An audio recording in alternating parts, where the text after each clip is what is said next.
Good afternoon, everyone. My name is Angela Munson, and I am the Outreach and Legislative Director at Oklahoma Policy Institute. And welcome to our first Oklahoma Marathon event, live streaming voter registration activities and conversations about the importance of voting all day long. We thank you for joining us. We'll be here until 8 o'clock tonight.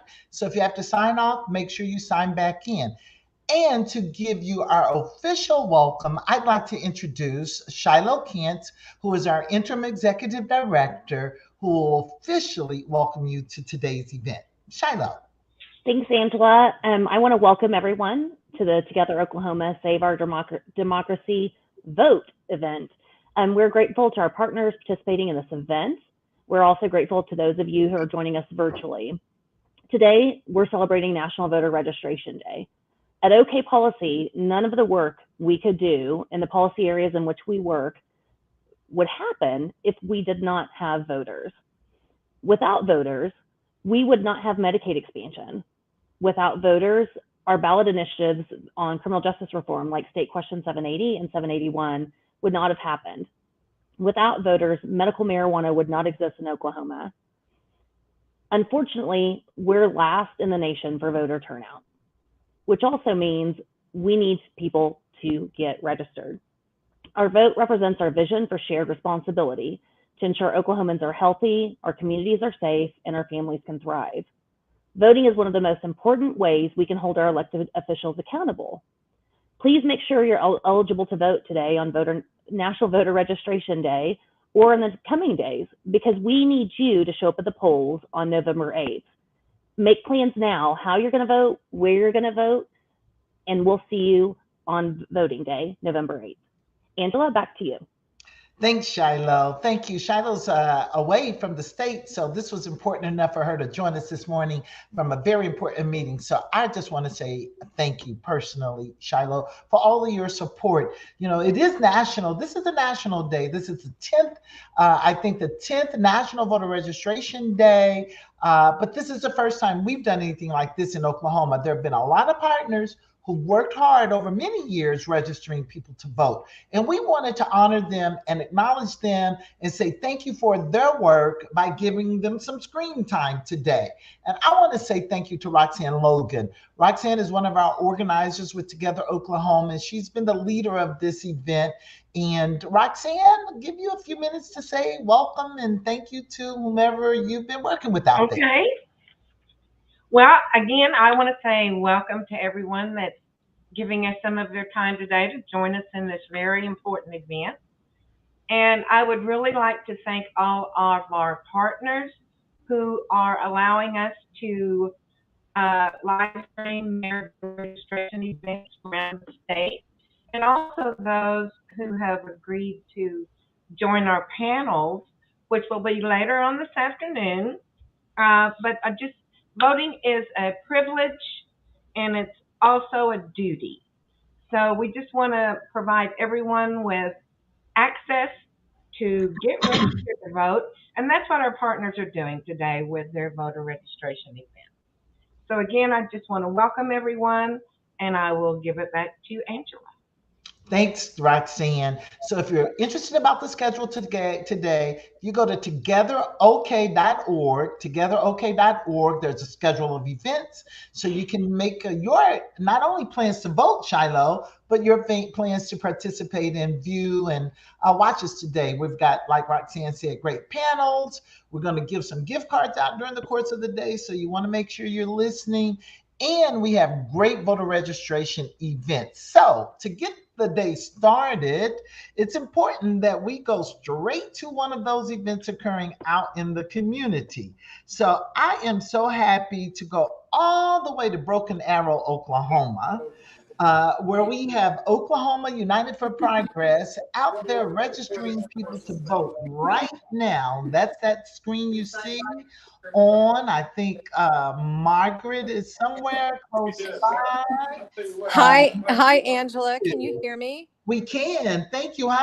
Tell us a little about what you got going on there today. Okay, so I have flipped my screen here so I can show you our awesome little setup here. We are at NSU in Broken Arrow, Northeastern State University, which, as everyone knows, is a preeminent Oklahoma college in especially the education area. And so we felt it was really important to get to people who are interested in education and wanting to solve problems, because that's what we want to do too. It is National Voter Registration Day. And so what we're doing is registering people to vote. We've got the forms sitting right there. We gave a George Washington bobblehead to the first person that we assisted with registration, and he is thrilled. And he ran off with his bobblehead, and we just know for sure he's going to vote in November. We've registered several others, and we're also just talking to people about open primaries and educating people about how the election system works. So obviously, we've made a lot of great friends. We're also signing people up to volunteer at our Tulsa State Fair booth, and we would love to have more friends because we represent the middle. And so really, in our view, everyone is our friend. Like, we just don't take sides. We think everybody matters and all voices count, and we want our system to reflect that. So I'm going to walk over to the table here real fast, and I'm going to introduce you to Maggie. And there's Maggie, and she is busy. She's been busy getting people signed up for our Unmute Oklahoma petition online. We would love for people to do that. And Maggie, why don't you show everybody what that looks like? So it's super easy. You just click sign the petition and you tab through, boom, submit. And we've gotten so many people, young people interested here at the school. It's really impressive. We're excited. Yeah, and they can find that petition where? Unmuteok.org, right? Here we go. Yeah, exactly. And we have a QR code here that I don't know if that will come through on the video, but there it is. And it's also obviously on our website, Oklahoma United. It's ok-united.org. And I want to just introduce you to a couple of people. We have this great volunteer, Frank. Say hi, Frank. Hi. Actually, he goes by Morgan. He just told me. I've been calling him Frank all day. But Morgan is awesome, and he helped us set up out here, and he has a couple of thoughts about voting and how important it is. And why don't you just tell people what you think? Well, I think that we shouldn't have only 18% of the people choosing who our candidates are in Oklahoma, and that's what we have right now with the closed primaries. And I think that having the open primary would give everybody a voice. That's what we need in Oklahoma, not just a select few having the choice of who our candidates are. So we think that open primaries are obviously a great first step. We know it's not the one answer to all of our problems, but we think it makes sense. And so in addition to, we just feel like if we had a system where everybody felt their voice mattered and they were able to fully participate in an election, then they would maybe be a little bit more motivated to show up in November. So here we go. And now we've made a new friend, and I just want to introduce you to her. And this is Tangan, right? And you work kind of with a program that works with TPS. Is that right? Yes, we work with the low-income high school students. Yeah. Yeah, and you were telling me that you're really interested in elections and getting people voting and the rights of everyone to vote. And are you registered to vote? Yes. And you're registered in what party? Independent. Okay, and so tell me about that. How do you feel? Well, I do feel like my rights to vote are very restricted. When I got my citizenship, I was very excited. Like, that was one of the first things I wanted to do, and I wanted to vote. And when I finally got the chance to vote, my options are very limited. So I feel like, independents, like, they choose to be an independent because they don't agree with they don't completely agree with what Republicans or Democrats, the party stands for. So as an independent, they should be allowed to vote for the candidate that they most agree with instead of just the party. Great. So thank you. We're glad to have you. And she has volunteered to help us at the Tulsa State Fair. And so we would love to have everybody's help. We believe in voting. We're sharing our booth at the Tulsa State Fair with the League of Women Voters, and we're delighted to partner with them. And they in my opinion, are the experts in voter registration and getting accurate information out to potential voters. So we're super excited, and I'd love to take any questions, Angela. Well, Margaret, we're excited too. It sounds like you guys have some really serious business going on there. I do have just a couple of questions, particularly for those who may not be familiar with open primaries, what that means, what it looks like. So, how are open primaries different from the way we vote now? Well, so open primaries is kind of a generic term for a primary system in which, number one, everybody gets to vote. They have the right to vote. They're not restricted by party affiliation. There is a movement, though, for what we call a nonpartisan primary, and that's technically would be potentially the replacement. Much like the city of Tulsa uses for municipal elections. Oklahoma City does it. A lot of cities and states do it already. And it would be a situation in which we all go to register to vote, and we don't even have to tell someone what party we're going to be in. Mm-hmm. We can have nonpartisan registration or partisan registration.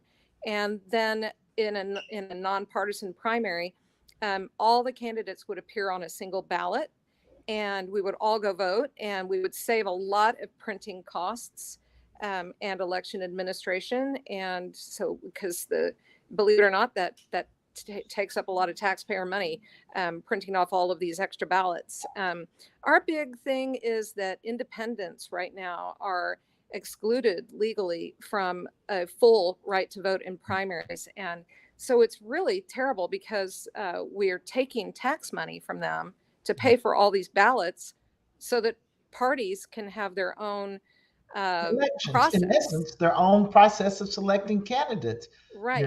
You're absolutely right. Just a promo right here. Tonight, this evening at 7 o'clock, we're going to have even a broader discussion about voting, access to the ballot, new ways of voting, barriers to voting. So if you're listening now, you want to learn a little more about open primaries, ranked choice voting, some of the legal barriers to voting, please join us for that panel discussion. Margaret, I think you're going to join us then too to talk more.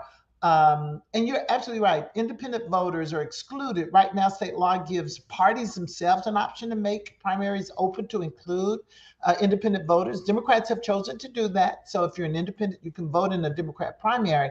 But you're absolutely right. There are so many people who are excluded, and parties can choose their own candidates. So maybe open primaries is something that definitely ought to be considered. I'm just impressed with your work and the effort there at Northern State University. Did I get it right? It's Northeastern State University, home of the Riverhawks. I'm now the proud owner of Riverhawks athletic socks. So yeah, go Riverhawks. So today it's a marathon, right? We say elections are races. So and that was perfect for this metaphor about races and elections and marathons. Now you have these athletic socks. So you can gird those feet up and be ready for this whole long venture, this big race to get us through November 8th. You understand the importance of voting.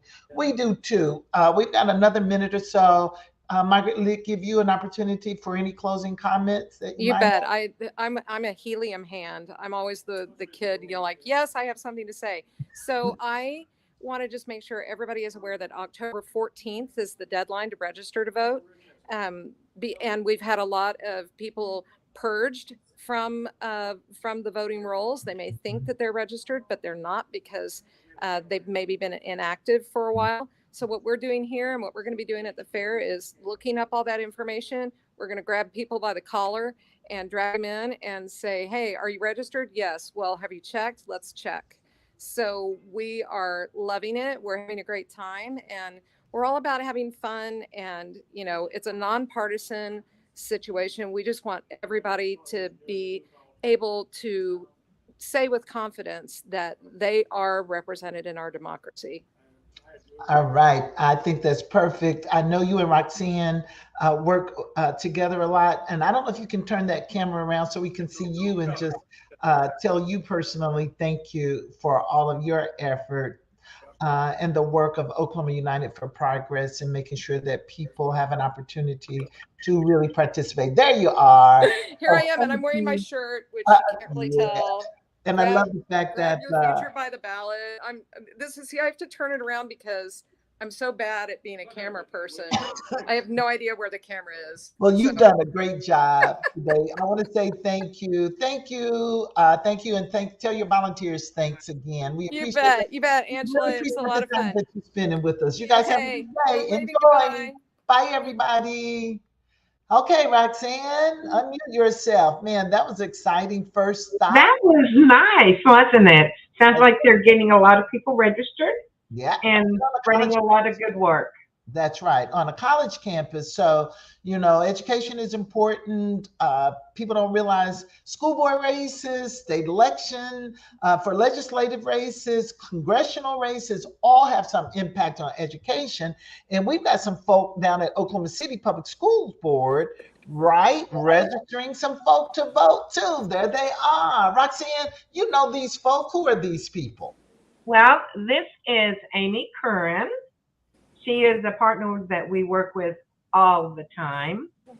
And then we have Taz. He is our new central organizer. And I do not know this other young man. Yeah, I'm happy to introduce Please. Nabila. Nabila's here with us today volunteering. She attends at OSU OKC and did a drive for registration drive last week. Also signed up some volunteers to help us with Oklahoma City's. We'll be in every high school this Thursday for National High School Voter Registration Week. So we are excited. We are here, as you can see, above or over our shoulders. We are at the Clara Looper Center here in Oklahoma City Public Schools, registering faculty, staff, community members. We're asking everyone who walks through the door, are you registered to vote? Is your address up to date?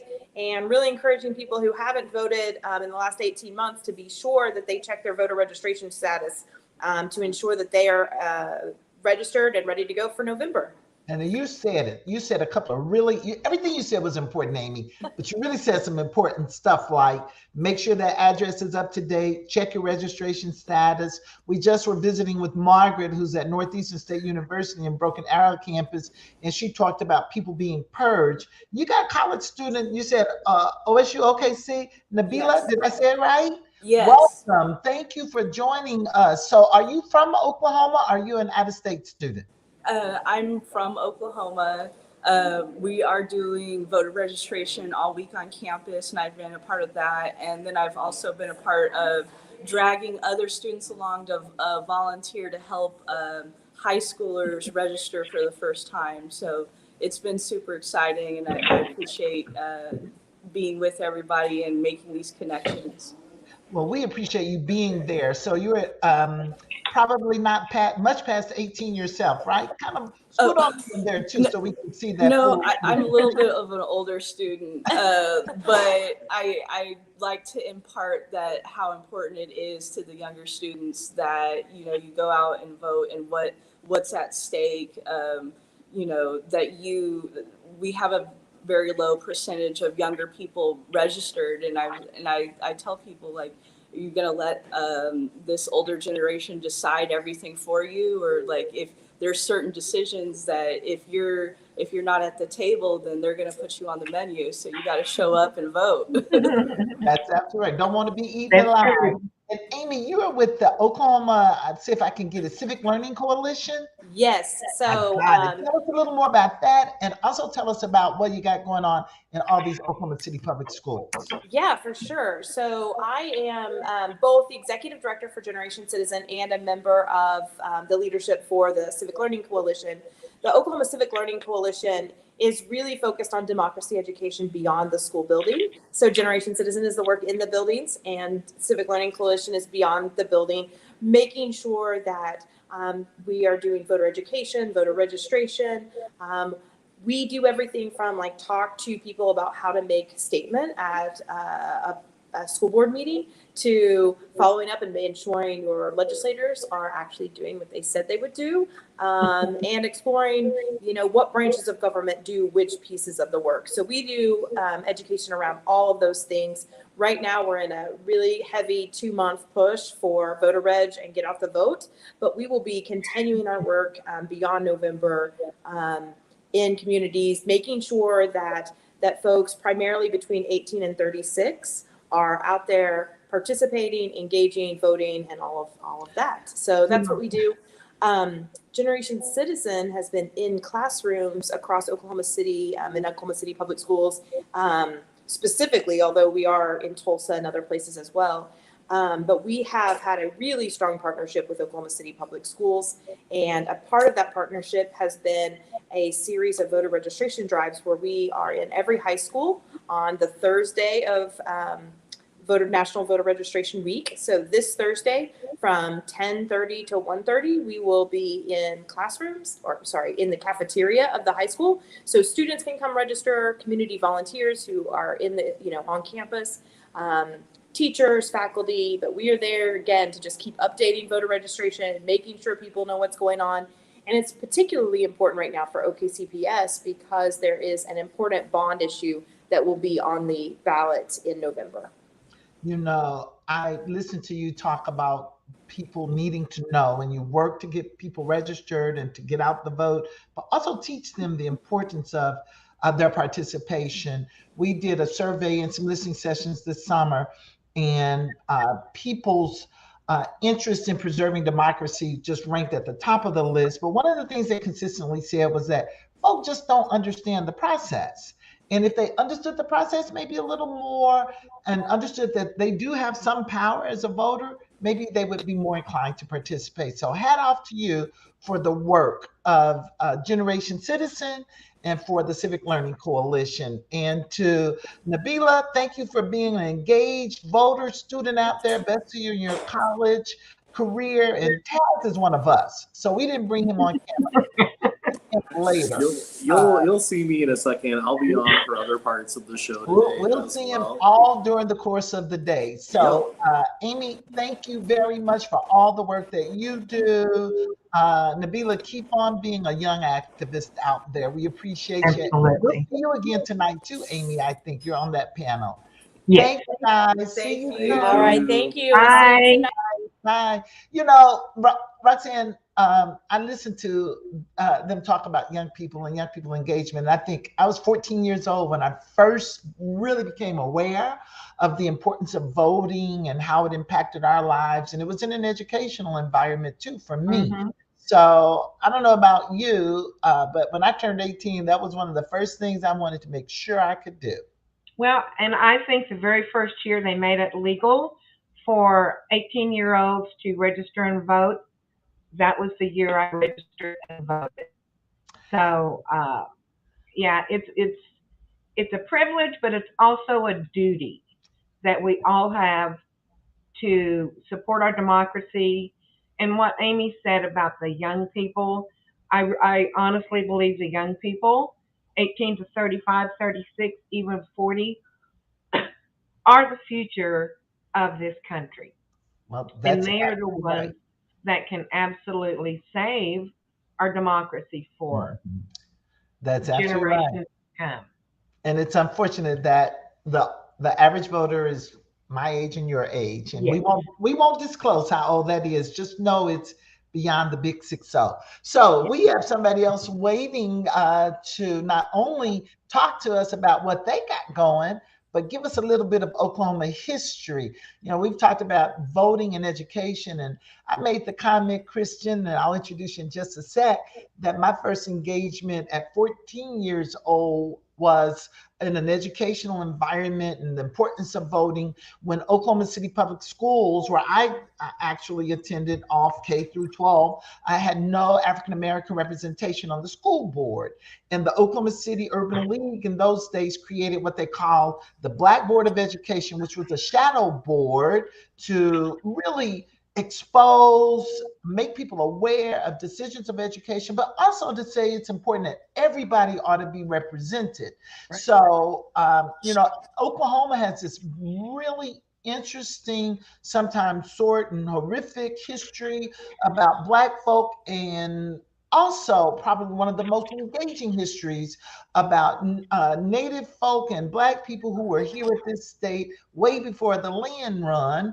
And you're at one of those historic kinds of places, maybe not for the most how shall I say, not for the reason that we would like to boast about, but it is a fact of history.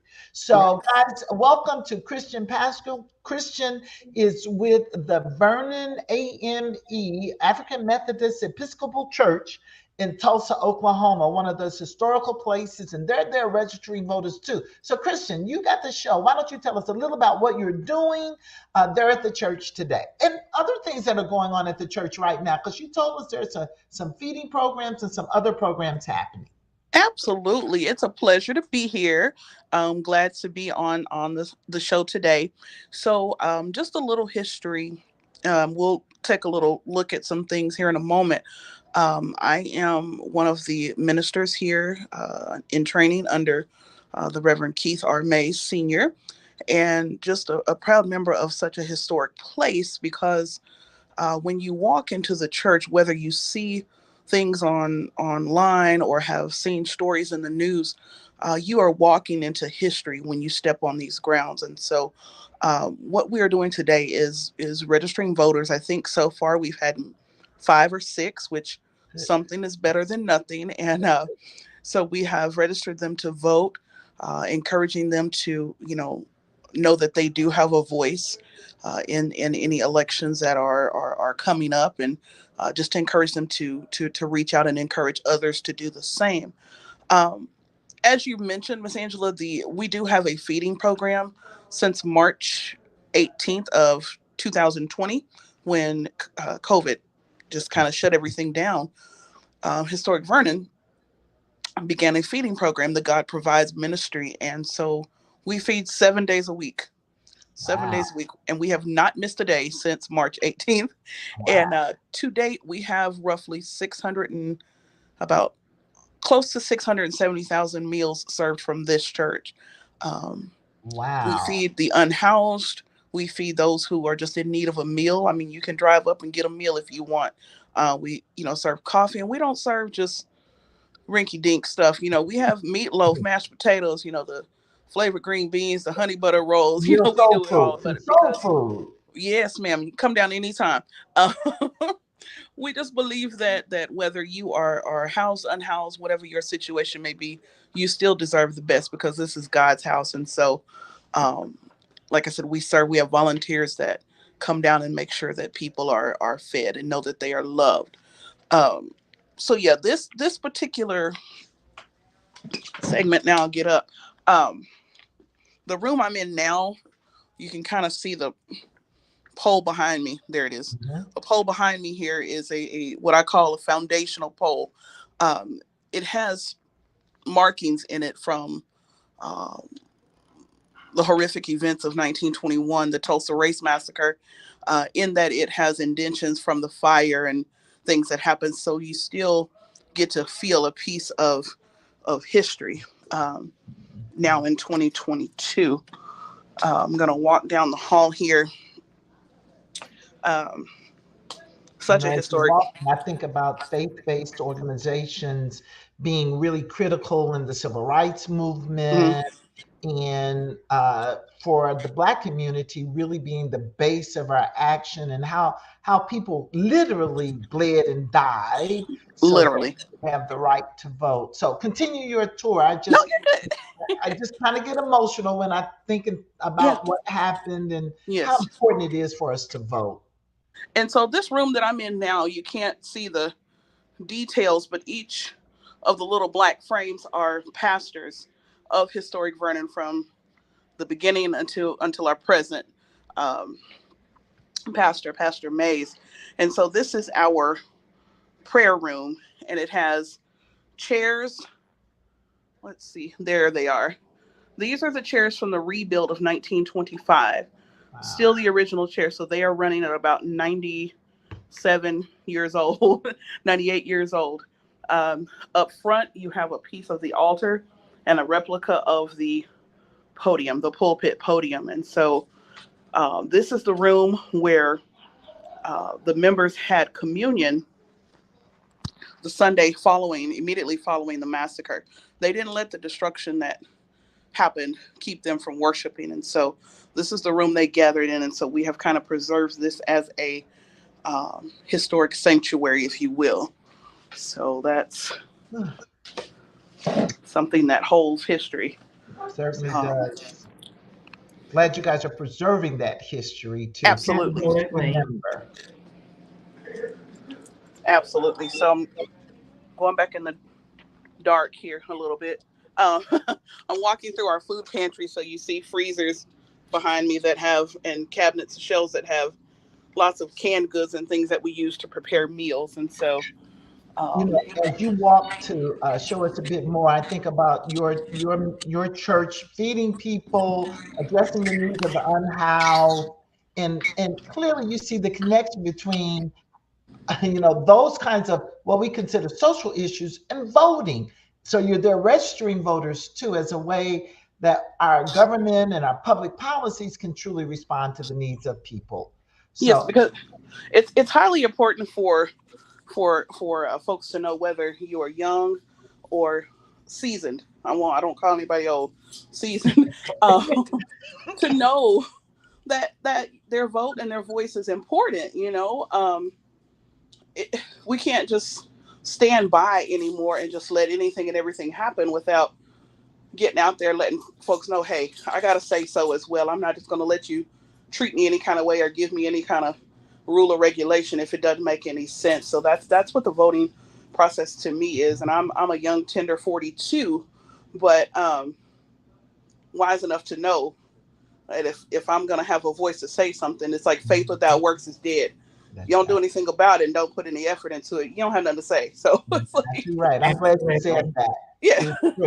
I tell people elections have consequences, and whether you vote or not vote, and if you don't vote, they really have dire consequences. So, right. Where else are you? You got something else to show us there at the church too, I think, right? Ma'am? You have another location at the church? Yes, right now? I am in what I call the refuge room. So this particular room here is the room where folks ran during the massacre. So as the bombs were coming down and guns were being shot, people being drugged behind trucks, there we have the original wall. I'm going the wrong direction. There we go. So this wall here, there we go. I'm not the best camera person either. You're doing great. You're doing great. This wall here is original from 1921. So you can see the ridges in it. This is from when they bombed. It was damaged, as I stated earlier, but not destroyed. And it's here for a reason, to show that when God has his hand in something, he's going to preserve it. Amen. So we just have to know that this is, like I said, this is a 100-year-old wall. Here you're going to have the, so you see the darkened color on it. That is a charred pole from the fires that happened in this 30 plus square blocks. Now, mind you, we are still the only original landowners still directly on Greenwood. So when I say this is history, this is something that everyone needs to know about, needs to feel, needs to come and experience. This is why, but this is the room, like I said, this is where they came and ran and hid for safety. We have more original brick here.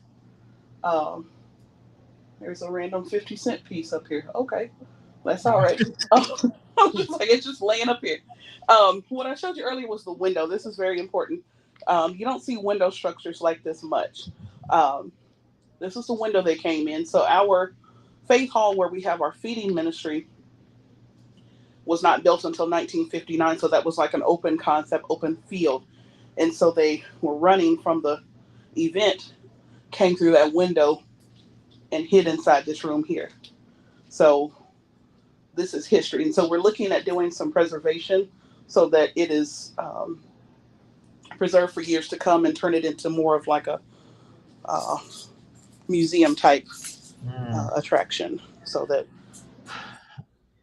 but you can sometimes feel the spirits in here, just because it was such a horrific event. And we had a church mother who passed a tender, I think 104, who told the story about running in here and the dust flying up around her feet as she ran, you know. Um, but we still stand. And so I say that because perseverance, desire, and determination is going to give you the success that you need in life.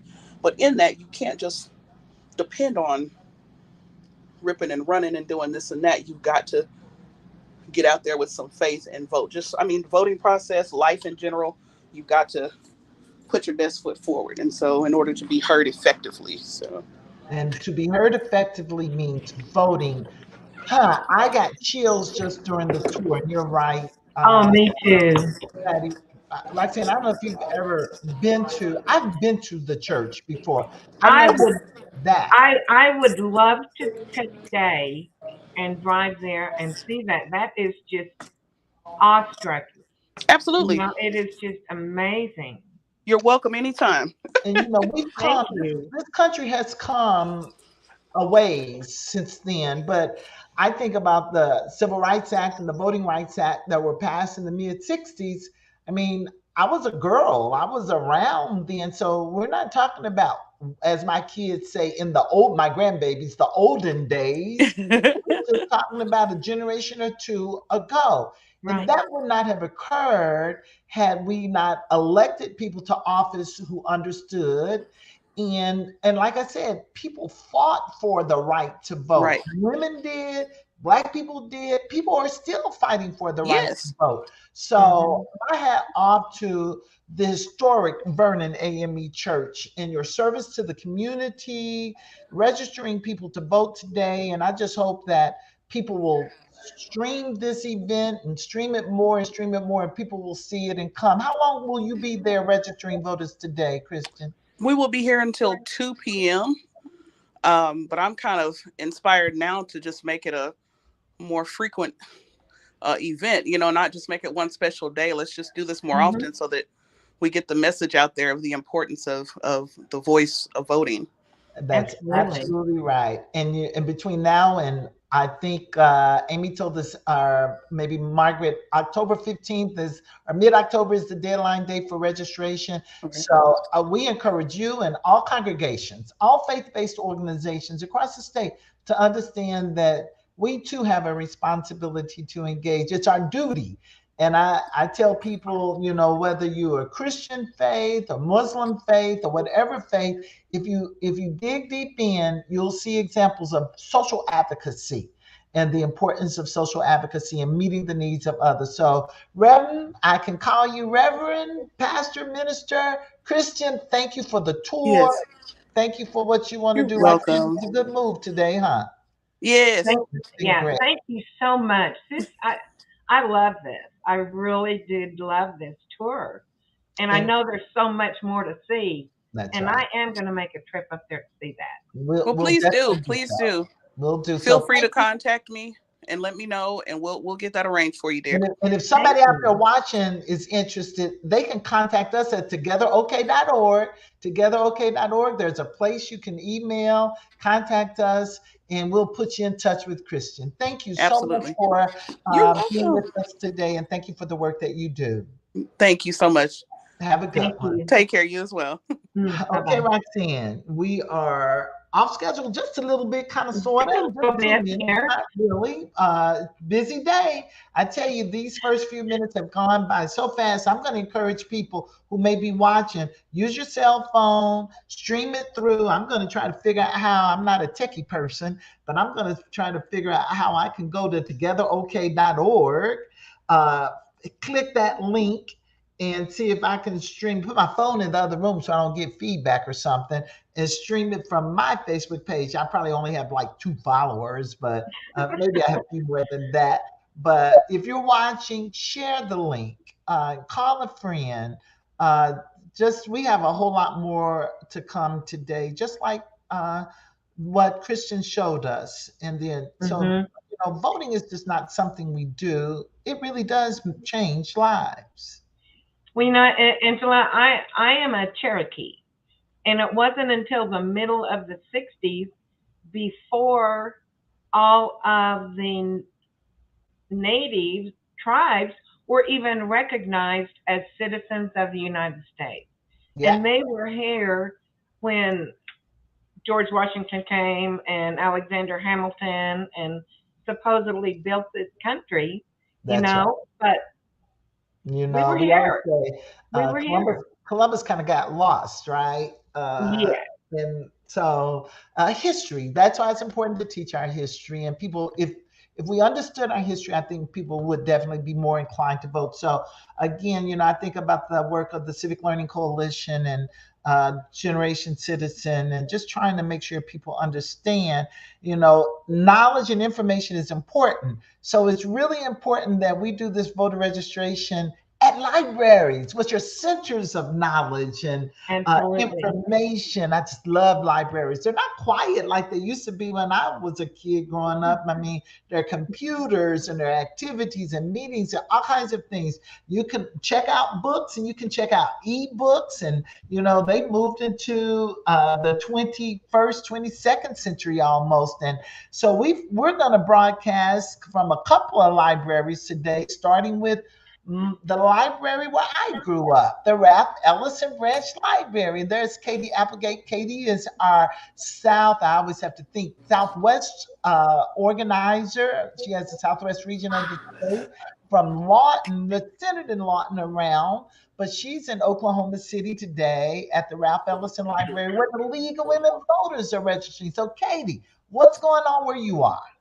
Hi, Angela. This is Katie. I'm over at the Ralph Ellison Library, like you said, and we are so excited to get people registered to vote. We are inside to keep it cool and to keep you out of the sun, but I will go outside to show you the parking lot and show you how to get into the library. Okay. Before we go there, I'm going to have our girls introduce themselves. Let me see if I can get them on camera. Hold on just a second. All right. Hi, my name is Rebecca Greenhaw, and I'm with the League of Women Voters of Oklahoma County. And I'm Melissa Rogers. I'm also with the League of Women Voters of Oklahoma County. Welcome, ladies. Welcome. And they are set up just beautifully here at the front of the library. I'm going to pop out and then come back in so they can show you the table and tell you why it matters to get registered to vote today. So it's really easy. I am not an Oklahoma City girl. I am from Southwest Oklahoma. So getting here, I just popped into Google Maps. I went to this big parking lot, lots of parking spaces. And then we just go in through the front door and they are right there for us. All right. Angela, Roxanne, do you have any questions for the ladies? I just want to No, say, let's talk to them and see how they've been doing this morning. and as Katie's getting back over there, Ralph Ellison Library is the library in the community where I grew up. And she's in a newly renovated building. It's not that new anymore, but the original library was a lot smaller. Now that's a big library with big meeting space and just a center for a whole lot of community activities. So head off to the League of Women Voters for being at Ralph Ellison Library. Now, Roxanne, back to you and Katie. Yeah, Katie, let's talk to Rebecca and see how they've been doing today, how much activity they've had. Well, since I have been on duty, we haven't had a lot of activity in registration. There's a lot of activity at the library itself. We've had some inquiries about what we're doing, but we are hopeful that we'll have some more interest as the day goes on. Great. I really appreciate you letting us highlight your event. Do you want to tell us a little bit about your chapter? Sure. The League of Women Voters is a legacy organization that's been around for more than 100 years. We're the group that secured passage of the 19th Amendment to the U.S. Constitution, under which women and state has been to promote active voter participation at all. Our organization is like in that a national level organization that is headquartered in Washington, D.C., and they do primarily nonpartisan. We are very nonpartisan. That's our whole emphasis. They have nonpartisan voter advocacy. They work with the legislature. They work with Congress. They do education and legal advice for leagues. Then at the state level, we have state organizations in all 50 states. And then at the local level, we have chapters in various locations throughout the state. So in Oklahoma, we have 6 chapters: Oklahoma City, Tulsa, Norman, Stillwater, Bartlesville, and Lawton. So we are here to try to provide accurate information and voter services in our communities. Great. Thank you, Rebecca. And I know some people may be confused, but you actually do register people that are not women. Absolutely. Our organization is very inclusive. We do not accept the gender binary. We have about 25% of our membership are male, and everyone is welcome. It does not matter at all. We are very welcoming to anyone of any gender orientation that wants to learn about voting. Well, the league does great work. And we all know that through the history, if it had not been for the women being imprisoned and beaten and starved, the women would not be voting today. It started many, many years ago, and we have to keep up that legacy. And because they went through what they went through, it demands of everyone else that we vote.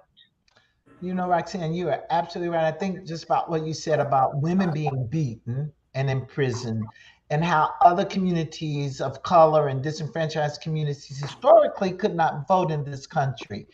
Um, and to be a representative democracy built upon every person should have a vote and be able to participate is critical. And I will have more people this evening, this is a commercial, to talk about how we have to preserve that. We have to work hard to preserve our right to vote. So again, at 7 o'clock this evening, I'm encouraging people to join us to listen in on a discussion about some of the obstacles, barriers intentionally placed to impede people's ability to access the poll, and some of the things that we can do to increase and enhance and protect our democracy, protect this fundamental right. So I just had to interject. Back to you and Katie, though, Roxanne. Okay, Katie, thank you for being there. And flip it back to Rebecca just a second. I'm trying to figure out how to flip, so y'all bear with me. But while you're there, maybe a quick look around the library, because it's a great library. Oklahoma, my hat off to Oklahoma County Metropolitan Library System. And I mean, there are some beautiful facilities around. I don't know if any of the library staff is around, but again, the Metropolitan Library System is allowing the League of Women Voters to utilize several of their libraries today on National Voter Registration Day to encourage people to register and to vote. And I know Rebecca said not many people were, that she had inquiries, but not many people were registering. I don't want anybody to be discouraged, because, you know, if one or two, sometimes elections are won by one person or 2 or 10.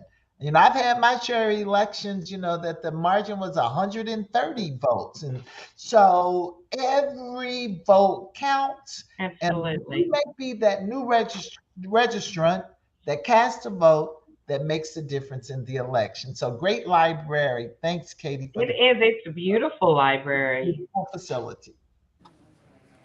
They've been so welcoming. It's such a great place to be.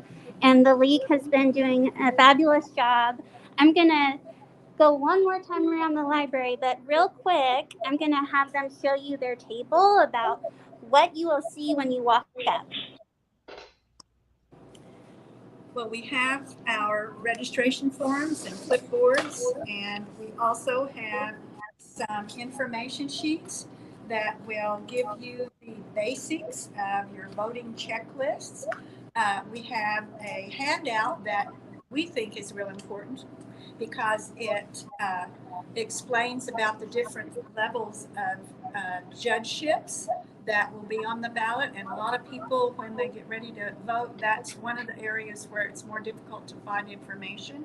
So we have a handout that gives information on all the levels of judgeships, how they're appointed or elected, what their terms are, and all the information you need so that you can check out their candidates to see whether you should retain them or not. Rebecca, are the voter guides out yet that the League of Women Voters always does? They will be available probably the first week in October, and Okay.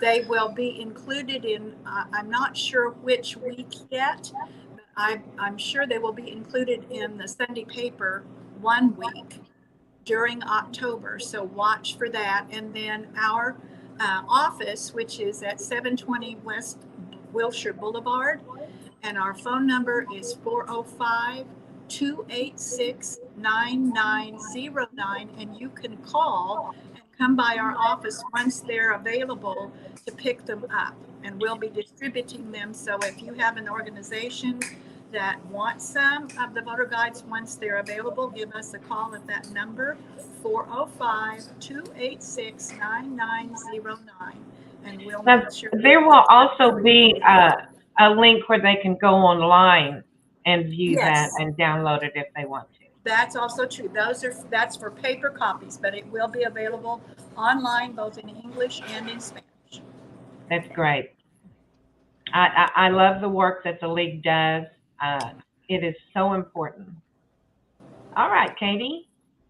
Well, thank you guys for this space and time to talk to these wonderful ladies and to be in this amazing place. It's now my favorite library that I've been to. It's just wonderful.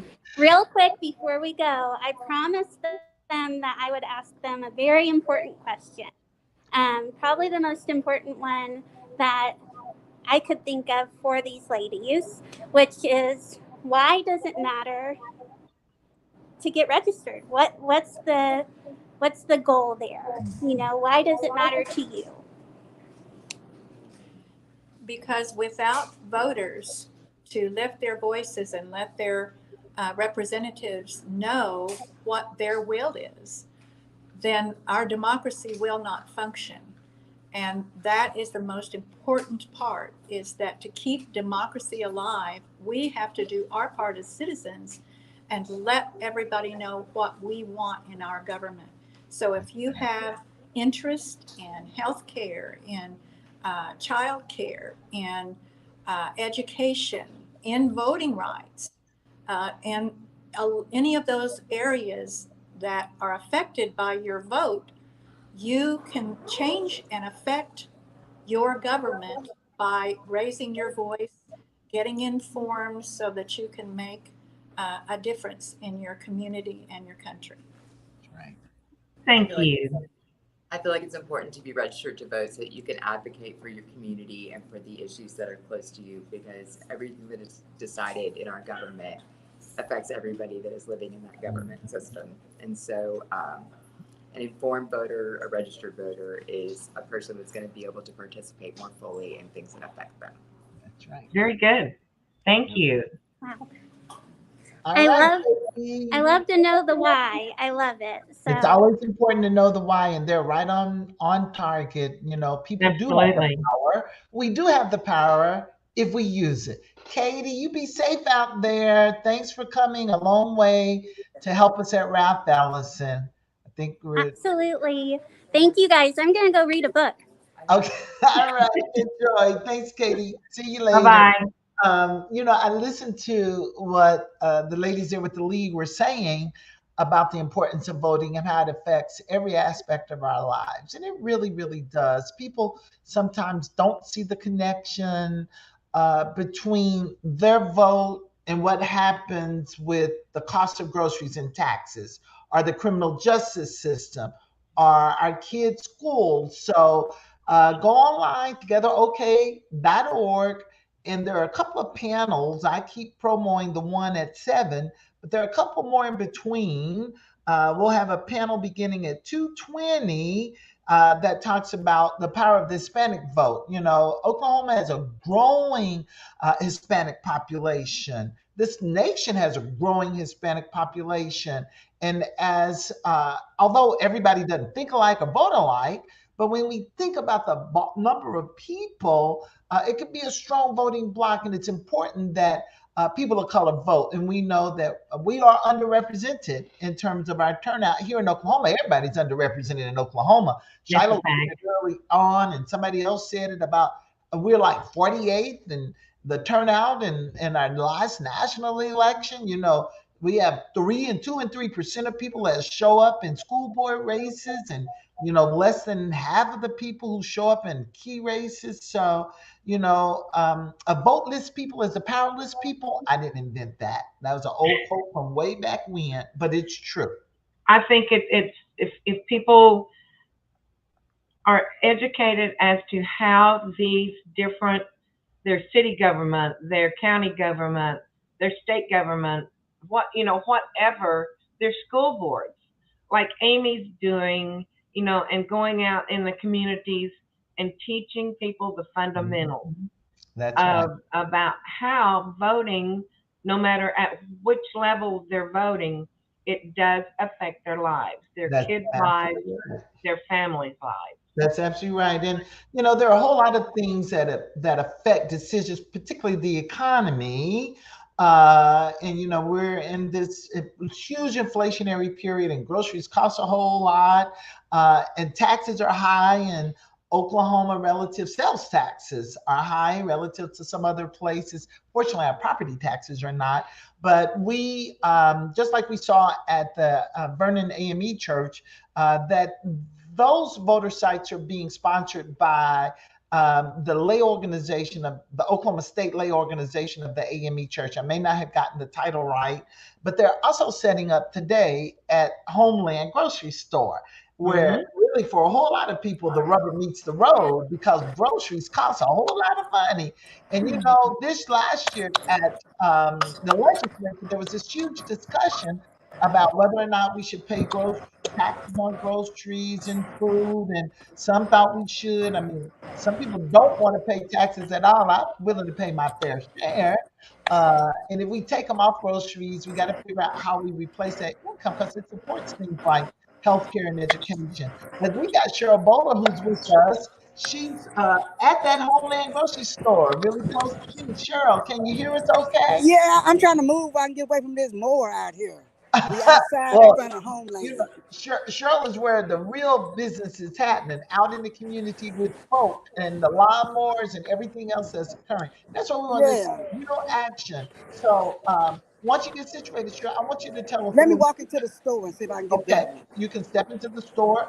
I want you to tell us a little about your organization that's sponsoring all of these voter registration efforts. And you guys have been doing stuff not just today, but a few days before, and will continue.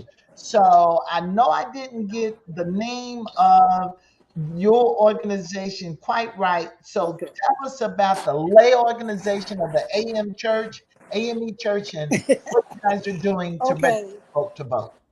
We are the organization is the lay organization of the African Methodist Episcopal Church. We are comprised of all of the AME churches in the state of Oklahoma, which is approximately 35 churches across the whole state. We cover the whole state. And as you said before, we're doing events. Today, we're at the Homeland on Northeast. Uh-oh, I think we lost Cheryl. Oh I no. think we lost her. She'll be back. I know where there you are. We got you Yes. back. We got you back. But you're muted, Cheryl. Unmute yourself. All right. Now, we lost you when you said you're at the Homeland store at 36 and 6 in Lincoln, the new one. And then earlier today, we were at one of our churches, First AME on Kelly. Yesterday, we were at the Homeland on 18th Street here in Oklahoma City. This afternoon, we're going to be at Eastside Pizza on 23rd Street. And you talked to one of our sister churches already, Historic Vernon up in Tulsa. Kristen is one of mine. She came up through me, y'all. yes. I can take credit for her. Yeah. I'm very proud of her and her travels through the She's church. doing great. That was a great Great period president. and everything Yes, too. yes, yes. So as you said, and when I drove up, Channel 5 was here to interview us. So Channel 5, we're gonna be on Channel 5 News this evening. Good. It is vitally important for us to register, for everyone eligible to get registered to vote. Not just me and mine, but you and yours as well. Everybody needs to get registered to vote. So that's why we're out here today doing what we can to make sure this happens for everybody. So, is it busy at the store? You know, that's the store. All these things in close by me, and it's in the middle of the day when Right. young people don't necessarily shop. So there are probably a lot of old people like me showing up. Uh, but what so far, not just for today's event, are people interested in registering to vote? You know what, Angela, and I'm gonna say that and I am so very proud of the fact that we're doing this. What we set up yesterday at the other homeland on 18th and Classen, we got quite a few. I think I got 10 or 11 people actually registered, registrations completed. But the support, the well wishes, the thumbs up, thank you for doing this. This is greatly needed. We got a whole bunch of that yesterday while we were over there. Well, And we're getting that as well today from this site as well. So even if they're not able to, they are thankful that we are here getting it done. that's absolutely right. Yes. Um, And I there's think since we've been here about an hour, we've done maybe 4. I think I just that's counted good. 4. So we getting it done. We getting it done. Well, that's good. I mean, we said earlier, some of the sites where the take up has been slow, doesn't matter.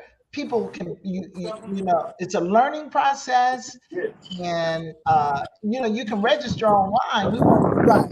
I Yeah, say we got that. register We had online. that You can QR do code part on of the it paper. online. Yeah. You We can have do one part. young man, that's what he's going to do. He took the picture of the QR code and he's Good. going to do it online. I'm going to show you some of the ladies out there helping us Okay, and our great. sign that we have up. Okay, great. Okay. Day two. And how I do this. Okay, you see my There sign? you go. Yeah, Yes. Hey, we kicking it here. That's my Register to Vote Today organization sign. that looks great. Yeah, that's a nice sign. And this is Miss Sadie. Katie, I'm Hi. sorry, Katie. Katie. Hi, Katie. Hi. And that's Miss Rue. Hey, Miss Hi. Rose. All right. So you know what? Anybody who's watching this now who's not registered to vote ought to get on down to Homeland. You know, I'm Absolutely. sorry I had to walk away. They're having fun. I think I hear music. That may be at the store, but looks like you guys having the middle of the day kind of party going on down. Yeah, we do. We do. So show We up and making it register work. to vote. Enjoy Homeland. Homeland, that grocery store is the newest grocery store in the northeast community of Oklahoma City. There's Right. another East Side Market. I may not have said it right. Marketplace East. Right. That's on Northeast 23rd Street near Rhode Island, a smaller grocery store, but sells fresh vegetables. And my Right. sister who shops there says it's quite affordable too. So, you know, we're just appreciative of business communities that understand the importance of voting that allow you to spend some time out front. And one of Yeah, the it's selling points we've been having here, we tell them the voters is the reason why we got this store on the east side. That's absolutely exactly. right. That's the vote. Here's one of our pastors. Hold on, I'm gonna get Reverend Shafar on there. This is the All pastor right. of Avery Chapel AME Church. We got a pastor walking up here. So I want to make sure we get the pastor on stream And live. I think he kind of new in Senor, this Oklahoma is Sister City Angela too. Munson, Senator. Let's get in the shade. Senator Welcome. Angela Munson's group. Welcome. We glad to make sure he's registered to How are vote. you? We're good, thank you. How are you? And thanks for I am your support and the support of your congregation. absolutely, absolutely. It's a must. And now you're a registered voter. I'm going to put you on the. Oh, upon my change in my ID, I made sure I got So, registered. so you're new in Oklahoma. Yes, So, I'm a year. I'm a year in. so you felt important to register to vote here. Tell us why it's important to you that you vote. Well, our ancestors fought, bled, died for this sacred opportunity to vote. And I think it's the very least I can do is to exercise my suffrage and encourage anyone else to do the same. And I also know that my one vote may be the difference maker.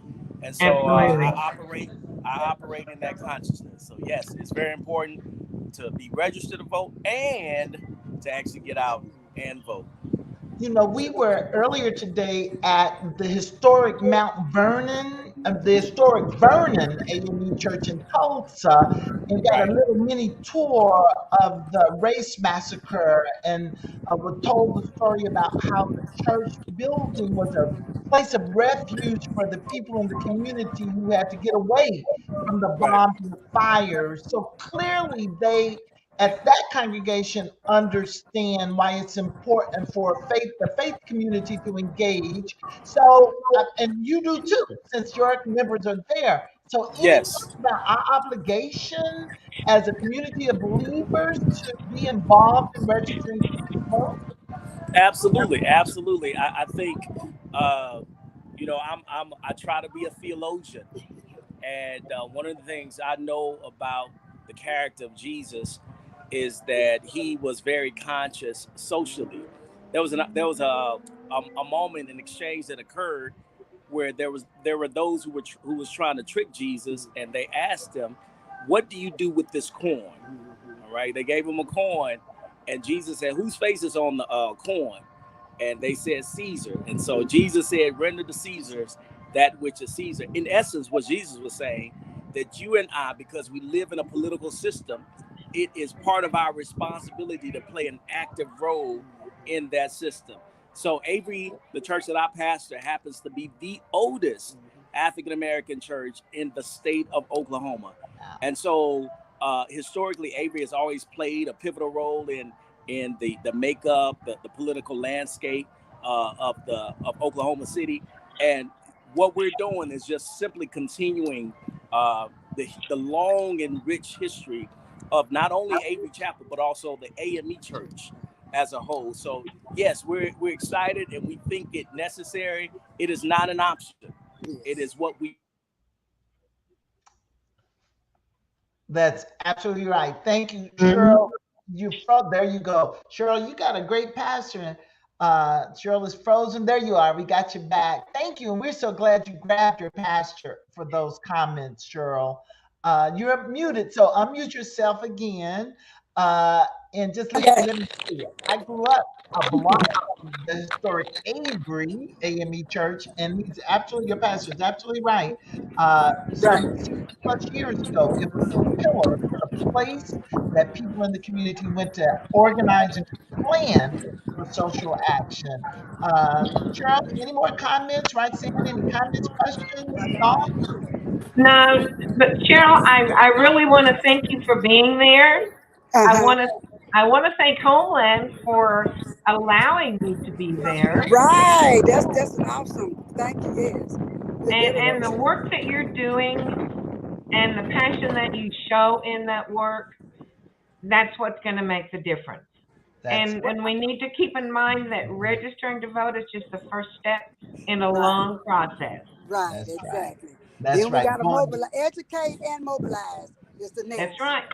I You have love to that. actually Register, go to the poll. Right. actually, educate and mobilize. Educate Cheryl, and thank mobilize. you. That's Thank our you next so step. much. Thank you not just for being at Homeland, for all the work you do with us. Cheryl is also, for the world to know, one of our, in the lay organization, a key partner in our efforts to register, to sign up people for Medicaid and to ensure that people have uh, what they need.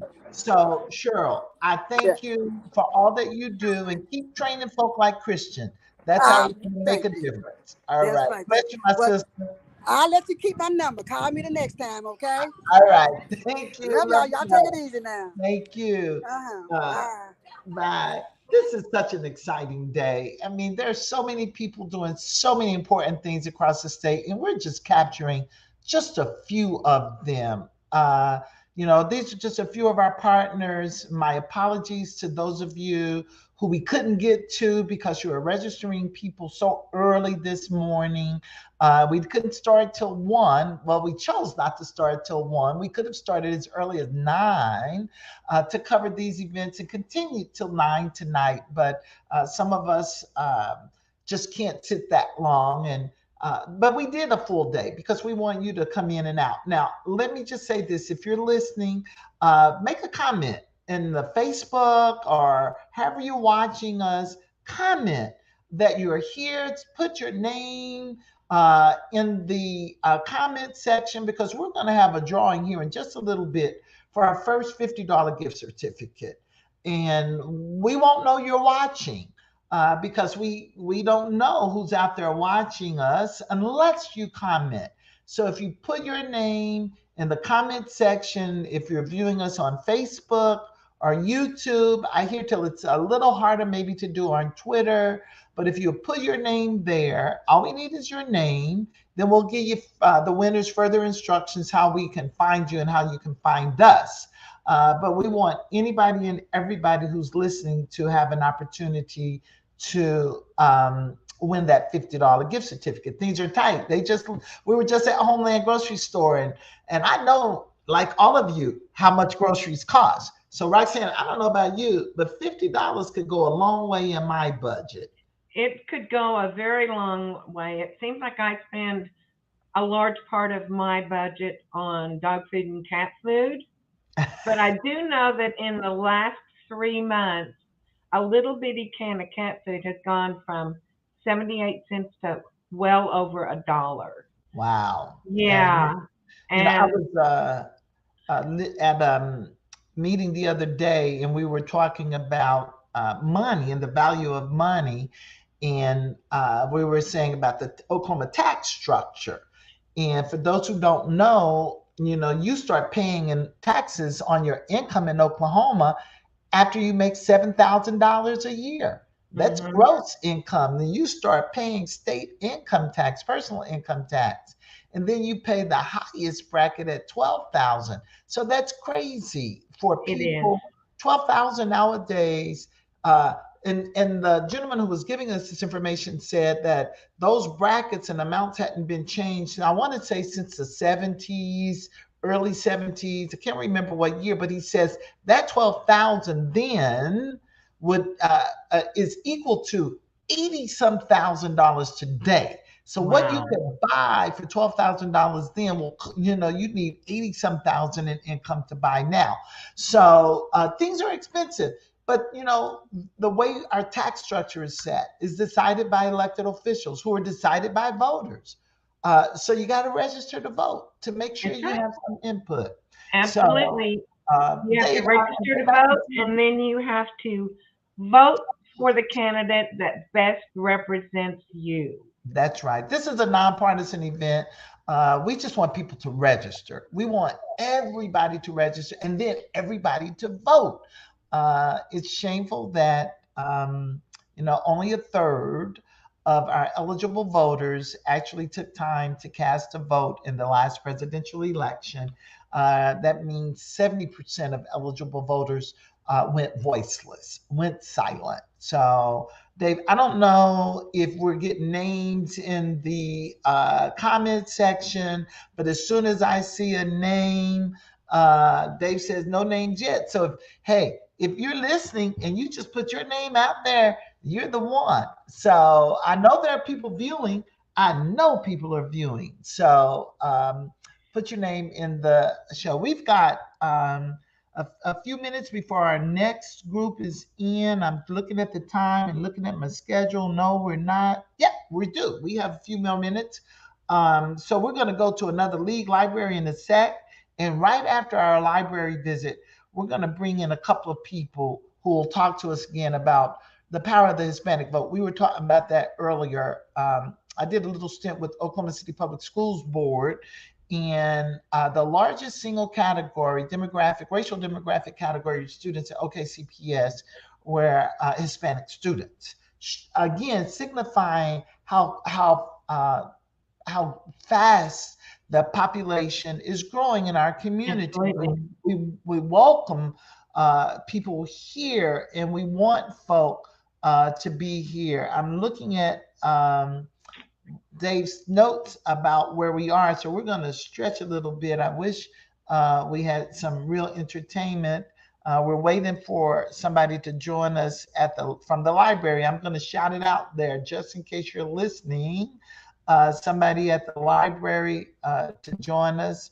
Jackie, if you were on your way, and on your way to that library, Jackie, come on and sign in. So, Roxanne, what's your most important part or favorite part? Not important because it's all important, but what's your favorite part of this day? I mean, we've got panels, we have. I'm glad I'm not asking my own self that question because I don't know how I would respond. I know. I don't know. The panels are going to be very, very educational. But also going to all the partner events where they're actually registering voters and talking to the public and seeing why they vote. You know, why does this person think it's important to come to their table and register to vote? Is there a specific reason, or do they just know that it is their duty to do that? I don't know. The panels, I really am looking forward to the panels. We've got the Hispanic vote panel coming up. Then we will have the education panel and how voting affects education. We'll have criminal justice and how that affects people's right to vote. And then the big one this evening, the very last one, is the participatory democracy panel. And that's where we will really dig into why it's important and what can happen if you don't vote. That's and right. What is being done by some legislators to inhibit your right to vote. So that will be a very educational panel. That's right. I'm really looking forward to it. I'm excited too. And forgive me for asking you that hard question, my dear. We've got our library people here. They're okay, great. Here. So we're going to cut to, there they are, smiling. There they are. Hi, everybody. Welcome. We're glad you joined us. These are more League of Women Voters partnering with the Oklahoma County Metropolitan Library System. So Vicki and Jackie, thank you guys. Tell us what you're doing, where you are, and what you're doing. Well, I don't know. Can you hear me? Yes. Okay, perfect. I'm Vicki McEwen from the League of Women Voters, and we're at the El Monte Library in Southwest Oklahoma City at May and Southwest 59th Mile, where I grew up, and just so delighted to be here. They're celebrating their 10-year anniversary at the end of this month. And yes, and I have with me Serena Freeman, who is the engagement manager of the library and helped us out at the beginning of our drive this morning. And they have an amazing resource for voters at the Oklahoma County Library. And I'll let Serena tell us a little bit about it if you would like. Yes, please. Yes, please. Welcome, Serena. So here at the Metropolitan Library System, we're committed to our mission of connecting our diverse communities with resources and experiences to educate and enrich lives. So we're super grateful to the League of Women Voters for being here at our location to help us fulfill our mission. So we do have a page on our website at metrolibrary.org/voter resources, and you can access anytime. It has fact checking and links that will help you with your research as you go into this new election season. On the fact checking, so do you fact check like after debates or campaign ads, that kind of fact checking? Well, we are providing the resources to reputable fact checks. So that way our community is empowered to check into any of the facts that are being presented there. That's amazing. We see a lot of young people come in to this particular library. It's a residential area, young families, and a lot of high school with backpacks, and we've actually registered some high schoolers today, and they're Great. very proud to be able to vote. I couldn't vote in high school. It was still 21 back then. That shows you how old I am. But it's really exciting to see these young people vote and want to get the information about it. We have had it's kind of been slow other than the kids coming through today, but I'm really excited about the information. So if somebody came in to you, I know they can access it online. Are there the materials here in the library where they can access it as well? Yes, we have public computers available for them to access our website online, as well as the handouts. We will have handouts and displays available within the next month as well. So we can be available for our community and answer any questions they may have. And it will be wonderful for that. Can people go to your library and pick up a voter registration form? Yes, we always have voter registration forms available for free of charge to any community member, anybody seeking one. But they will be able to excuse me. We have the forms available for the community, but they will need to send it in themselves. Yes. Okay, well, let me ask you another question. There are a lot of people who absentee vote. Do you have a notary on staff at all times to notarize their ballot? We do. Notary is a service that the library has started to offer more recently, and it depends on the availability at each location. So if you just call the library that's closest to your location, to your neighborhood, and call, a lot of it is on, you can make an appointment or you can walk in. It really just depends on the availability of the notaries at those locations. Okay. All right. Thank you. And let me ask one quick question too. We've got our panel queued up. You're Southwest Oklahoma City Library, correct? Yes. So it's called the Almonte Library on the Southwest Oklahoma City. Yes. So that's a really key location, and the fact that people can come in, pick up forms, but even register online. There's one step with online registration that does require you to print out and sign the form. Is that available, that printing service available there at the library? Can you repeat that last bit for me? I'm so sorry. And I know we're having some connection issues, so please forgive us. Can a person print out when you register online? I think it requires a signature, printing out of a form and then signing it too. Is that printing available at the library? Yes, we do have printing available. If it's for voter registration or any tax forms, then those are not, there is no charge for that. So you can print it, we can print it out here for them to sign and have it available for them, yes. Great. Roxanne, got anything else for our great league and library representatives? No, but I want to thank you guys so much for doing what you do. The league is very, very, very important, and the work that you accomplish is just amazing. You bring the attention of the library. Yeah, our you bring the one-stop shop. Absolutely, absolutely, and it's good of the libraries to allow you to come in there and do what you're doing. Thank you. Jackie somewhere close by. Jackie with the league is close by. Jackie's right here. Yeah, Jackie. Jackie, let's see you and say hello. Hi, how are you guys doing? We're good. I just got here not too long ago. I've been at the Northwest Library this morning, so I got here probably like right at 2:00. So it's been fun over there. We've got quite a few people updating their addresses in the system because we're mainly asking, do you want to update your address because of the redistricting that happened last year?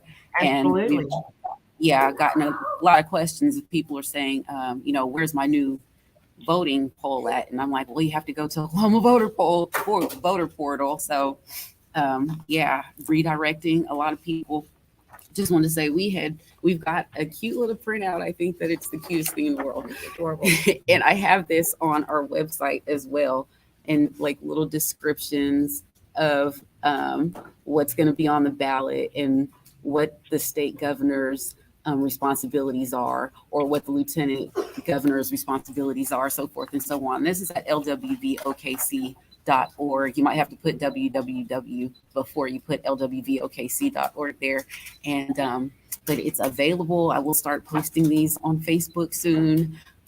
We're very excited about this election. The state league and the county league, we've just been doing so many voter registrations and trying to get so much education out there. But the main thing that I do want to point out is that while we, and when I say we, I do mean like the whole League of Women Voters, you know, we're national. We believe that voter registration is very important, but I want people to know that voter education is equally important, because I think a lot of times people register to vote, but then they don't actually know what's on the ballot. And then they show up and they have this ballot in front of them. And they're like, I've never even heard of these people. So educate yourself before you get to the poll. I have a little one that says your voting checklist. And you see on there, it says to research what candidates are there, research what's going to be on your ballot before you get there. So I'm so happy that today is National Voter Registration Day, but definitely in between registering to vote and the last day to vote, or I'm sorry, the last day to register to vote is October the 14th. Get that accomplished. But in between that and November the 8th, please, people, please make sure that you know what's going to be on that ballot. I know the judge retentions are kind of hard. I have a description for judge retentions on there and how it occurs and how we select our judges in Oklahoma. Kind of see what you can do to, the judges are so restricted as to what they can say and what they can't say. So do your best in trying to figure out what judges that we want in our system. We've got the push for criminal justice reform and so many other things occurring in Oklahoma, and we have an opportunity to be an excellent state. So let's make sure that we're getting the right people in there. Thank you, Jackie. Jackie was right on point and a great leader into commercial into our session on criminal justice reform and voting that's going to come up later this afternoon. Again, Vicki, Jackie, and Sabrina, I think I got Sabrina's name correct. Thank you for what you're doing. Serena, thank you. Thank you for what you're doing today. And if anybody's South Oklahoma City, Southwest Oklahoma City near the Almonte Library, find your way down. Real quick, pick up some voter guides. You can register to vote, not just with the league, but the library is offering that service continuously. So no excuses. Thank you, guys. Thank you very, very much for all you do. We appreciate that. Thank you. Roxanne is an active member of the league, and I know you're proud about the work that you're doing because it's important. I'm glad to see them in South Oklahoma City, which is one of our largest growing areas of the city. Population is growing, and it's important that we reach out to all population groups, particularly those who've not, like we've talked about, who've not traditionally had the right to vote.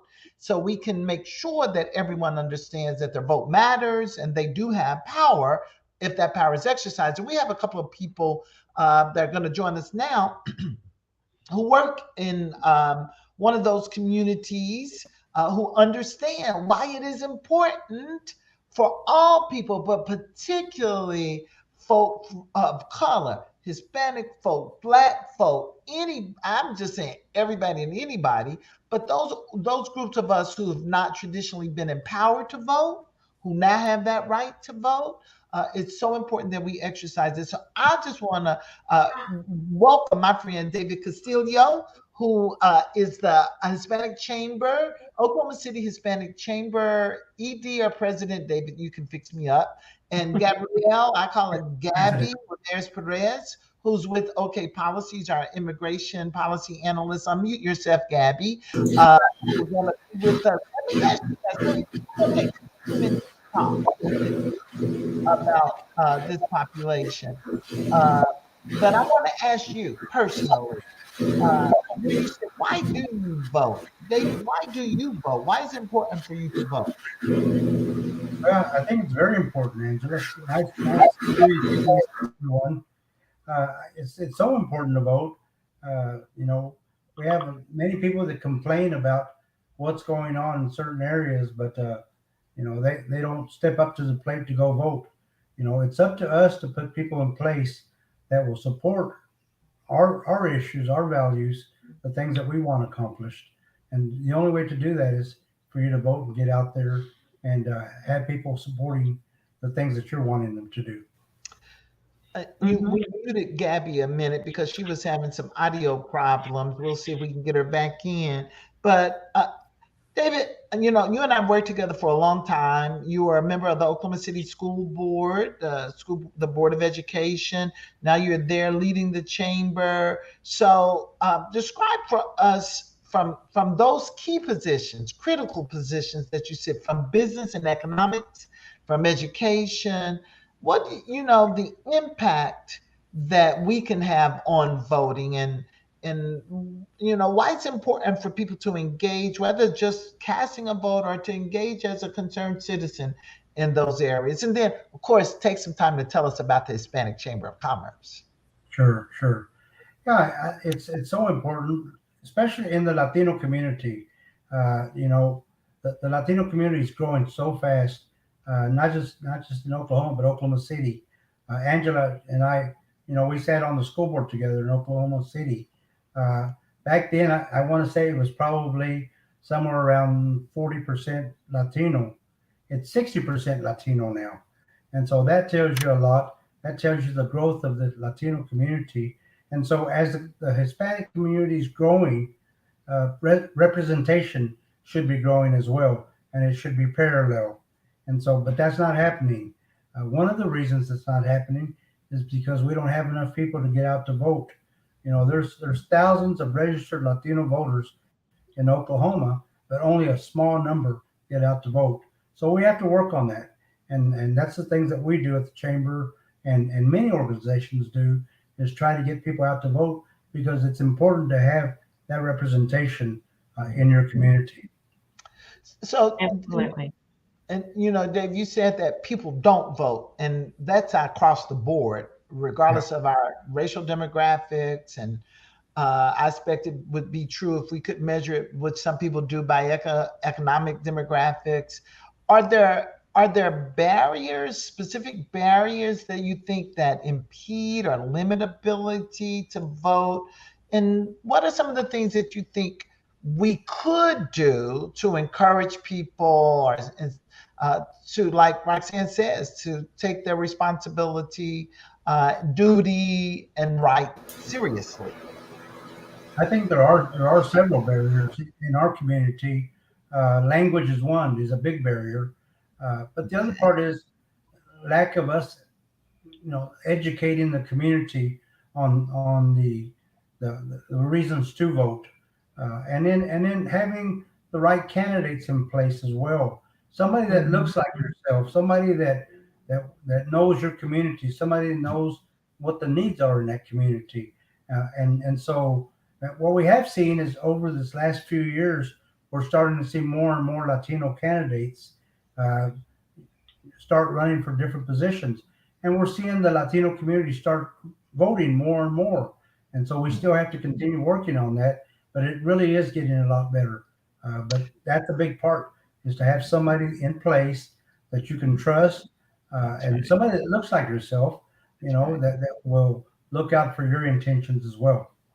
That's absolutely right. We're gonna get Gabby in. She's got a little audio issue, but there was one key issue that I know she worked on last year, and having to do with driver's license, which people think, oh, that's nothing.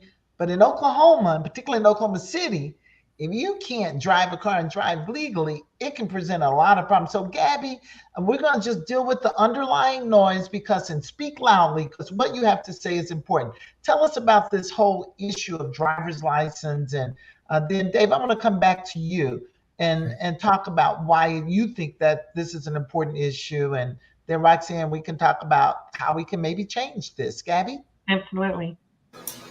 Right. So, hey, hopefully you can hear me well over. I think it's my computer fan that's causing the issue.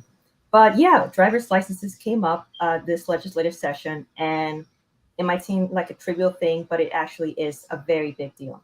In a car-aligned state like ours, driving is an everyday part of life. We drive to school, We drive our children to school. We drive to work, to the grocery store, to doctor's appointments. And because of current laws in Oklahoma, about 85,000 Oklahomans who are immigrants who don't have documentation cannot get a driver's licenses.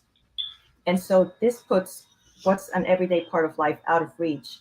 And the justification many times behind these laws is that, it's unsafe to have these people on the road, but in reality, it's unsafe to have untested drivers on the road. And so we made very big progress this legislative session by even just putting it up, because in Oklahoma, a lot of what we hear on immigration tends to be negative. But now that it made it that far, we know that there is an appetite, and we know very well that the community wants this, needs this. And by having people go out there and voting, we can get people into office that know this is a priority and make it a priority every time a legislative session comes around. And that's just one example of a whole lot of issues that affect particular population groups that maybe we can use to mobilize folk to go vote, because the decisions are being made by people we elect to office. Well, and that's what I was going to ask, if there are, what other issues are there that directly affect the Latino community that we need to be advocating for, that we need to know about? David? Where do we start? Wherever you want. I think there were some laws passed. I want to say 10 to 15 years ago that made it illegal to put documents, state documents, in Spanish. Translate them in Spanish. One of our representatives passed that law, which is now, I guess, in prison. But anyway, Angela knows what I'm talking about. Probably you do as well. But anyway, so passed that law, and that law made, for example, books for driver's license. And I know Gabby's pushing the driver's license, and it's a good issue. But you can't even get a book in Spanish, a manual in Spanish, to be able to take that test. So how do you prepare for it if you can't read it?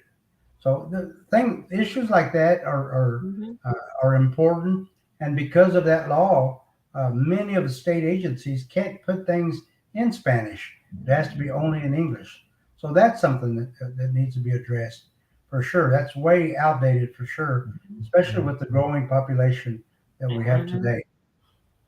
So that's probably one of the biggest issues out there that's affecting a lot of Latino people that maybe speak some English, but maybe don't speak a lot. That's absolutely right. That language. Yeah, I was not aware of that. I was not aware that state books and state forms could not be made into Spanish. I'm amazed that that's even a law.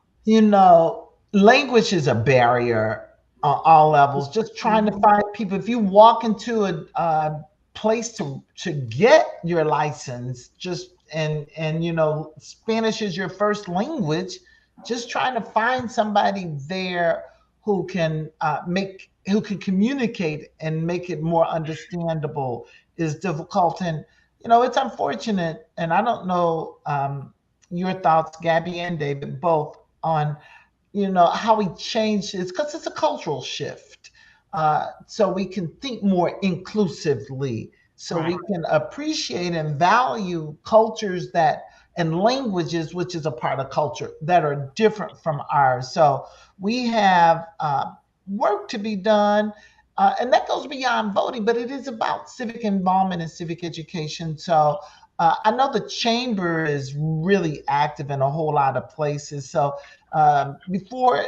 Gabby, before you respond, David, tell us a little more about the work of the chamber and how people might be involved. Yes, we're very involved in the community. We do a lot of programs. Actually, I'm going to brag a little bit about Gabby. Gabby just graduated from a Latino Leadership OKC program. It's a program that was program 9. So we put together several years ago. We noticed that we didn't have that representation in Oklahoma City. And so we put together a Latino Leadership OKC program. Uh, we patterned it after the Leadership OKC. Actually, Beth Short with Leadership OKC helped us put it together 9 years ago. And the reason we did is, but we saw that we needed more Latinos, Latinas involved in many different areas, sitting on boards, commissions, and running for office.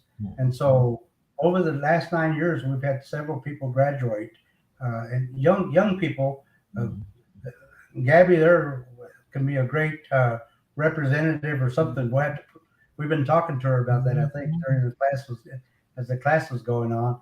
But we need people like her. We need people like young people that can get out and represent the community. And that's one of the things the chamber has done is put that program together and get people into the community, learn about the resources that are available in the community to be able to spread the word to just everyday people to learn about what resources are available to them. And so what we purposely take them to different places to learn about the different programs, the different things that are available in Oklahoma City, so they can go back and help educate the community. So that's one of the biggest things that we do on the social side.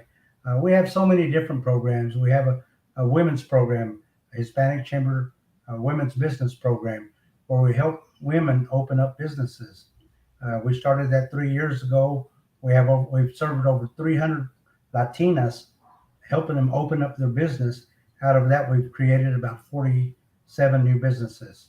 So economic development is a big part of what we do. Yeah.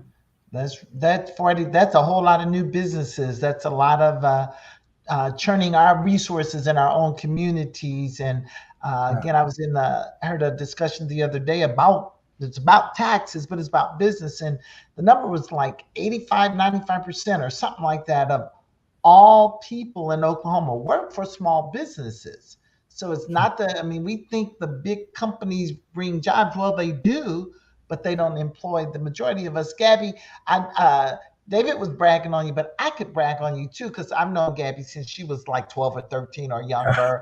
And she's a young person who understands this and works on these issues every day. But kind of take that hat off, Gabby, your professional hat, and just put on your regular Gabby, community activist, community advocate person, and young person too. Talk to us a moment about some of the things that you think we could do better or need to happen to engage more voters in the Hispanic community. Well, right now I'm seeing kind of two sides of I guess my generation. I see one side that's really energized, that understands the importance of voting, of how who we send to office affects our lives, how they make decisions for all of us.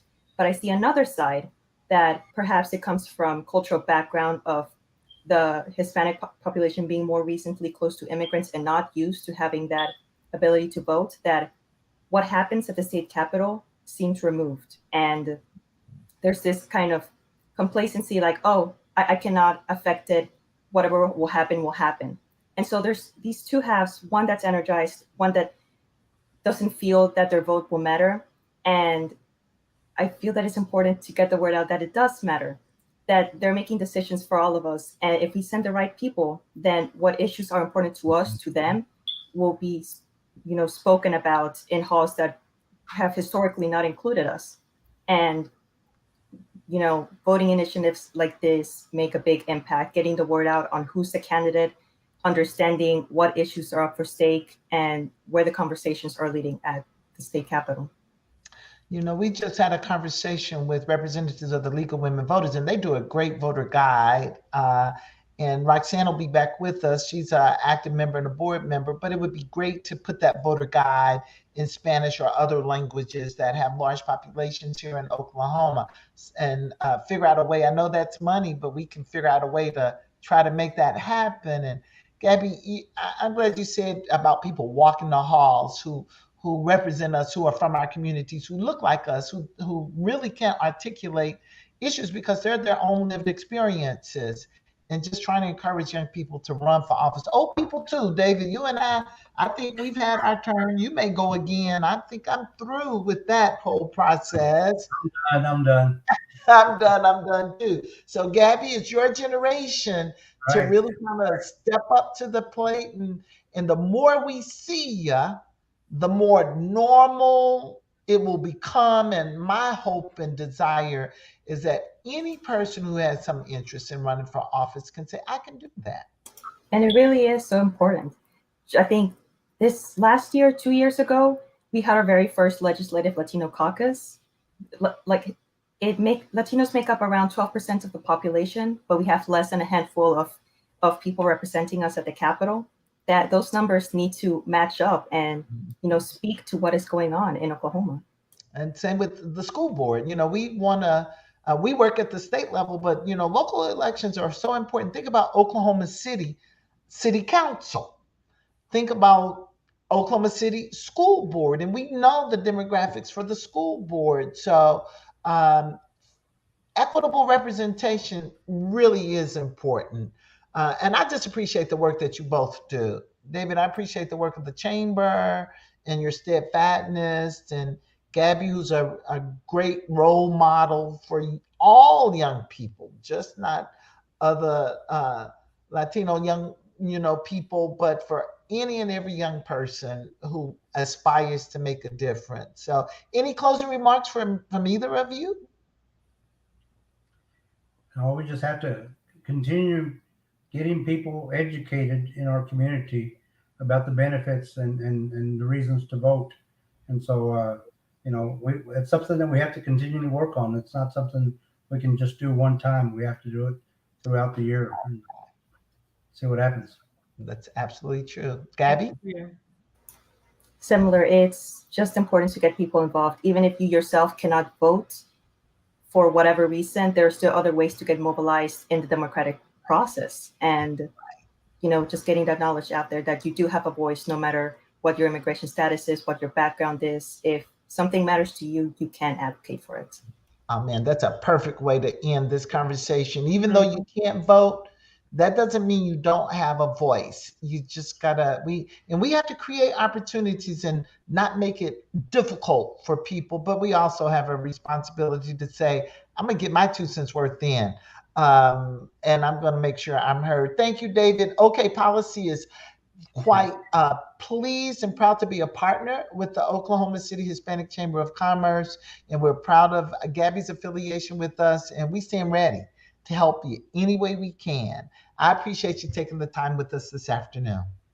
Thank you. You guys have a great day.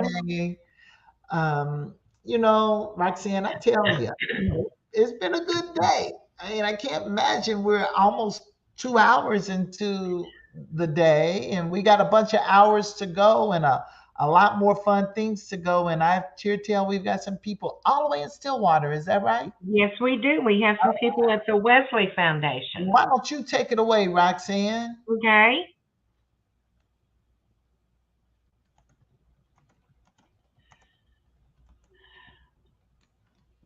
Oh, we lost him.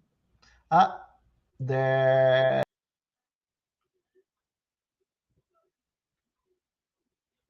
Okay, well, it looks like everybody has been lost.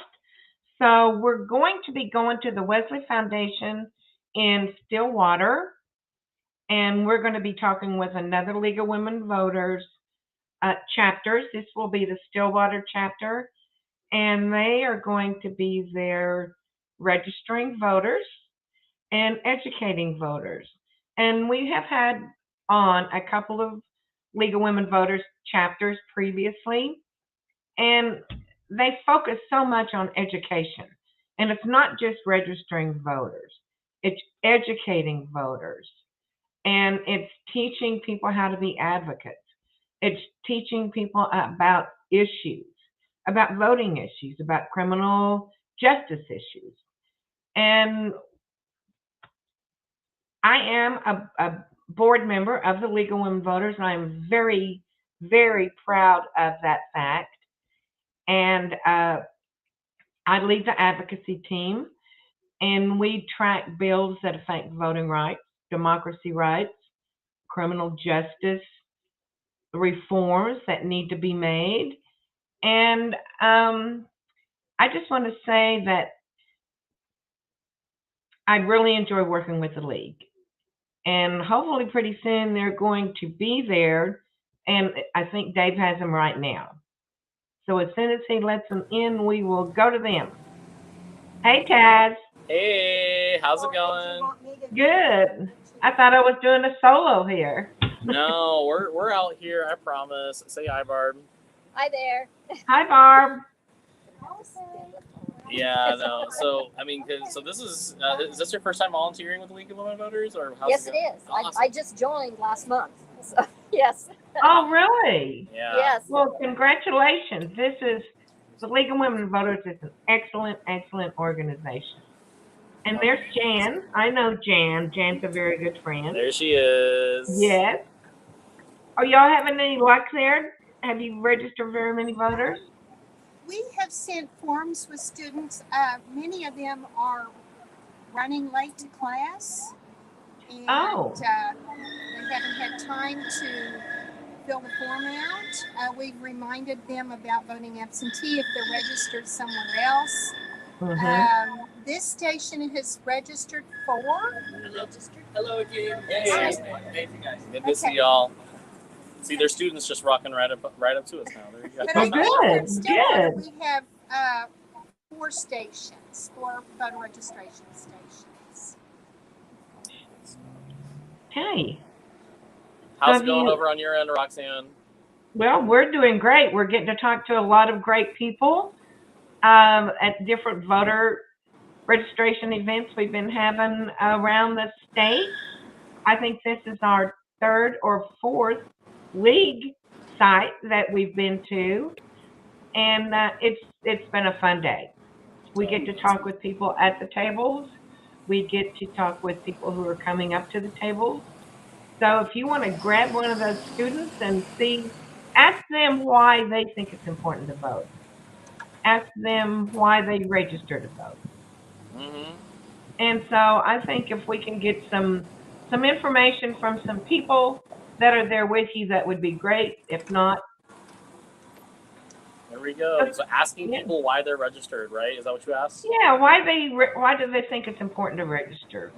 Why do they think it's important to vote? Why did you register? Well, golly, I don't know. Well, when I was in college, you had to be 21 to register to vote. Oh.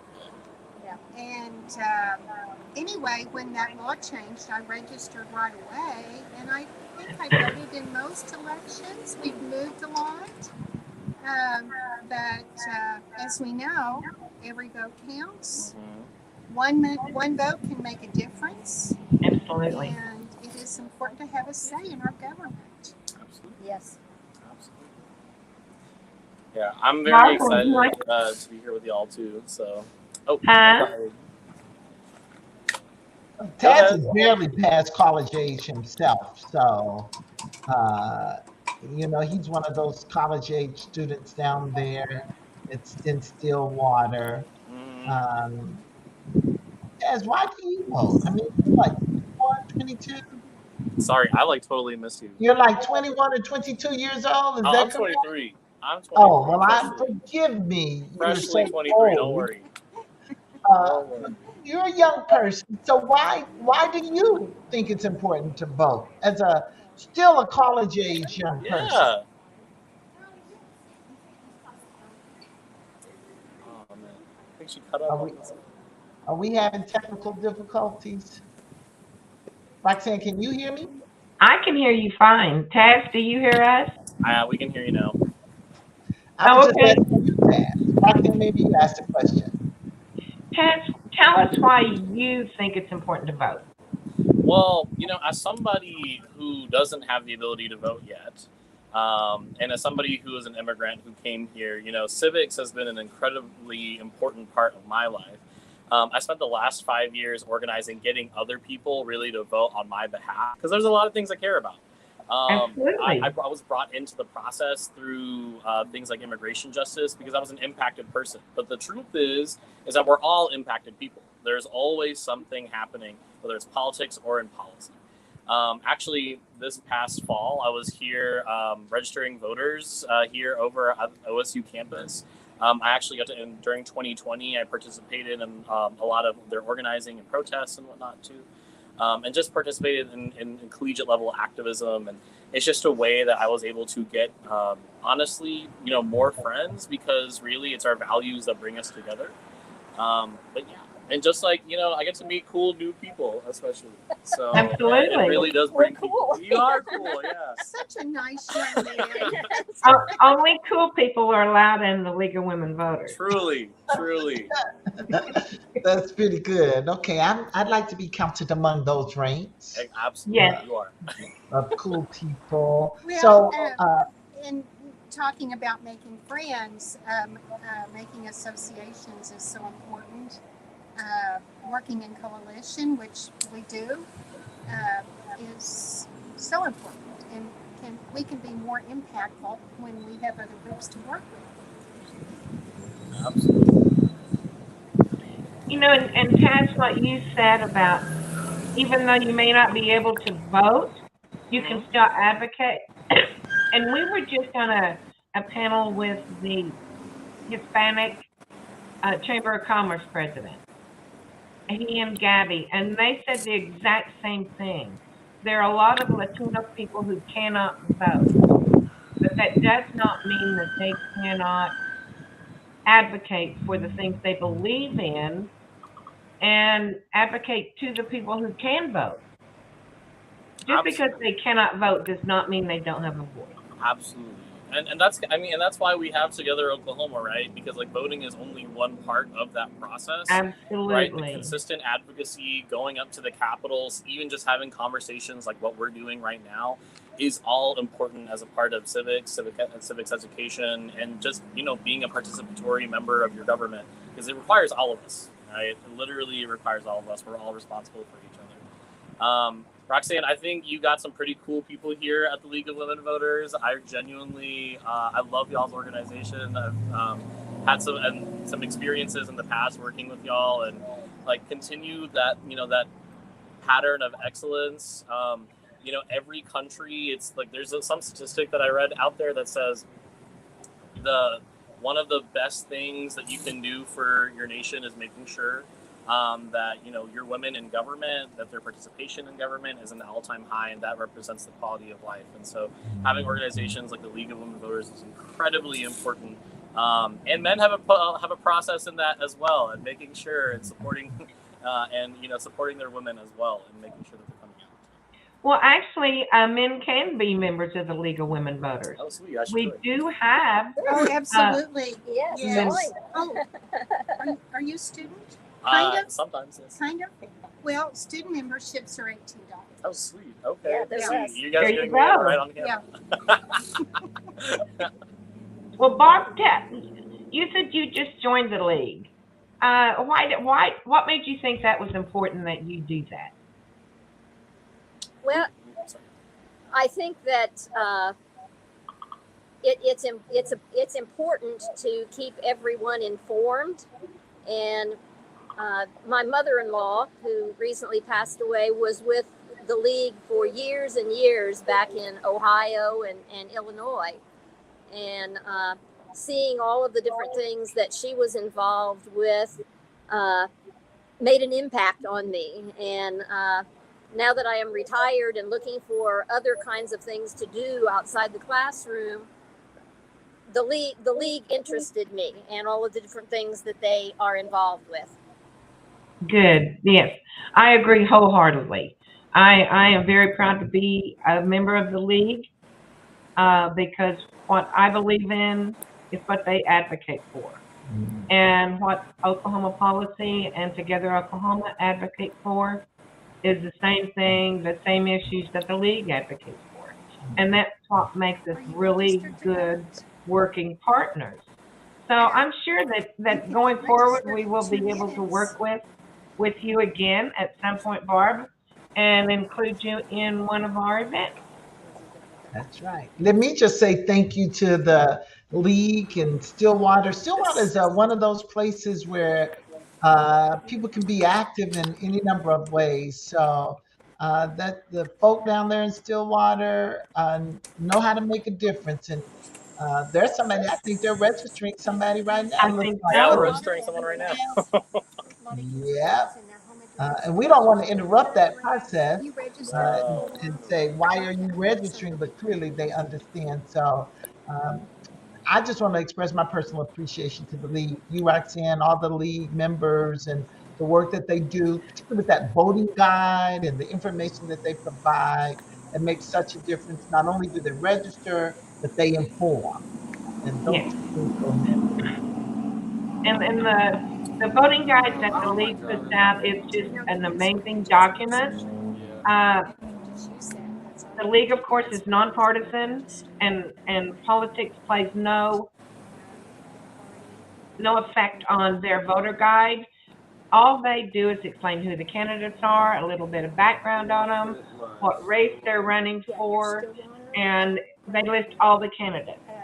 And like Jackie was saying the other day when we were at her library, uh, they explain what the governor's duties are, what the lieutenant governor's duties are, and down all the way through the ballot. So you know what the person you're voting for is saying that they're going to do for you if That's they are elected. that's right. So That's you have to educate yourself and go vote.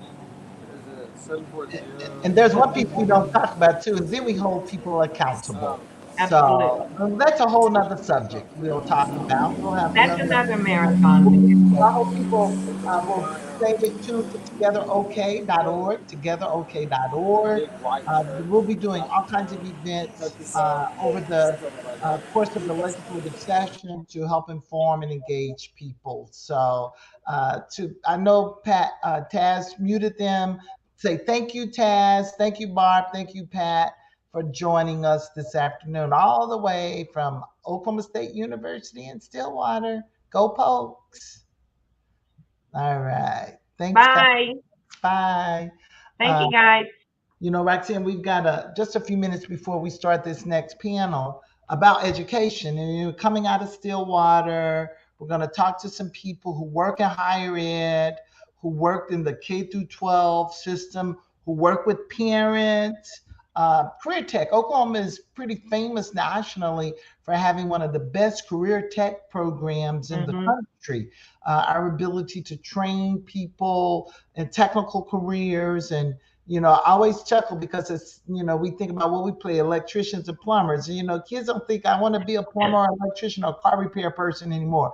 Well, we're going to always need electricians, plumbers, and people to fix Absolutely. our cars, and they make pretty doggone good money. But, even in the airplane business, to train people how to fix airplane engines and stuff. Career Tech does, but they also do a lot of college prep for people who want to go in the health sciences or engineering. So we want to talk to them because obviously in education, the decisions of elected officials make a huge, huge difference in that. And I know Katie's somewhere listening. Katie, if you're listening, come on into this pre-conversation because Katie's going to lead this discussion with some of our education folk and talk to them about why they think it's important to vote and how we get more people engaged and what are some of the key issues that they're facing. So, Katie, how you doing? You've been everywhere. I'm good. I had a wardrobe change, a venue change. I'm excited to see both sides of our event today.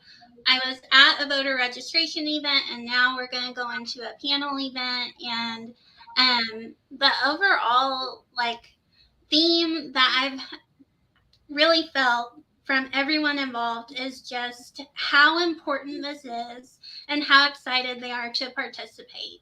Um, it's just been a really awesome day. This is my first National Voter Registration Day celebration, and I'm excited to moderate our panel. Well, I hope that everybody is here. I think all your panel is in place, and I don't have introductory information, so you can ask them to introduce themselves. And I'm going to come back. Roxanne and I'll come back toward the end of the conversation and maybe throw out a few more questions. I expect they may not have time. They're all talkers, at least those that I know well. But we'll come back and join you toward the end of the panel discussion. Thank you, Katie. Thank you all. All right. So our panelists are coming in. This is our education panel.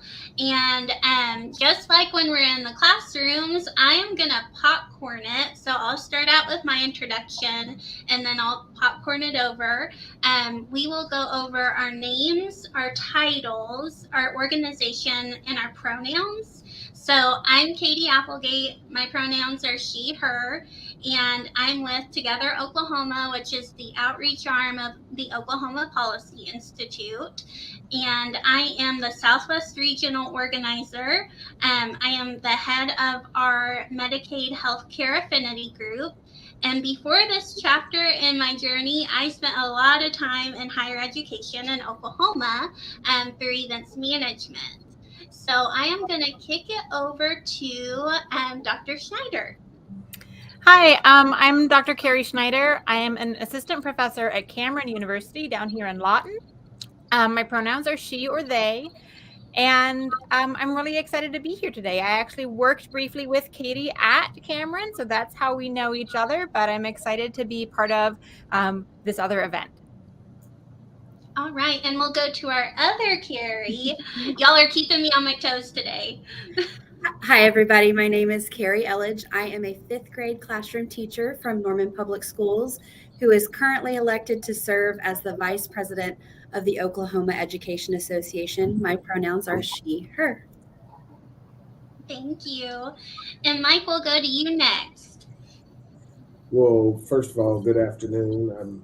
I got a couple of screens going on, and the camera's not actually on the screen that's right in front of me. So excuse me for not looking directly into the camera. But again, I'm Mike Shelton. I serve as the Intergovernmental and Community Liaison for Metro Technology Center in Oklahoma City. I also was a 12-year member of the Oklahoma House of Representatives. Thank you. Thank you for being here. And last but not least, we'll go over to Tammy. Hi, I'm Tammy McCartney, and my pronouns are she, her. And I am the Vice President of Advocacy for Oklahoma PTA and a former teacher, former media specialist, and current full-time mom. Thank you all for being here. I love that you each bring a really unique perspective on education to the panel, and I'm excited to get into some of these questions.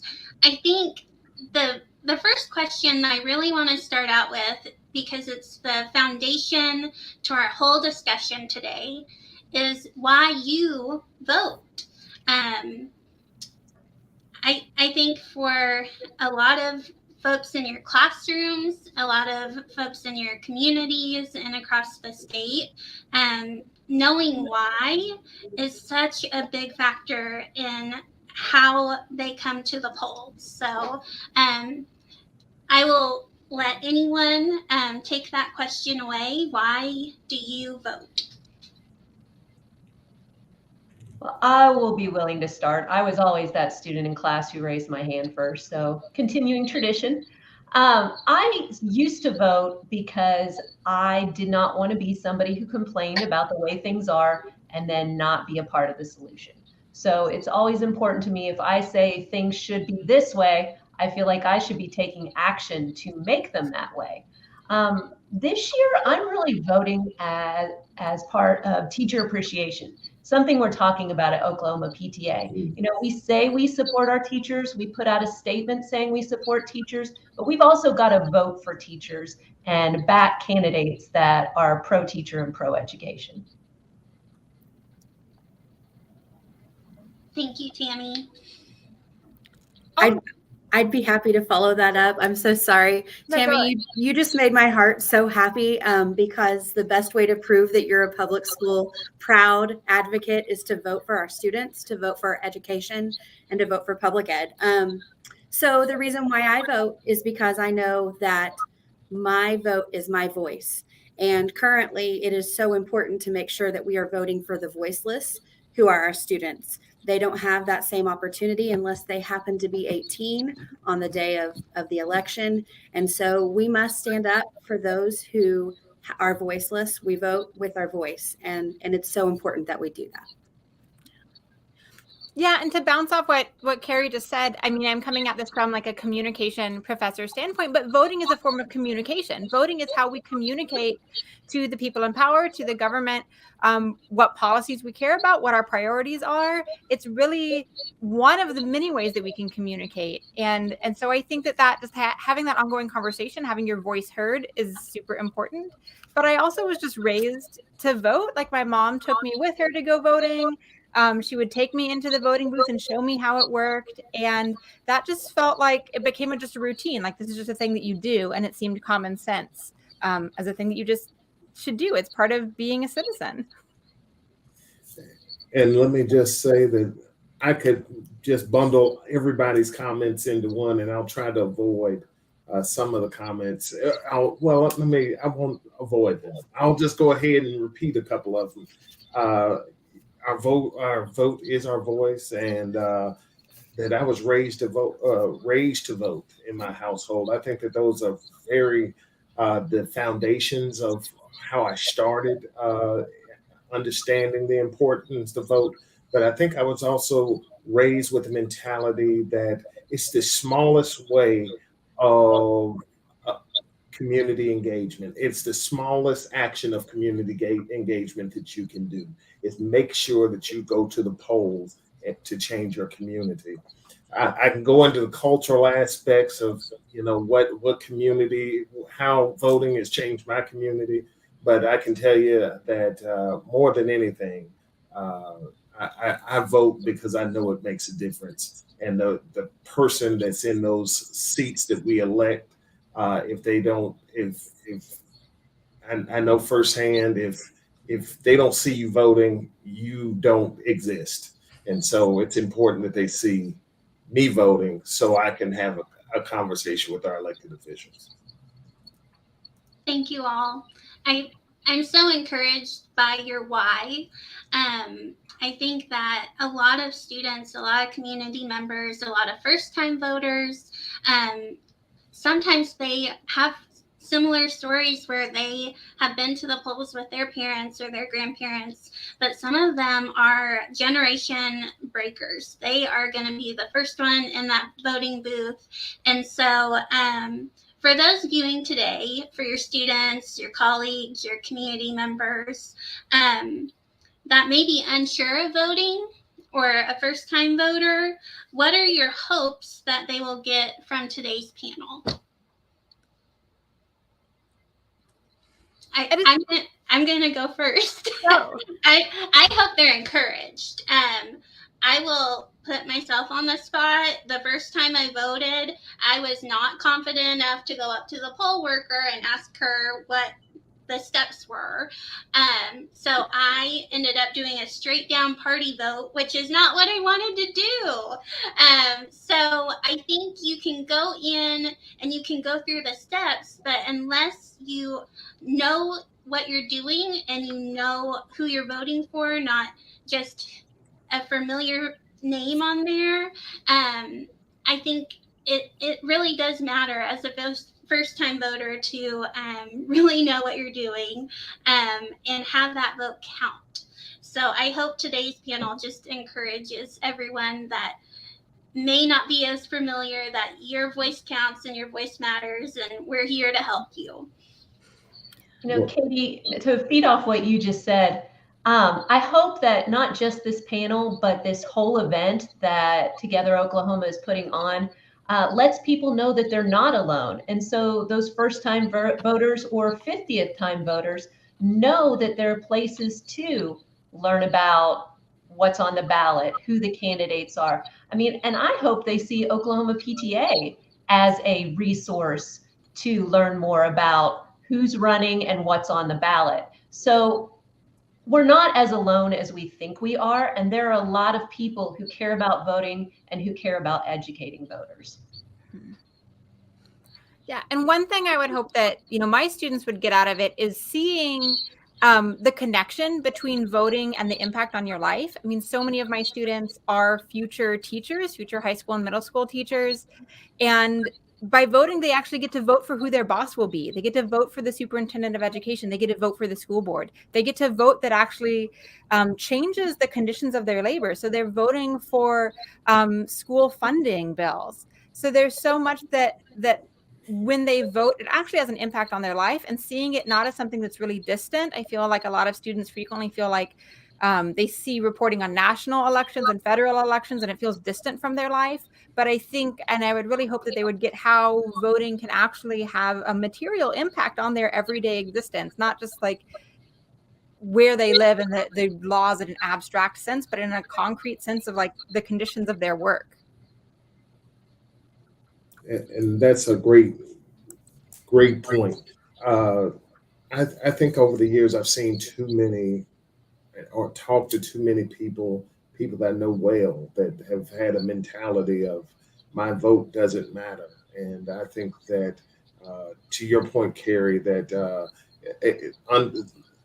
if I could get something, if people could get something out of this, it is my hope that they truly understand the impact, micro and macro, of how politics plays and how their role is so important to the overall, your overall life. And you know what? I've got some really interesting statistics for you all. 4, 3, 2, 1. Those are numbers you need to remember. We have 4 million citizens in the state of Oklahoma. 3 million of those citizens are eligible to vote. They are old enough. They are qualified. 2 million of them are registered to vote. 2 million of the 3 million are actually physically registered to vote, but only 1 million of those people vote. And so when we talk about hope and what matters, I think so many of those people think that their vote does not matter. And I can tell you firsthand, the very first election I voted in, I was 18 years old, and I had a candidate that I was really supporting for governor that no one thought could win. And believe it or not, that person did win. So every single vote matters. Every single vote counts. If you're one of the 2 million people or 3 million people who think my vote doesn't count, just think about if all of us got together and we made our values, our voice, our priority heard, we could really make a difference for the state of Oklahoma and for the students in our state. Yeah. Y'all are wonderful panelists. I'm getting like little nuggets of just encouragement and knowledge, and I'm so glad that Carrie, you brought the statistics and the numbers in. I knew one of our EDU panelists would do that, so great job. You all kind of went on to the next question a little bit, but I want to just put this out here, and feel free to like chew on it, repeat yourself a little. That's a-okay. My question for you guys is, in your roles, you do advocate, you do inside the classroom and outside the classroom touch community lives. So what are some of the key issues that affect the people for whom you advocate? What are those key issues, and what are those key barriers? Someone touched on it earlier, a few of you did, that there's this discouragement, this downcast spirit where it's like, my vote doesn't matter. I just am so discouraged, and why does any of this matter? So I see that barrier a lot among people my age too. But let me kick it back over to you all. What are those key issues and those key barriers for whom you advocate?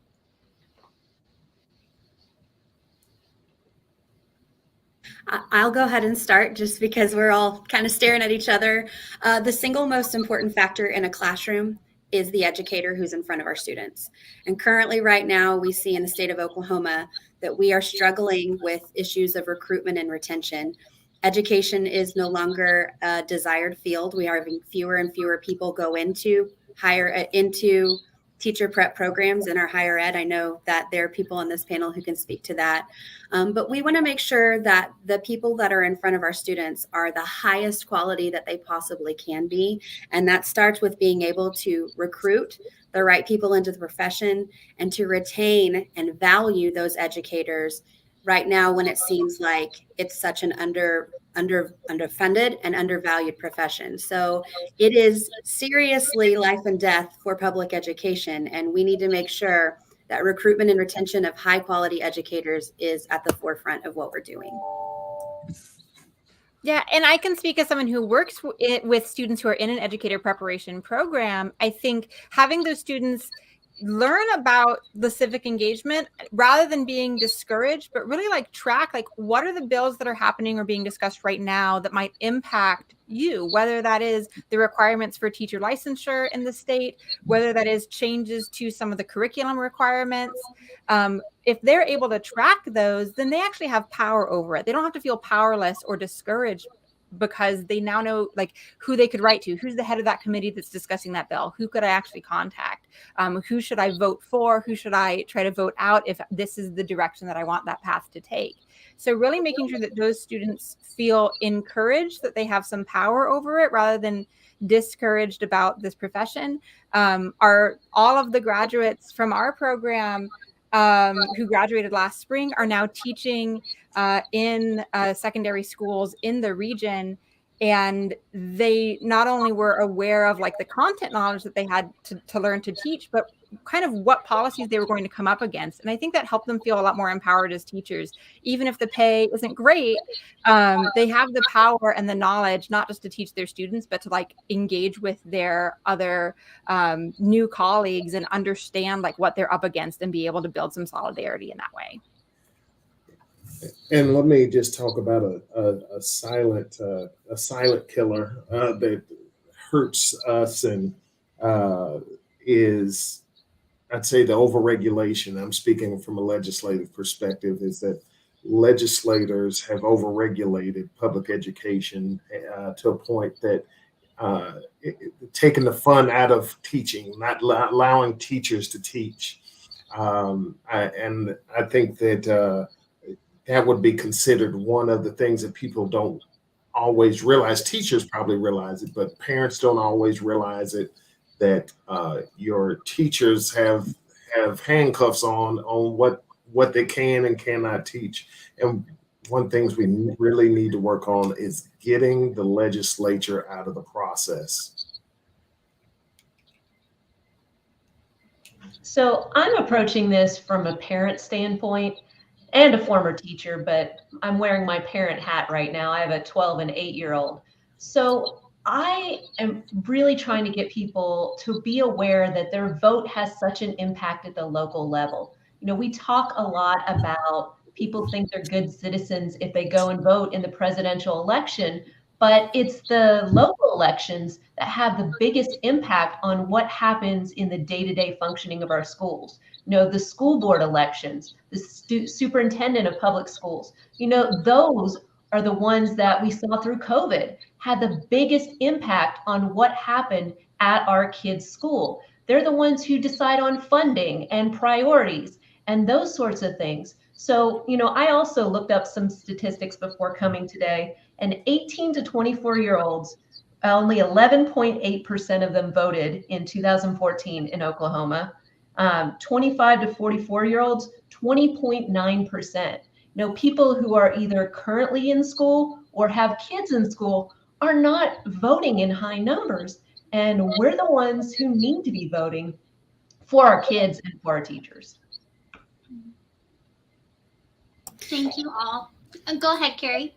All I was going to say is every single issue that affects education from pre-K through 12 to higher ed to career tech, every single aspect of public education in the state of Oklahoma and even in our country is decided by some kind of deliberative body, be it a school board. Some places have city issues that affect education.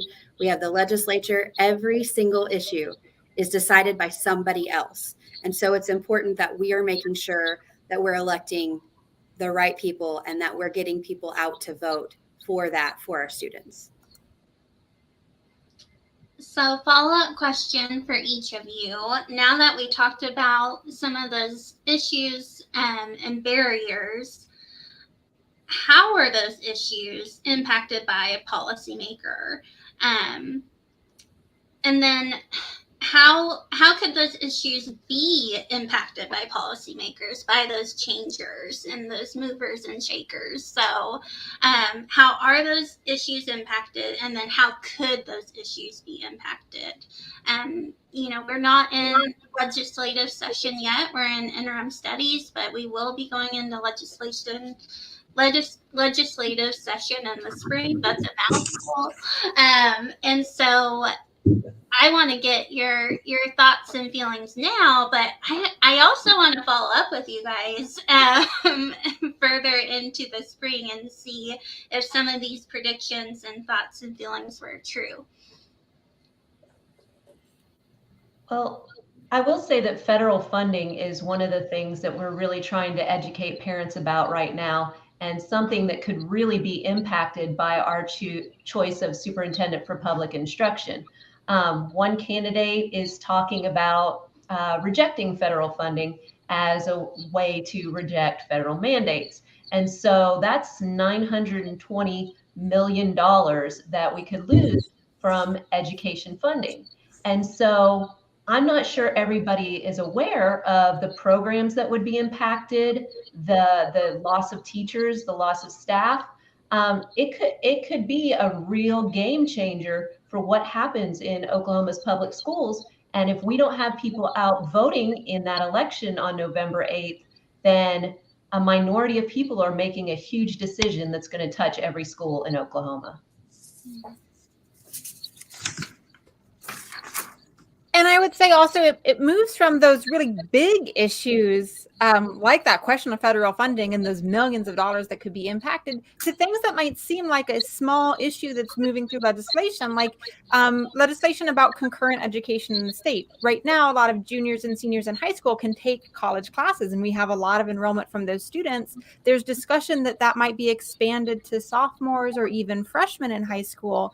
And that not only impacts higher ed and where those students might be taking those classes, but it also impacts the high schools where those students might be leaving from, right? And so something that seems as like that's a minor bill and we don't need to pay attention to it has a huge impact on the ground in terms of the schools that the students are coming from and the schools that the students are going to. So I think it's so important that teachers and people who care for students on all levels are really paying attention, not just to the big issues that are being questioned up in the state and at a federal level, but some of the things that seem maybe small on the surface, but that can have a really huge impact on people's lives. And let me just share this with you. I kind of broke up, my sound broke up, so I didn't hear all the question. I'm trying to put together what you all are talking about by listening to everybody else. But I can say from a career tech standpoint and understanding the importance of high school, those that can go to college, those that can get a master's degree, that's wonderful. One of those issues that need to make sure that we keep an eye on is making sure that our children are exposed to not only college. I feel like we went so hard, college, we abandoned technical trade. And I am hopeful that our legislature, our families understand the importance of our students looking at both sides of that spectrum, those that can make it in college, those that will have a very prosperous life by going into a technical trade. So I'm hoping that the legislature looks at some expansion of making sure not only we allow students to get into college at an earlier age, 9th and 10th grade, but also give them more access to those technical trades. So on this issue, we always talk about how the students are our future, which is totally correct. They are the future of the state of Oklahoma, the future of the country, but also they're our right now.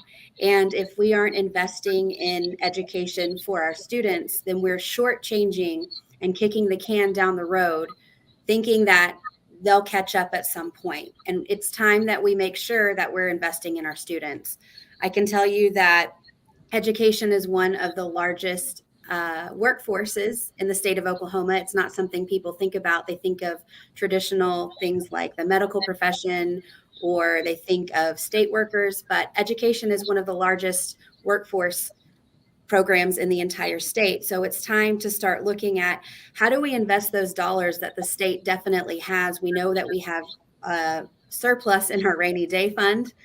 We have relief money that came from COVID.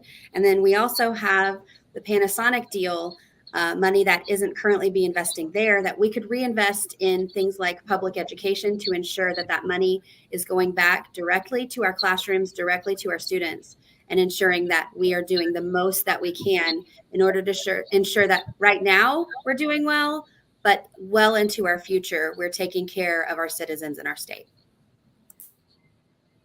Carrie, I'm going to put that as a banner in my office area, that they're the future, but there are right now too.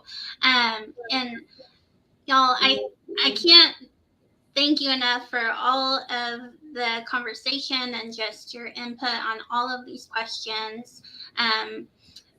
Mike, I'm gonna go off. I'm gonna ask our question, but I'm gonna go off for just a second off script. Sorry. Okay, policy folks. So the importance of voting and educating people to vote, but the tie between education and voting as well. We could talk about this all day together. Carrie, Dr. Schneider mentioned that I worked with her on a college campus, but before that, I was in the Great Plains Technology Center in their nursing program and got my CNA. So now that I'm in policy work, I have some of that background and some of that foundation from my CNA training to take into healthcare Medicaid legislation. So wherever you come from, whatever campus you're on, whatever path in life you're in, whether it's college or tech or you're working, non-traditional students, your vote is your vote.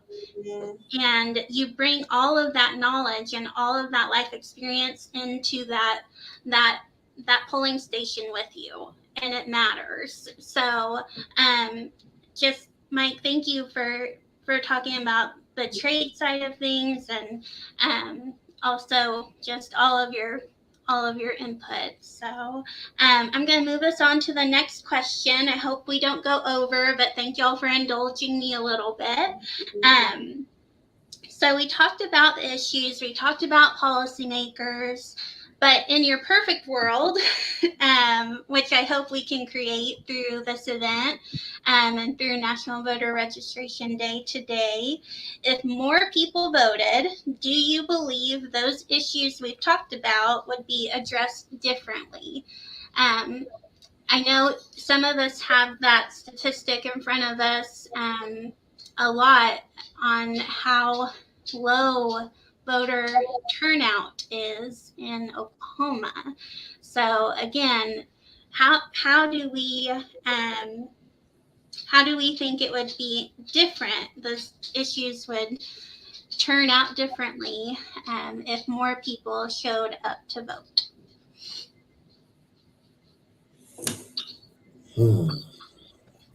I was really inspired by what Carrie said about the students being our future, but also our right now. And from one of the other voter registration sites that I was listening in on before I joined this panel, where they were talking to a student who wasn't yet able to vote. And I work with a lot of young students who aren't yet 18, aren't yet able to vote, but they when you encourage them to research an issue, just in a freshman writing research class, and they're researching an issue that they care about, and then maybe writing a letter to someone who could do something about it, they do care about these issues. They are engaged. And once they see that their writing could have an impact, that they actually wrote a letter to the governor and they got a response, or they actually wrote a letter to, the superintendent of education and they got a response, they realize, oh, I actually do have impact on this. And just from hanging out with all of these completely awesome young people that I get to teach every day, they are the future in just like this fantastic way. If once they get clued in, once they start paying attention to the issues,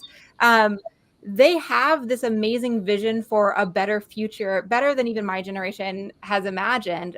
They really are focused on equality. They're focused on fairness. They see something that is wrong and unfair, and they want to change it. And so I think that's kind of the utopian vision, is that if more of these people actually do participate, and as these young people, even before they're able to vote, start participating by communicating about legislation until they're ready to actually vote, I think the future is bright, getting these young people engaged. I think that's also true for parents. Parents also have a vision for their kids' future. And I feel like we are so much in the trenches, getting kids to soccer practice, cooking dinner, that parents lose sight of the fact that taking the time to vote is essential, almost as essential as getting kids to soccer practice and cooking dinner, to their kids' future. And I feel like if we had teachers and parents 100% participation, our legislature would look very different. We wouldn't have this atmosphere of fear right now, and maybe the political rhetoric that we have going on. We'd have more of a collaborative, we have some problems that we need to solve, and how do we do that together? And I would just love to follow Tammy. She is such a good collaborator and ally that works with us on education coalitions. We have to be the people that we want to see. We have to provide for the future. And something that's so intriguing to me is hope is actually a much greater significant factor in races in legislation than fear is. And so we have to make sure that we are capitalizing on that vision and that we are providing the hope that we can for our students and for the future. And I think I would just mess up anything that's already been said. But I just want to talk about, just for a moment, how important teachers are. They're not the sole reason that students go to vote, but getting a teacher that is inspirational, and the freedom to teach a class, the freedom to have candid conversations in the classroom on what's going on, how devastating laws are being passed about critical race theory, they're banning books and all that, how those things sometimes it inspires people to get engaged. But I think that those conversations are so important in the classroom to inspire others to get engaged in the political and voting process. Mm-hmm.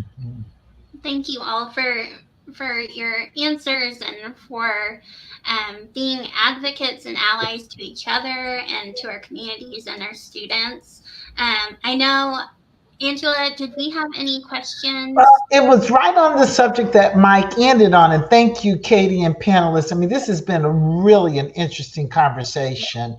And I listened to all of the panelists, and they talked about their own personal experiences voting and saw their parents and understood. And I immediately thought about kids who didn't have parents that voted, who never were exposed to any political process, and thought I wanted to ask them all, but it was right. I'm going to maybe not come right back to Mike, but I want you to weigh in as a former elected official. So, knowing that there are young people who don't really have a clue about this, is there a role for educational institutions? Mike, you were talking about teachers, but in light of what happened in Norman, we know what happened there. And for viewers who may be listening, are watching, a teacher was separated or terminated or quit for trying to encourage your students to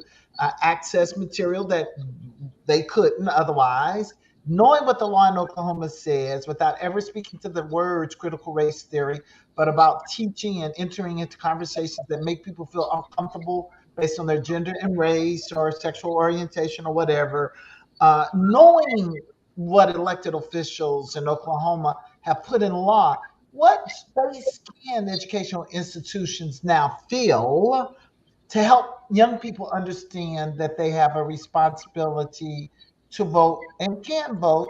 And then what can we do to really ultimately maybe change those laws? Let me just jump in here just real quick about, of course, the legislature puts in these laws, and the legislature will, the Supreme Court will either decide it's unconstitutional, or the legislature will remove the laws from the books. But I can tell you firsthand is that nothing happens at the legislature because it's just the right thing to do. And that's probably, I hope that is something I leave with everybody, is nothing ever happens just for the right thing. And it's so important that parents, PTAs, the squeaky wheel truly gets the oil. And you got to put pressure on your legislators. People have to go up to the Capitol to make sure that their legislator, they need to see you in that building. As I know Angela's heard this statement, if you're not at the table, you're what's for dinner. And that is so true in that building. And so, and I just need to make sure that everybody knows squeaky wheel gets the oil. And the only way to change that is engage your elected officials and put a lot of pressure on that elected official to do the right thing or run against them. I mean, I think one thing that we can do, and that I've done, and that my colleagues have done with our students, is we don't tell them how to vote. We don't tell them how to think about an issue, but we do teach them how to evaluate whether a source of information is trustworthy. We teach them how to do research. We teach them how to form an opinion that's supported by evidence. And for some of the projects, every freshman does a freshman research writing paper or writes an argument. One of my colleagues, as the students find a current piece of legislation under debate and pick a side on that and do some research to find out, do you agree with that or not?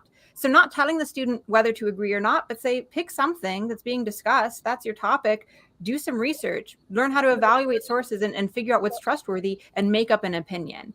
And I think giving students the tools that they need to find an opinion is a great way that any educator, regardless of what, shackles are put on you by the state in terms of what information you're allowed to give students, you can teach them how to evaluate sources. You can teach them to do research, and you can teach them to think critically. And once they become critical thinkers, they are going to make some better decisions maybe than are already currently being made in the state.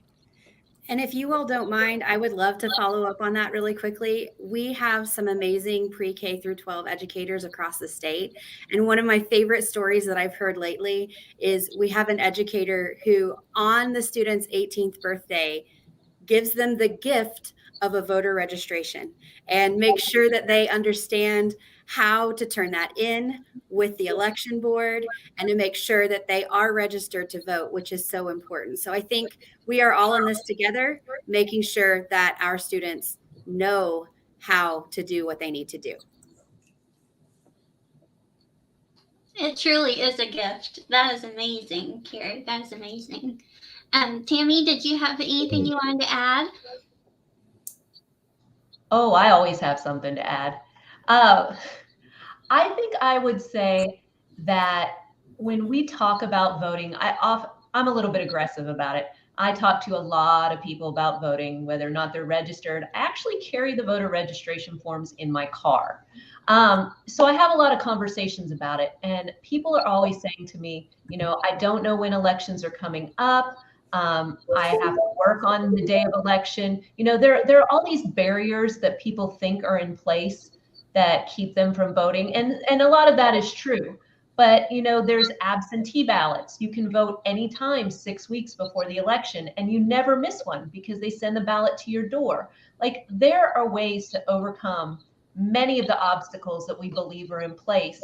And there are lots of people to help voters overcome those obstacles. So I think that we can't lose sight of all that's in place to support voting, to support reasonable discussion about legislation, ways to communicate with our legislators.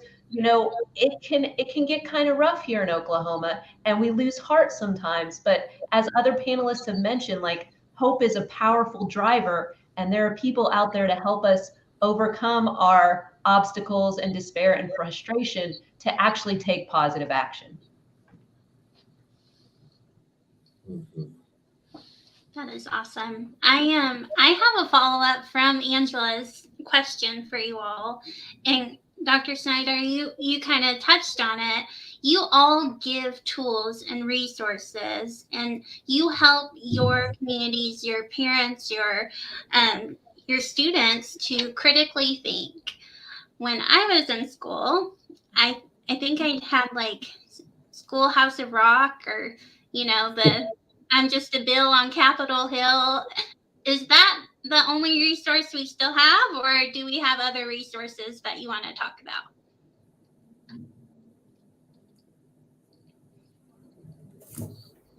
I mean, I know my colleagues over in political science and in history absolutely teach how the process actually works. So I know students, once they come into college, they're getting that information. They're required, and this is another requirement from the state, they have to take a U.S. government course to get their degree. That's one of the gen ed requirements. And so they are learning that. I don't know how much of that process they're learning in K-12 or before they get to that U.S. government course in their college gen ed. But I also know that a lot of the kids are clued in on TikTok and on Instagram. They have opinions about things that are going on, and they're sharing those opinions through social media. And I think that kind of serves the same role in some ways as, Schoolhouse Rock back in our youth, of young people informing each other about what's going on and what to do about it. I'd just like to follow up with that because I want to brag on our youth advocacy committee right now. We have a member who's just really gung-ho about educating her fellow students, and she is on the Broken Arrow Student City Council, and they are going to be developing videos about the voting process. And so it's on our students' radars, and they care about it more than we think. My hope is just that in the process, I'm not going to speak necessarily to what they're doing in schools, but I can just that we get good information out there, and that it's trusted information. I'm not sure if PTA can endorse one informational site or over another, but they need to know that the PTA is marked off on this, or trusted sources, because our students they can be swayed one way or the other, and we just need to make sure we get them good information. Katie, that was a great follow-up, because this is, we talk about the role of education, used to be, reading, writing, and math, and, when I was growing up. And then I live the era when it says, well, we can't be everything to everybody, and that's not our job as educators or school systems. And now we say it ought to be more, and there's a state law that you have to at least teach some level of finance, and blah, blah, blah. So my question, and you can answer with a yes or no or whatever you want, should civics be a required course for young people in high school? 2 thumbs up, 5 thumbs up. Mike, you're a parent. Should it? Absolutely. I think it should. And, but I am also, I think school board should make that decision and not the legislature. Sounds like a true elected official, former. I will say one resource that our teachers didn't mention that I will is Oklahoma Policy Institute. We are nonpartisan. and we're a nonprofit. So all of those great colleagues that I have on the policy side, they can help your students find resources in the area, or if they're writing a paper and need some of the statistics that we were talking about earlier, we got those. So I don't sing though. I'm not gonna do the Capitol Hill thing. I must know because my kids watch that one. And we're a great resource, OK Policy and Together Oklahoma, for how to be an advocate. I know OEA has information, Oklahoma PTA has it. I mean, so it's a whole lot of information out there.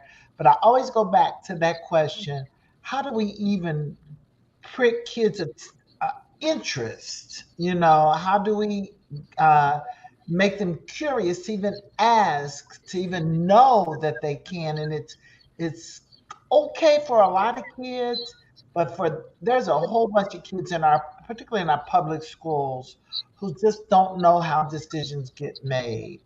And they grow up and they become 18 and older and they don't vote and they don't think they have any power. So they need to see us doing it, Angela.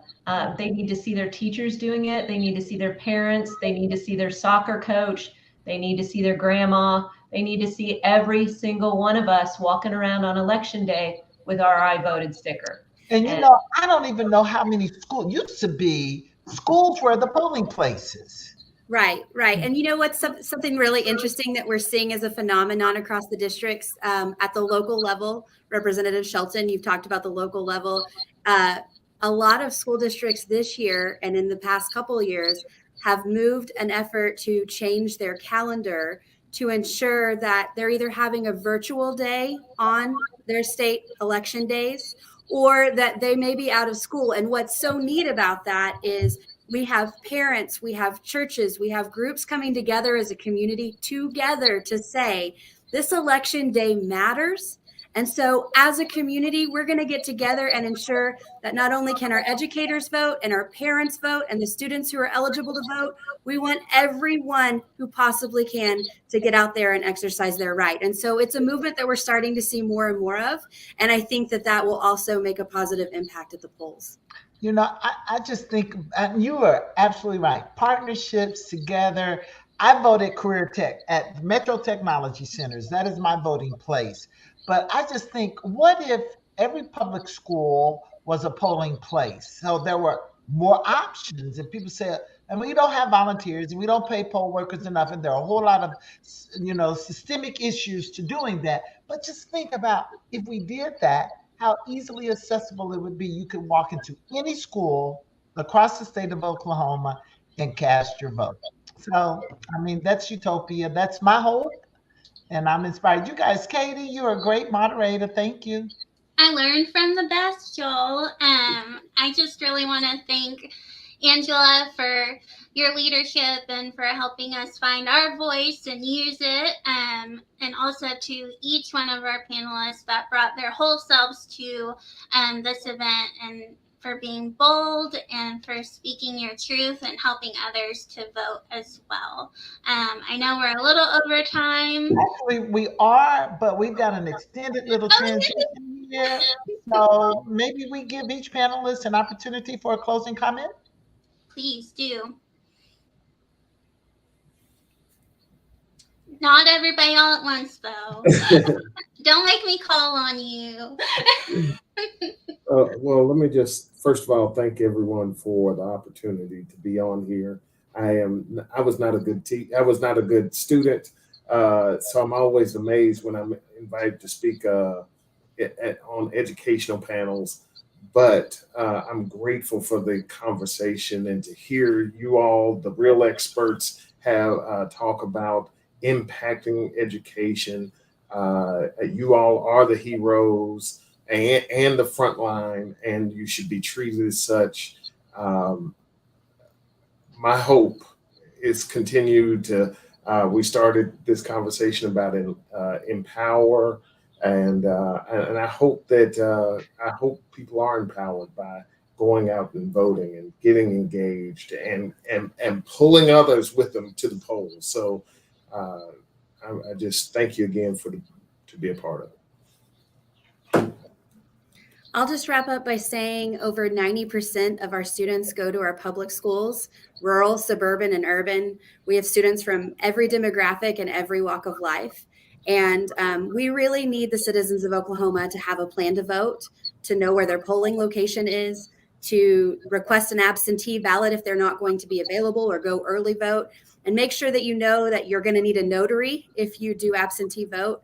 But going back to what we started this with, the best way to prove that you are public school proud is to vote on behalf of students and to vote on behalf of the profession and public education. Do not vote for the letter next to the name. Vote for education. Amen. Oh, it's hard to follow up on that, Carrie. No, that's You made right. a challenge. I saw a video today on Facebook that was kind of spoofing the PTA, and it had this PTA mom like reporting on people and who had volunteered and who brought stuff to the bake sale. And I kind of laughed to myself because I'm that PTA mom who's in the carpool line with her voter registration. And so what I want people to see PTA and all of these organizations, all of us as advocates, more than fundraisers, more than anything, we're advocates and sources of information on voting. We are also nonpartisan. We don't endorse candidates. We'll remind you to vote. We'll remind you to register to vote. And we'll talk about issues, but we don't endorse any candidates. And so I just want to remind parents out there, your vote is a form of teacher appreciation. Your vote is the way of enacting the future you want for your kids. Like, voting matters, and we all need to be at the polls on November 8th. I think it's impossible to follow what my colleagues on this panel have said, but I think, just to reiterate something I said at the beginning, is that voting is communication. Voting is a voice, and voting is a way that we get to communicate with the systems that are running the state. That's how we talk to them. And so just making sure that students know that it's not an obligation, it's not this onerous task, it's really just a way of talking. It's a way of talking about what we care about. It's one of many ways. They can write letters, they can call, they can send emails, they can pester each other and make social media campaigns to try to encourage each other. And voting is just one more voice that they have, and it's worth using. A+ to everyone. Great job.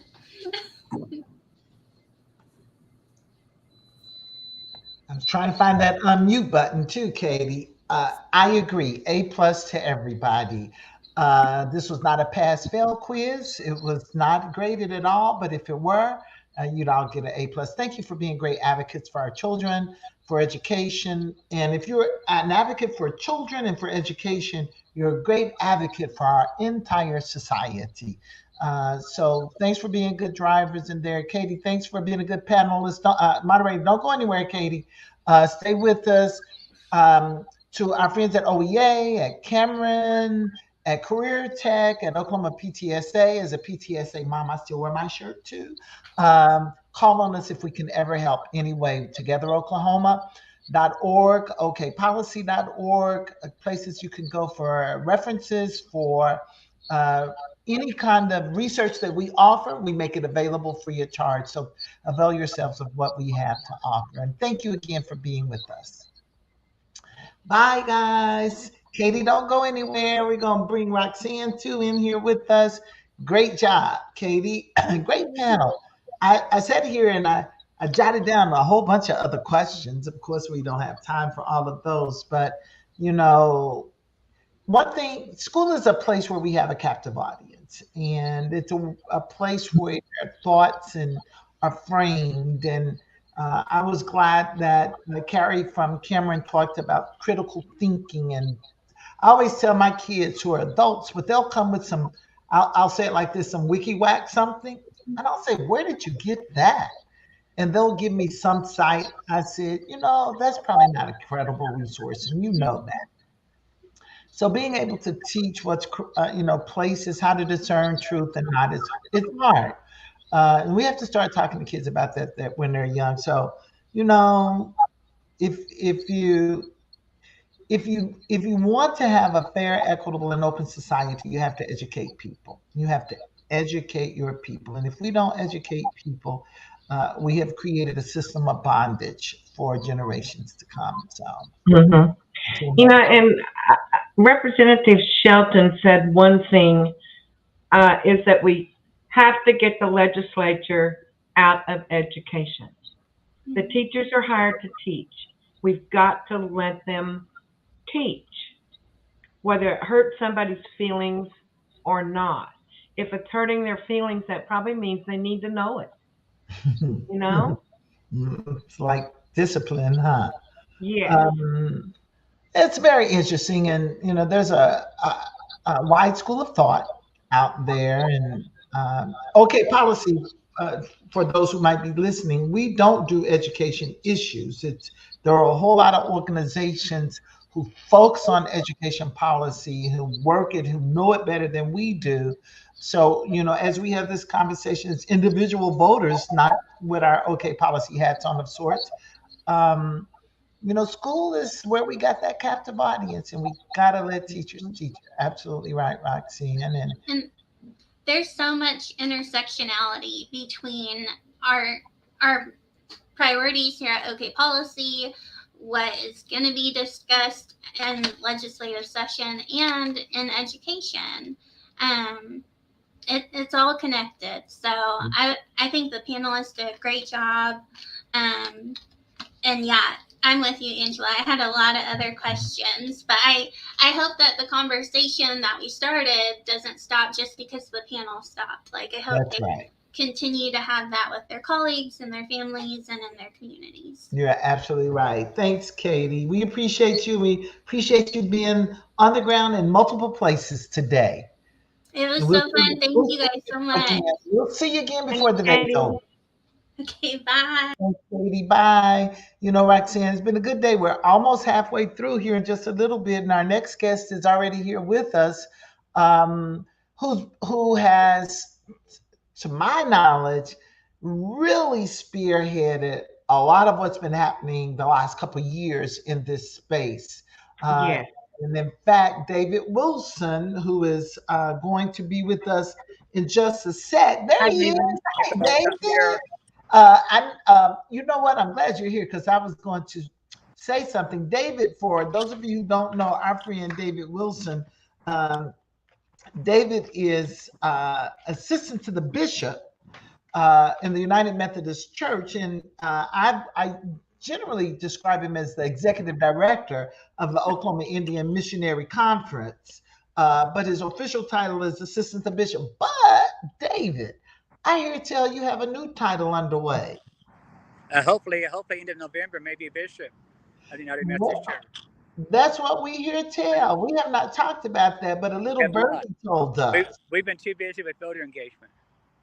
Well, you've been busy just doing voter engagement, and I'm glad. So here we have David Wilson, who is bishop in the United Methodist Church, who works very closely with the Oklahoma Indian Missionary Conference, who's out and about and around right about now, registering voters. I'm sure he disappeared, but he's still with us. He Rock the Native Vote. When Dave comes back, I'll have him describe what they do. We were together last Tuesday, I guess it was, at Oklahoma City Council meeting. And when the Mayor David Holt, proclaimed September 20th, National Voter Registration Day in Oklahoma, I'm not sure, but between Dave Wilson and the United Methodist Church and Ruth Roth and others, the young lady, Miss Green, who is their new layperson's president, they were able to provide the information and have the mayor proclaim this important date in our work in the city of Oklahoma City. I'm stalling and stretching. Dave's gone, he'll come back. But you've worked a lot with Rock the Native Vote, Roxanne, right? I have. I just met David recently. But I'm really happy to get to know him better and to work with him today. Roxana, what is Roxana's last name? Foster. Roxana Foster is the one that I normally work with that represents Rock the Native Vote. And as you said earlier, they are having events all across the state today. Mhm. And their main focus is getting people registered to vote because they know the importance. They know the importance. I'm going to see if I can find this email that David sent to me last night, and I think he's coming back. I hope his phone isn't. There he is. I'm here David at sent me an Sept email. and I have a bad signal, I guess. Okay, well, that's okay. We're gonna while we got you, we're gonna let you talk too. But I was gonna say you were in. I don't tell us where you are. Tell us where you are. Tell us what you guys are doing. Rock the Native Vote. Take some minutes, catch your breath, but describe to us your engagement in this year, last year, and this important time. Thank you, Angela.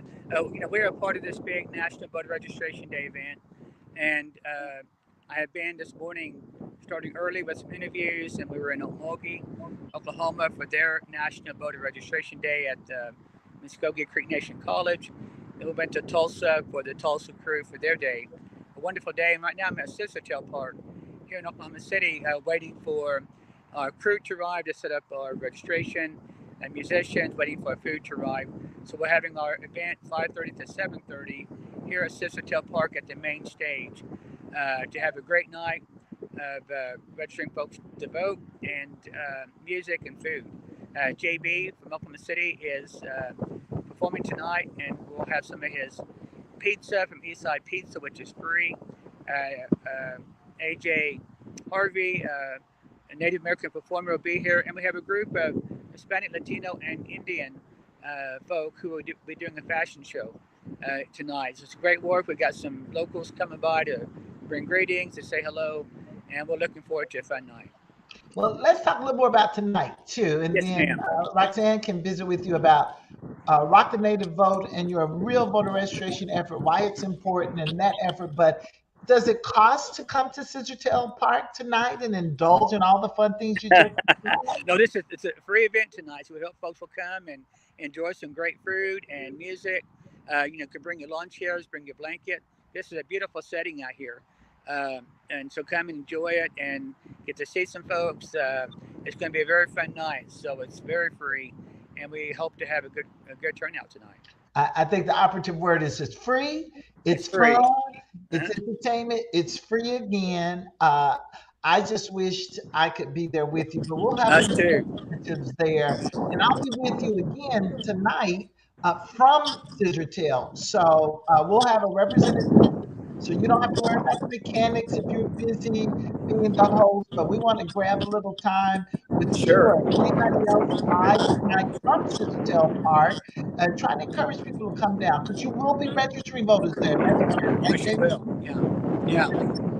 Rock the Native Vote will be registering, and then we have a Hispanic Latino group at OU, Latinos Unidos, will also be registering. All kinds of folk out here working and doing some great stuff here at Sept. This is one of 12 events that Rock the Native Vote is doing across the state today, stretching from Oklahoma City to Miami, Oklahoma. 5 college campuses, really getting after it, having a great day, and heard great reports back from all over the state already.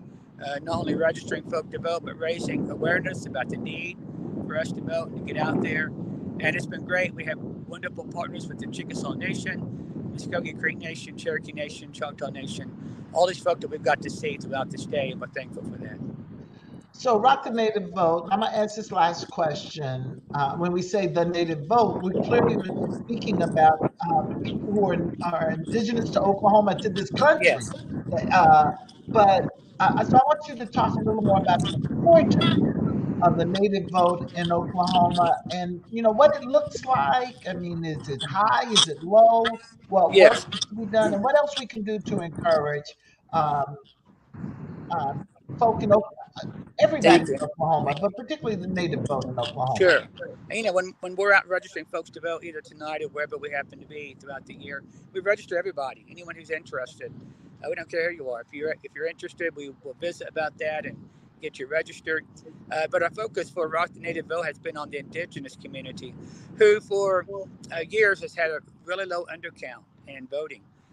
We do well in tribal elections, but we have to talk about how decisions are made affecting our tribes, our nations, across the state.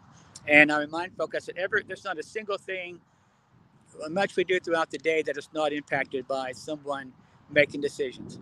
How we live, how we drive, everything, how we eat, education, you name it. And I said, if we don't get out and vote, somebody else will make those decisions for us. So it's really a big educational piece for our Native folk. And they have been on this year, two things driving us. So one thing for sure is the McGirt case around tribal sovereignty and the fight that we've had with the government. And so folks understand that of all ages and have been on board to get registered, fired up to get others to vote. And that has been exciting to be able to see that. I'm trying to get this stat right, Andrew, but I think Oklahoma is second in the nation with the largest number of eligible Native American voters. But that doesn't resonate at the polls.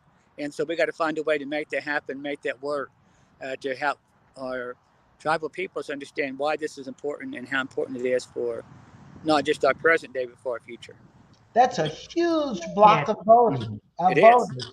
Roxanne, questions about Rock the Native Voter, their efforts? Well, I thought it was interesting. David said that the natives are more likely to be involved with and vote in their tribal government than they are their state government.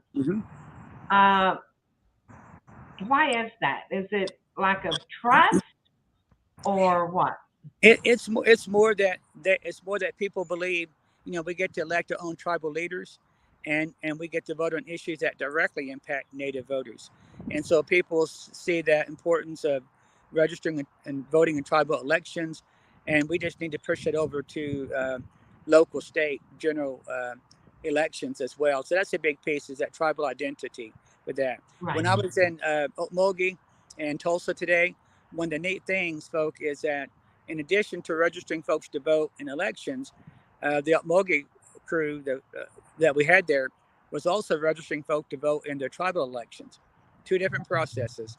When we got to Tulsa, the same thing was happening. Cherokee Councilman Joe Deere, working with our Rock the Native crew and vote crew in Tulsa, doing the very same thing, helping folks to register to vote, and tribal elections and general elections. So that's we see that as a dual place for us to be at. We need to do both.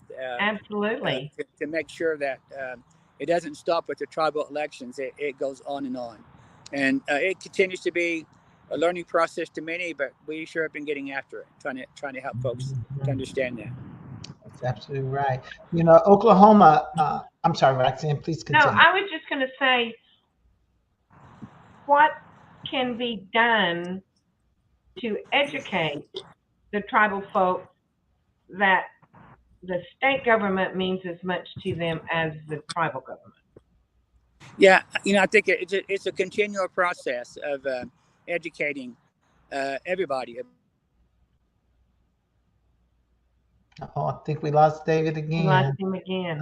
We'll get back, because you asked a question I wanted to really talk about, because I think about recent legislative decisions and court decisions that impact tribal sovereignty. Absolutely. And, when we know the history of how certain tribes got to Oklahoma and the Trail of Tears and Indian Territory, what we know as Oklahoma State was Indian Territory, and sovereign governments. And we started this conversation earlier today about Indian tribes and people who are indigenous to this land we call the U.S. Were here before this area was colonized, before it was settled by Europeans. And so just trying to maintain a level of sovereignty by the indigenous people now and you're a tribal member. I'm not, but you're a tribal member. I mean, it's work. So if we can always create or encourage people to see the correlation between tribal government, state government, and the federal government, and the implications for them all. Just be out there voting all the time. And that stat that they gave, second largest in the country. Yeah, and you know what? I was reading a book one time, and back before Indians were given the right to vote, there were representatives in the United States Congress that came out and said, we don't want them to vote because there's such a huge voting base. And that is one reason that we need to work so hard and help Rockland Native vote in their mission to get everyone educated, to get everyone registered. And if we have to drive people to the polls, drive them to the polls. But, just a Native vote is so huge. If people are really involved, they can absolutely sway an election one way or another. That's Absolutely.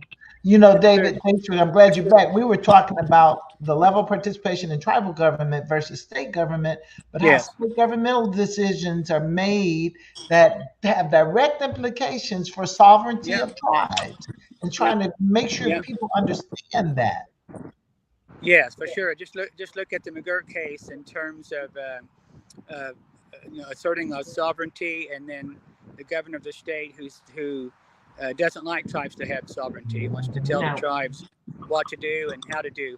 And of course, the kicker is, the feasibility study that shows this isn't all the tribes, but 22 tribes who are part of this study make a $15 billion with the B dollar impact upon the state of Oklahoma. And the state wants more. Like the tribes aren't doing enough already for that, and so we have to educate our folk to say, that's well and good for us, but still other people are going to determine what happens to us for our future, unless we get out, get to vote, register, and make our voices heard. Do you think, David, I think about when I served in the legislature, we did have a Native American caucus of legislators, still very small. And I'll be honest with you, there were members who were tribal members who did not participate in that caucus. I thought that was not very smart, but I mean, that was their choice. So, in a state like Oklahoma, where there are a lot of people who are tribal members, but we don't see that kind of representation in the state legislature. I don't think we see it anywhere. Where you're right. Please continue, David. Yeah, I think it's just a small number. I think that still participate. Yeah, I think a small number that still participate in that caucus. There are folk who are Native, and perhaps they don't see sovereignty and the rest as issues. I don't understand that either, because it should be a large group of folk who are participating from the state capitol. There's probably 20, 25 persons, at least 20, who are tribal members there. And I could be wrong, but that number would not surprise me. Oh, yeah, that number would not surprise me either, not at all. David, you were instrumental and I was saying earlier, you in the African Methodist Episcopal Church, AME Church, and getting the governor, we wish, the mayor to proclaim today as National Voter Registration Day. But this wasn't the first year. You did some stuff last year too, right?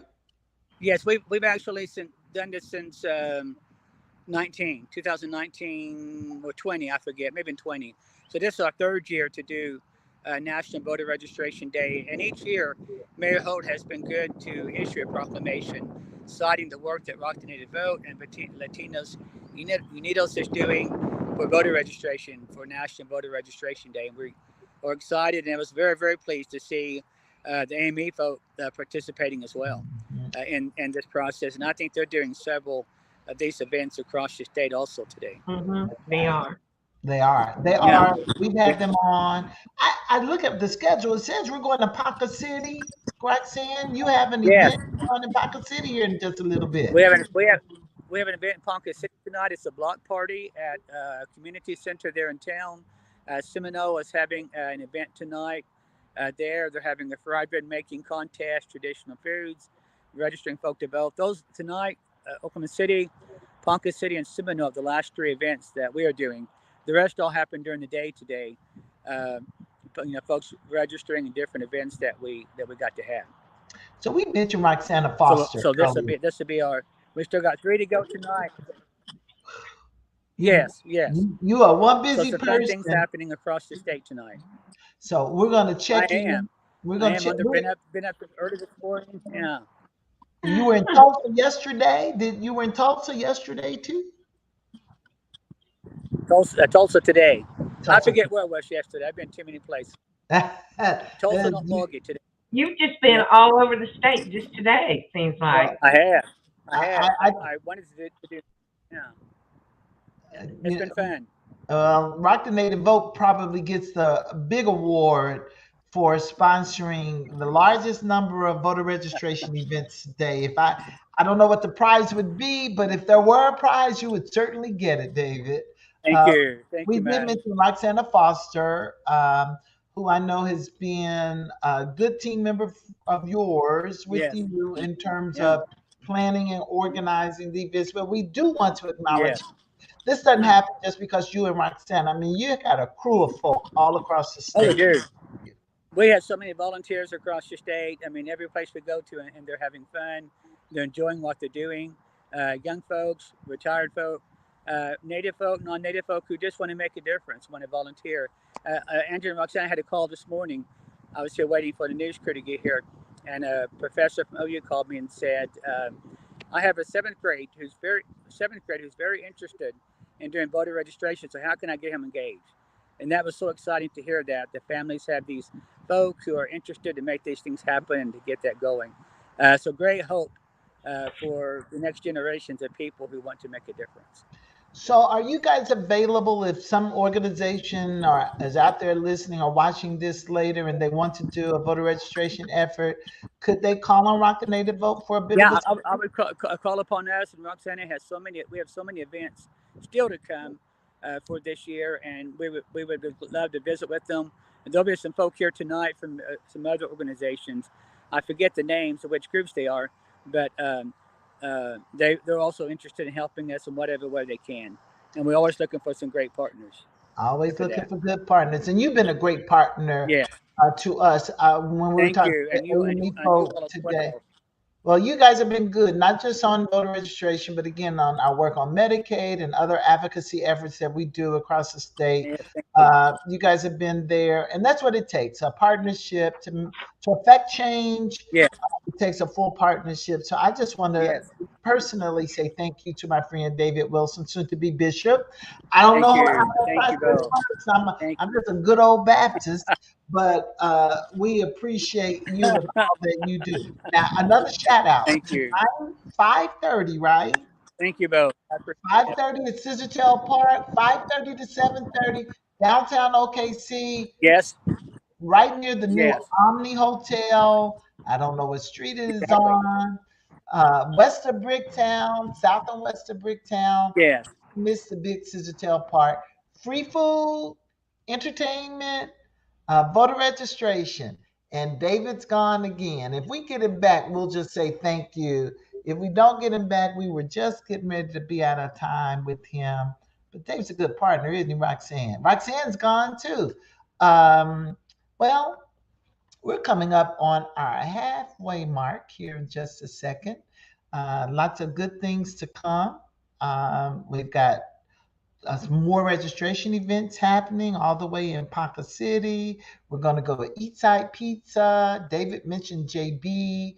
JB is a really famous, nationally recognized musician, artist, and business person now who owns Eatside Pizza, known for its black crust. And I've eaten there, and the food is great. So if you want some free Eastside pizza with the black crust, find your way down to Scissortail Park this evening at 5:30. They'll be there until 7:30. You can hear JB perform, other individuals who are performing. I think they've got more food trucks and a lot of other things that'll be happening at Scissortail Park. And most importantly, they'll still be registering people to vote. So make sure you get down there. We're going to give you a little more about the lineup since we've got a little time. Our next panel is coming up at 4:30. That's just in about 7 minutes. and it'll be a great discussion about criminal justice reform in Oklahoma. Oklahoma has done some great work in that area. We have a representative from the coalition, Oklahoma Criminal Justice Coalition. I know I didn't get that right, so please forgive me.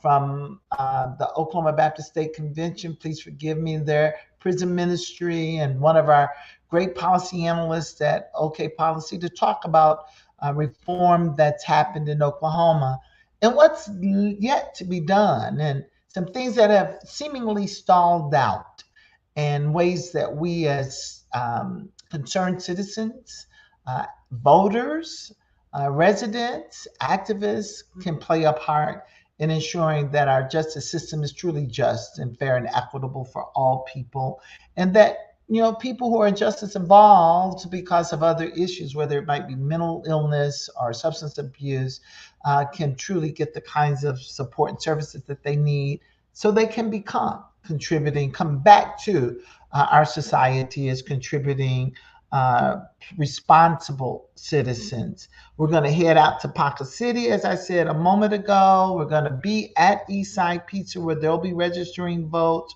We're going to go over to Wheeler Park. There's another big party happening tonight at Wheeler Park. That starts at 6:30. So we're going to go talk to the folk with Let's Fix This, our friend Andy Moore, who will be with us. They're hosting a West Wing watch party.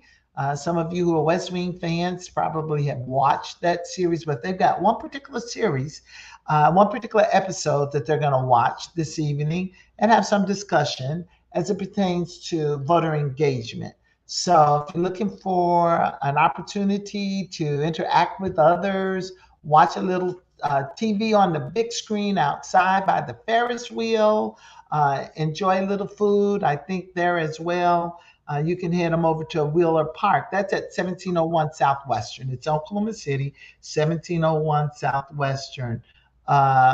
So make sure you get a chance to go check that out. That starts at 6:30. So you could end up at Scissortail, Roxanne. If you were not in Ardmore, Roxanne, I know. At 5:30, you could go eat some Eastside pizza with the black crust, enjoy some great music, and then head them over to Wheeler Park at 6:30 and watch that episode of West Wing. But you'd have to maybe cut out a little early because at 7 o'clock we have our last panel discussion tonight. And we're really going to hit these hard issues about why voting is important, what barriers, sometimes seemingly intentionally placed, and the things that we can do to overcome those barriers. Wouldn't it be wonderful, Roxanne? I mean, I could wish 100% of eligible voters voted, but wouldn't it'd be great if, 100% of eligible voters were registered. That would be a good start. And then I know we'll never have 100% of registered voters voting, but if we could just get 60% of registered voters voting, the things that there's so many things in this state, people say, oh, I don't like that, I don't like that, And then my response is always, well, did you vote? Did you vote for the candidate that would accomplish what you're wanting to change? So, it's a whole education process, which is a good thing. That's our job, because we love talking about voting and educating voters. That's right. But yeah, I'd be happy with 60% of the people. There was a time I did a little international work, and I can remember visiting Brazil frequently, doing a little work there, and their voter participation rate was about 85-90%. It was huge, and it was like a holiday celebration day. So that's one lesson learned. And when the educator folk were talking about schools that are trying to plan around major election days to have virtual school or days out of school, try to help facilitate people's access to the polls, Wouldn't it be wonderful if, Election Day was like a big holiday in this country, Absolutely. and that we made a big deal out of it and people would actually go vote? But also in Brazil, the interesting thing is, if you were old enough to register to vote, and you had to register to vote to get a driver's license if you were old enough. So, That's if a you had good a idea. mortgage, if you were That's an mortgage, excellent idea. that's right. I mean, they have all these things that if you want to partake of the benefits of being a citizen, then you had some obligation and responsibility to You vote. have absolutely, and So, I always reference there's a Mexican restaurant here in town that is an excellent partner. We partner together on a lot of different things. I use his venue for different meetings, but as part of his onboarding of every employee that goes to work for him, as part of his onboarding process, he makes sure that all his applicants are registered to vote, and if they're not, he keeps a supply of voter registration forms there, and he has them fill it out when they're onboarding to go to work. see, think about it. If employers did that, we've been talking about when people apply for sooner care, for instance, that information is transferred to the state election board or county election boards, wherever, and registration is automatic. Some states actually do that. If you apply for Medicaid, it's automatic. We do motor voters, so if you go to the Department of Motor Vehicles to get your license or take care of some business, the registration forms are there. You can opt in and register. But it would just be so nice to have this stuff automatic. And that Yes. was one hurdle we'd be over. The registration hurdle would be done for a whole lot of people. We still have to beat the streets like our partners are doing for folk who may not ever end up in those offices, and making sure they have opportunity. But it would be great. There are a whole lot of things. That's why this conversation tonight, same day registration, some states do, making it easier to do absentee balloting versus harder. Easier to do mail-in balloting. I still like my idea that we make every school a polling place. That'll probably never happen in my lifetime, but it sure would. In Ardmore, that's where the polling places used to be, and then they went to churches, and now it's just whoever is willing to supply the insurance to cover the building for that day. Okay. And that's why we've lost a lot of polling places in Ardmore, is because of that. It's because of the insurance. Make sure you save that question to talk to the panel tonight about these barriers to polling places. You got a great panel coming up. They're all in the waiting room, I hear tell. So this is your panel. I'm just going to sit back behind the stage or wherever I'm going to be off screen and listen and learn to Roxanne and her panel on criminal justice reform. I'm glad they're here, Roxanne. So I'm turning the show over to you. Thank you, my friend. Okay. All right. Well, criminal justice is one of my passions, and I am so, so pleased to be able to host this panel. Criminal justice, if it does not affect you, 9 times out of 10, it has affected someone in your life, in your family, someone you know. So the more we can focus on criminal justice reform, to try to make everything more equal for everyone, despite the fact of their zip code, the color of their skin, their education, their income level.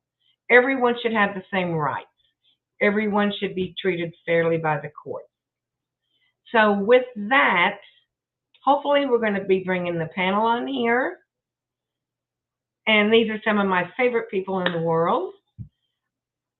If everyone would unmute themselves. Hi, guys. Hello. Hi, Roxanne. How are you? You guys Good. know how much I love criminal justice reform. Right, yes. And so that's why I'm so pleased to be hosting this panel.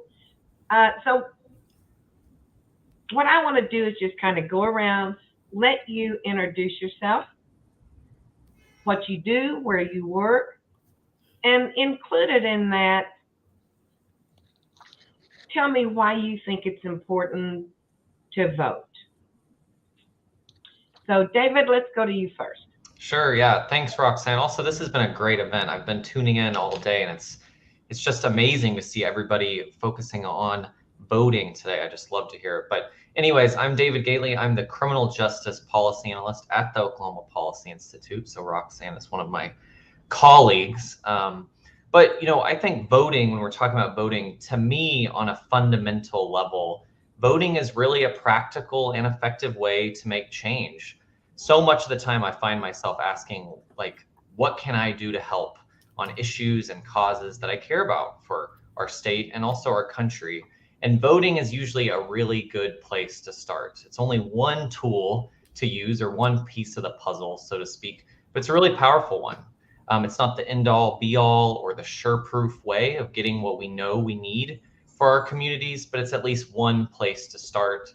It's one action towards those goals. Also, I feel an obligation and a responsibility to show up for our communities, many of which have been historically denied the right to vote or the ability to vote, and so many still do today. And that includes justice-involved folks that we're going to be talking about today. So that's why I vote. And again, thanks for letting me be here and for everybody who's watching. Thank you, David.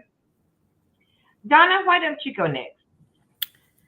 Thank you. Thank you for allowing me to participate in this panel. My name is Donna Thompson, and I am Prison Ministry Director for the Oklahoma Baptist State Convention in the Fairview Baptist Church.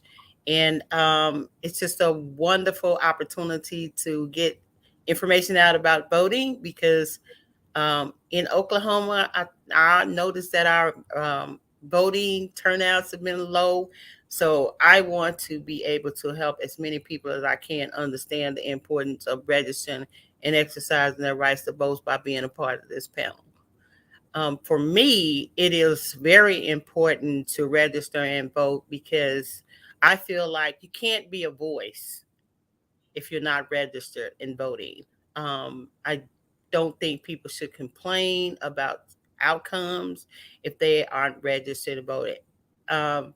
It's our right to register and vote. And so I'm hoping that people will understand it's not just the presidency that you should vote for. You have to vote for things right here in our own community. Our governor, our county commissioners, all of the people that are running for office have an agenda, and it's important that you register and vote, whether for or against those. Absolutely. Thank you, Donna. And Damien. Hi, thank you so much for the invitation today. My name is Damien Shade, and I'm the executive director of an organization called Oklahomans for Criminal Justice Reform. We're one of the largest criminal justice reform organizations in the state of Oklahoma. And our purpose is to create a criminal legal system that works, that actually produces better justice outcomes and reduces the scale and scope of Oklahoma's vast and pretty insidious incarceration crisis. For those who don't know it, Oklahoma has led in the top 3 incarcerators on earth for more than the past decade. We have one of the highest rates of Black incarceration and female incarceration on the planet as well. And these high incarceration stats have not demonstrably made Oklahomans more safe. So we're spending money we don't have to produce outcomes we don't want. And the reason the criminal legal system is such an important pivot point to me is there's not a single part of public policy failure, be it healthcare, be it education, be it issues around children and families and workforce. There's not a single public policy problem that the criminal legal system and the issues with our criminal legal system isn't making worse. If you think of policy problems as a fire, in many cases, the criminal legal system is an accelerant to those problems. So for me, This issue is really about the moral conscience of our generation, about our values as Americans, and speaking really to that core value of why I vote. My voting choice is really personal. Um, in the 1960s, my grandfather was attacked by a group involved with police, a group of white Alabamans who violently beat him when he was trying to go to vote at a time period when it was supposed to be legal for him to do so. My grandmother was afraid of going to vote for decades until Barack Obama was on the ballot, and several of my uncles went with her so that she could vote for the first time in decades for the first African American with a legitimate chance who became the first Black president. I vote for my grandma. I vote for my grandfather, for the people who look like me, who were denied access and power to their society on purpose for so long. I tend to think it would be disrespectful of the legacy that those folks have left me for me not to take some responsibility and accountability for my state, my community, and my nation. So that's why I vote. That's beautiful, Damien. Mhm. Okay. One of the main issues I have around voting for people who have been involved in the justice system are the people who are being held in the county jails, in the city jails. They haven't been charged with anything. They have not had their day in court. But yet, they aren't allowed to vote. And it's not that it's against the law for them to vote. It's just that no one makes an effort to talk to them about voting.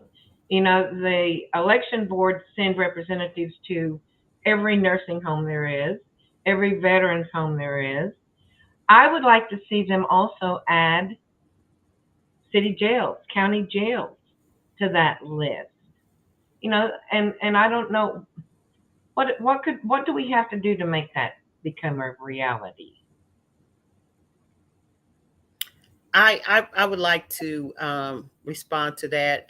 At the 2020 election, Councilwoman Nikki Nice and some of the staff at the county jail initiated a plan to register those who were in the Oklahoma County jail to have an opportunity to register and vote, and also to receive absentee ballots. We as community partners could not, of course, because it was COVID, could not go in to assist with this because the county jail was not allowing people inside. I'm not sure where we're at with that, but I know that there was an effort, some action that was taken in order to register those who were in the county jail.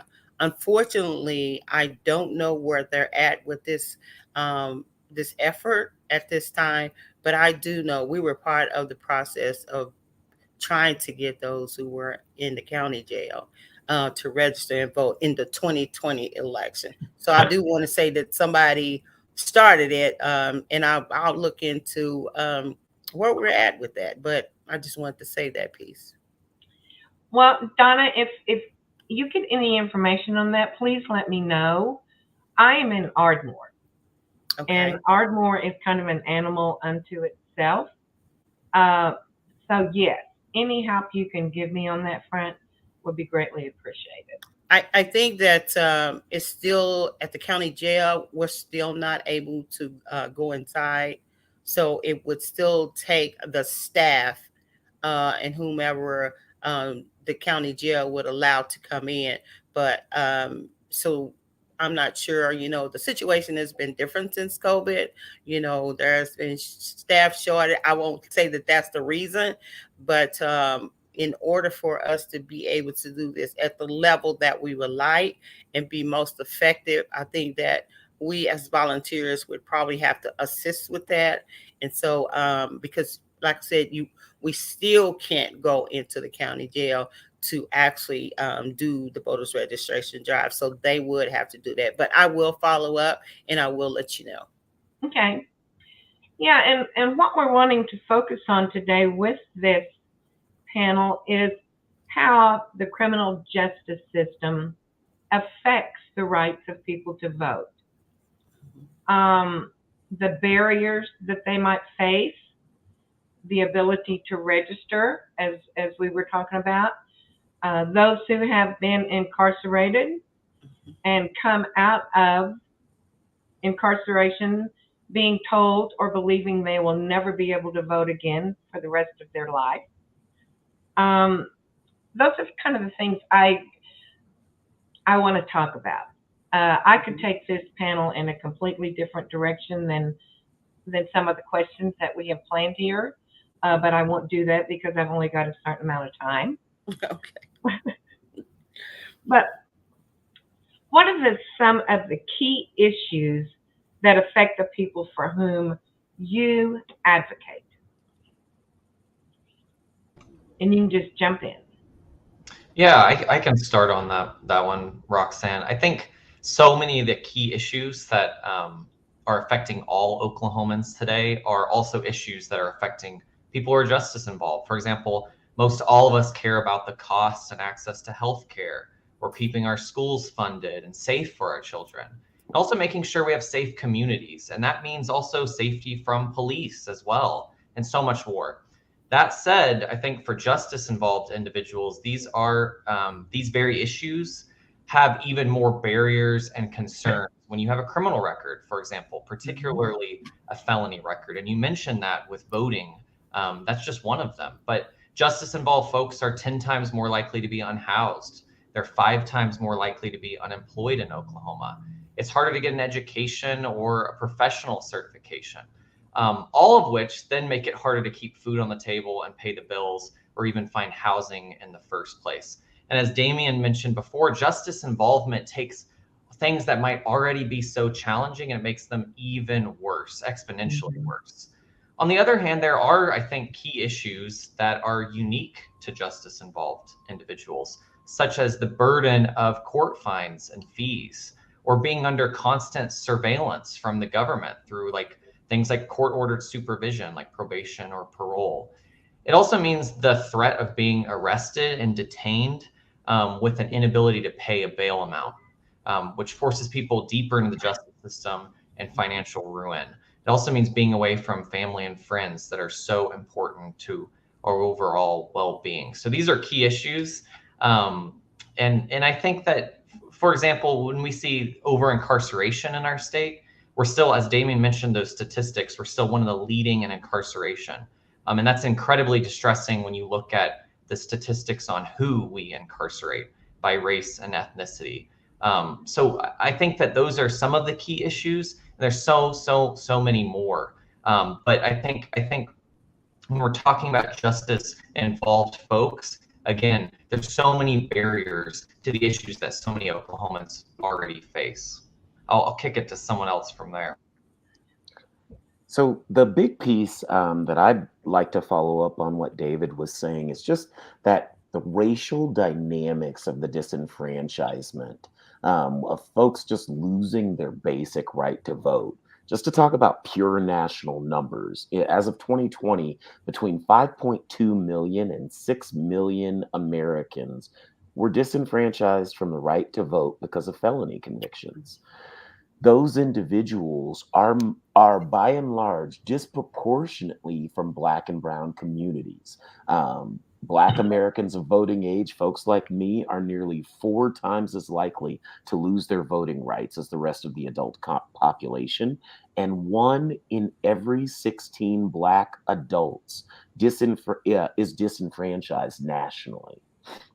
In some states, as of 2020, Alabama, Florida, Kentucky, Mississippi, Tennessee, Virginia, Wyoming, more than 1 in 7 Black adults is disenfranchised. In total, 1.8 million Black citizens are currently barred from voting in the United States. In 34 states, The Latinx community and those of Hispanic descent are also disenfranchised at a significantly higher rate than the general population. In Oklahoma, where 1 in 16 or 1 in 21 adult Black men, folks who look like me, are incarcerated, those felony convictions represent a class of people who cannot access citizenship. It would be difficult for someone looking at the legacy of deliberate racial disenfranchisement and deliberate separation from civil access to look at the current scheme of disenfranchising majority communities of color across the United States in larger populations than the populations of some state, right? Some states, 1.8 million Black people. That's a larger population than states like Idaho or Montana. So we have essentially states worth of Black people and states worth of disenfranchised felons across the United States who cannot access the most basic right that our society and our Constitution guarantees to every American. And of course, the context of the Voting Rights Act and the Civil Rights Act of the 1960s codified for all of us. Those important pieces of law should matter, and they should matter for those who are incarcerated and those who have justice involvement just as much as they matter for the rest of the population in this nation. Absolutely. Right. Absolutely. Donna? I think that part of my problem is the people not understanding that you can register and vote with a felon conviction and when you're able to. Like Damien and others always say, they say different things about trying to help people. And I piggyback off of both for our speakers that are on this panel as well. But many people don't understand the process. I've been doing this for right at 20 years. Trying to get people to understand their rights to register and vote with a felony conviction in Oklahoma. And it has been really a challenge. The problem, the barrier is that most people think that once you get a felony conviction, you lose your right to register and vote forever.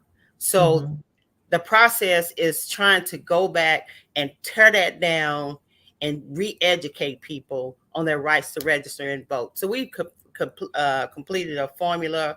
And, when you talk about legislatures and other people of importance that are influential, they don't know you can register and vote with a felony conviction. So a lot of times these people who are running for office don't touch that population because they don't feel the significance because they're felons and they can't register and vote, which makes them seem like they're less than because they have a felony. But in Oklahoma, the process to determine when you're eligible to register and vote is everything starts at date of conviction. You take the date of conviction and you take the number of years you're sentenced to, and you add those two together, and that's your eligibility date. So I'm gonna give you an example. If you got convicted in 2000, I'll say 2006, and just a random number, and the judge gave you 7 years, you've been eligible to vote since 2013. 2006 plus 7, that's 2013. And so people, we give different examples so that people will understand it's whatever that person received. Senator Young and myself have done several videos trying to get that language out so people will understand how to calculate that. But as I said, the information has been misinterpreted for so long, and people have given the wrong information that it's hard to do. But we're going to continue to do that. So we had a gentleman who got convicted in 1991, and this was in the 2020 election. He got convicted in 1991, and he received 4 years. So in 2020, He had not registered in 25 years because he didn't know. So he got convicted in 1991. He got 4 years. He's been eligible since 1995.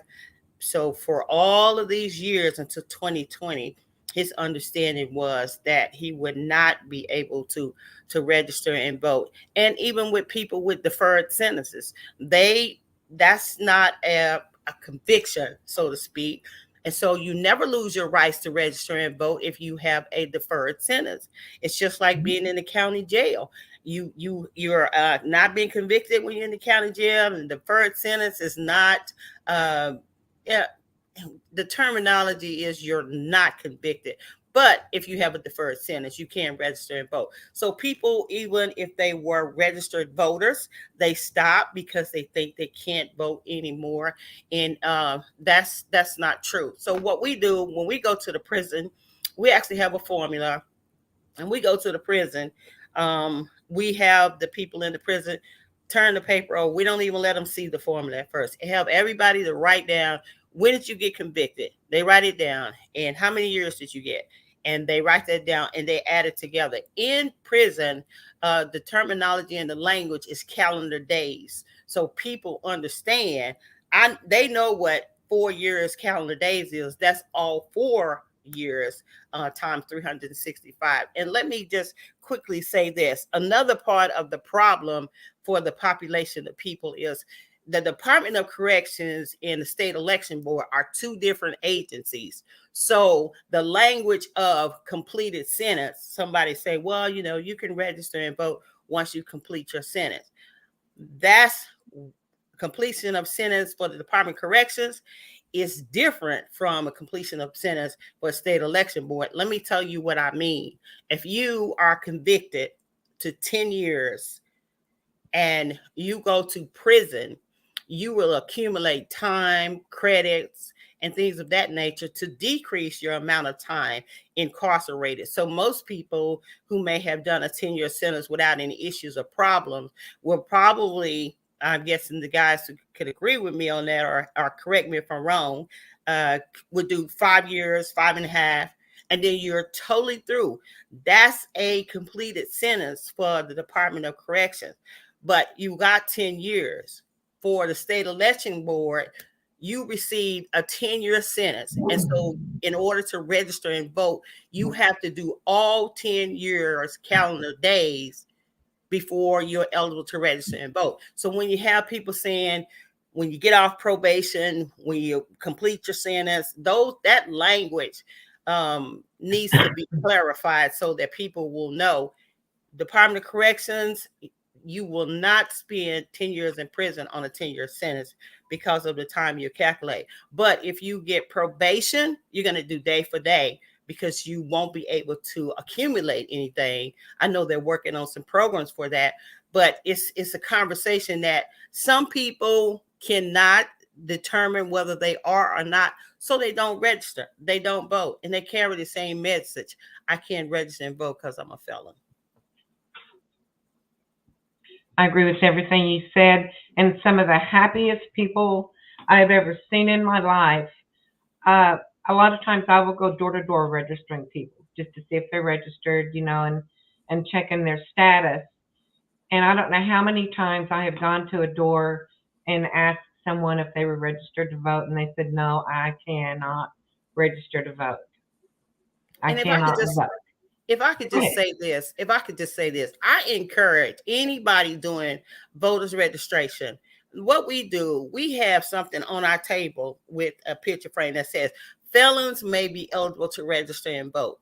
Because if you don't prompt the question, they're not going to approach your table because remember, they're thinking they can't register and vote. So we have that on our table when we're registering people. So, and even we look at how they react when they say, oh, I can't register, but whoa, come here. Let's talk about that, and have them to come so that they will know. And in addition to that, I love people that are registering folks to vote. I my hat's off to them, but it's important that if you're registering people to vote, to stop telling them the same thing. You can't register and vote. I have Right. several people who I walk up to and say, "Oh, this is good.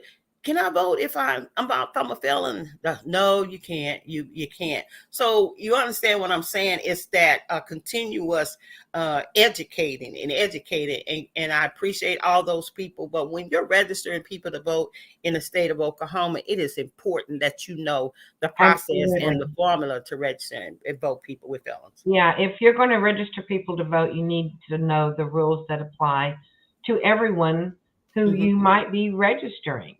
Yes, ma'am. And I love the fact that you put that on your tables, because like you said, a lot of people who have felonies may be of the belief that they cannot register to vote. And if you have that on your table, then they say, hey, won't hurt to check. Oh yeah, they're like, "What? I didn't know that. I really can." Those type of expressions that just make our day, because we're able to, let them know some things. So That's true. Very true. Okay. I know we're going to be short on time because I keep getting off issue here. How are those issues, the issues that you advocate for, impacted by policymakers? And how could those issues be impacted by people who vote, if more people would vote? I can start again. We can just go around, I guess. First off, I think on a logistical and like a legal point, Oklahoma's criminal legal system, so like prisons and jails, is overwhelmingly a state level issue. So the vast majority of people who are in prison in Oklahoma are there on state level convictions, meaning they were arrested by a county or a state police officer. They were held in a county jail or detention center. They were prosecuted by county level prosecutors. They're in front of district court judges that are elected. And then ultimately they're incarcerated in state run prisons. So that means that our voting power is even more important because these decisions are made largely at the local level. A concrete example of that is district attorney races, where prosecutors, the people who are prosecuting crimes, putting people in prison, they have a really outsized power in the criminal legal system and really do create policies that affect our communities. For example, in Tulsa County District Attorney, during the height of the pandemic, and they claim they're still doing this, they're not enforcing certain warrants for failure to pay court costs, for example. That wasn't a decision made by a legislature or by the president of the United States or the governor. It was made by an office of one elected law enforcement official. But I think beyond that, our legislative representatives, so the people who are at the Oklahoma State House and Senate, they also make policy for the entire state. They decide things like sentencing ranges. They decide what fines and fees are imposed on people. They decide the funding for our prisons, which includes things like job training and educational opportunities. So in fact, we know the power of advocacy on these policymakers in criminal legal system can be really powerful. Just this last session, we saw major advancements, particularly in economic justice and things like clean slate, which is automatic expungement, which passed this session, or occupational licensing reform, which makes Oklahoma one of actually the best places for justice involvement when it comes to licensing. And then also a huge elimination of fees that are assessed on children in the court system. So think about what more we can do when we vote for people who align, regardless of political party. I want to be clear. These measures I just mentioned were advanced by conservative members of the state legislature. It didn't just happen out of nowhere. We have a broad coalition of lawmakers and voters who care about these issues. So we should send them even more people who care about these issues next. That's right. Vote, vote. I want to also say last thing, not just on the local level, but our governor also has power in the criminal legal system, particularly when it comes to pardons and commutations, but also who makes up our pardon and parole board, which is really important. That has had a huge impact in the last few years, which created, for example, the single largest day commutation in U.S. history. So you have power, your vote has power at every level of the justice system in counties, rural counties, urban counties across the state. And I think the only thing I would add to what David said, agree with everything that he just highlighted. It's just so important to recognize how in a state like Oklahoma, very local systems can have enormous statistical impact. So the Oklahoma County Jail, Oklahoma County's pretrial detention center, is the front door for Oklahoma's incarceration crisis. That county sends the largest percentage of county citizens to state prisons. That county sees some of the most robust racial disparities that we see in outcomes for arrest, detainment, fines and fees, and other important statistical metrics. And that county determines the rate at which large numbers of people, the population of our state prison system, whether that grows or whether that declines. There have been changes, significant changes to that county's justice system between the Criminal Justice Authority, reforms to the jail that's been in national and local news lately. All of those changes are incumbent on who the elected district attorney in Oklahoma County is. It's one of the most important positions that we can vote for, and whatever your ideological perspective, whether you're conservative, whether you're more progressive, there are people on the ballot who, for November in Oklahoma County, who have a very different vision from each other about what direction though that criminal legal system should go. And as Oklahoma County goes, so goes the state of Oklahoma, particularly when it comes to something like the criminal legal system. The last piece of that is be aware that on the state legislative level and on the governor's race, as David mentioned, I've heard lawmakers say that if 8 people call their offices about a legislative issue or a policy that they're concerned with, those lawmakers are shocked. Think about that. Your church groups, your community groups, you and 7 of your other friends could truly be pivotal to advocating for an issue and changing some policymaker's mind. You have so much power. So much more power than you may realize over the way Oklahoma works and the way our laws function. That's so true. If people could just understand the power in their voice. You know, yes, you registered, yes, you voted. Now hold that legislator accountable. Whether you voted for them or not, they are still just sitting behind that desk that your tax dollars are paying for. They need to listen to what you have to say. Exactly. You know, so I mean that's why voting is so important. Right. And the last question we're going Before to you ask. say the last question, Roxanne, let me throw this out. We have some extra time. So you ask that question, then, but I don't want our panelists to feel like they have to make short responses. Oh, no. I have a question I want to throw out too once Roxanne finishes. So thank you all. I could hold this group of people here from 1 o'clock to 8 o'clock and I'd be happy. So anyway, the last question that I have, that it's probably not my last question, but it's the last question on this list. What do you think is one major thing we can do to help more people register to vote and then vote?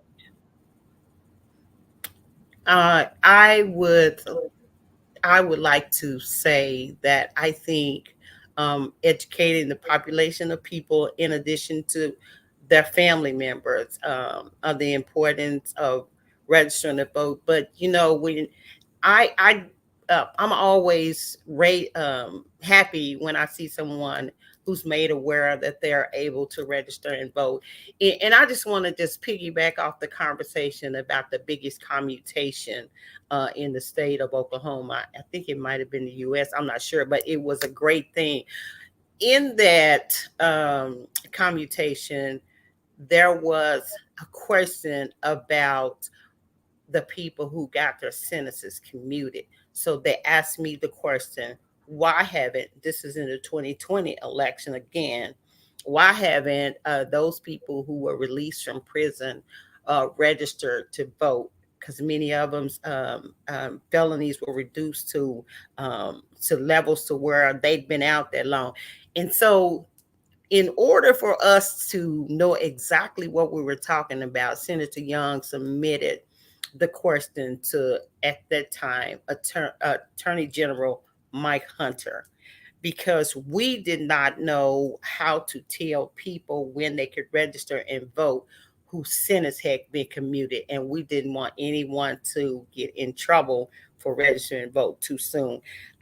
It took us a while, but then Attorney General John O'Connor responded and gave it to us in writing. So if you had a 20-year sentence and they commuted you to a 10-year sentence, remember I said that the state election board requires you to wait the amount of time of the original sentence, which is 20 years in this situation. But they commuted the person's sentence to 10 years. And so we didn't know, well, does that mean they still have to do the 20, or is that mean they go down to 10? And so in his response, it states that the 10-year sentence is now the original sentence. So Okay. I brought that up because some people don't know it. Some that weren't even a part of that process of commutations, but just got commutated at a different time. But still, we still could not give them that information.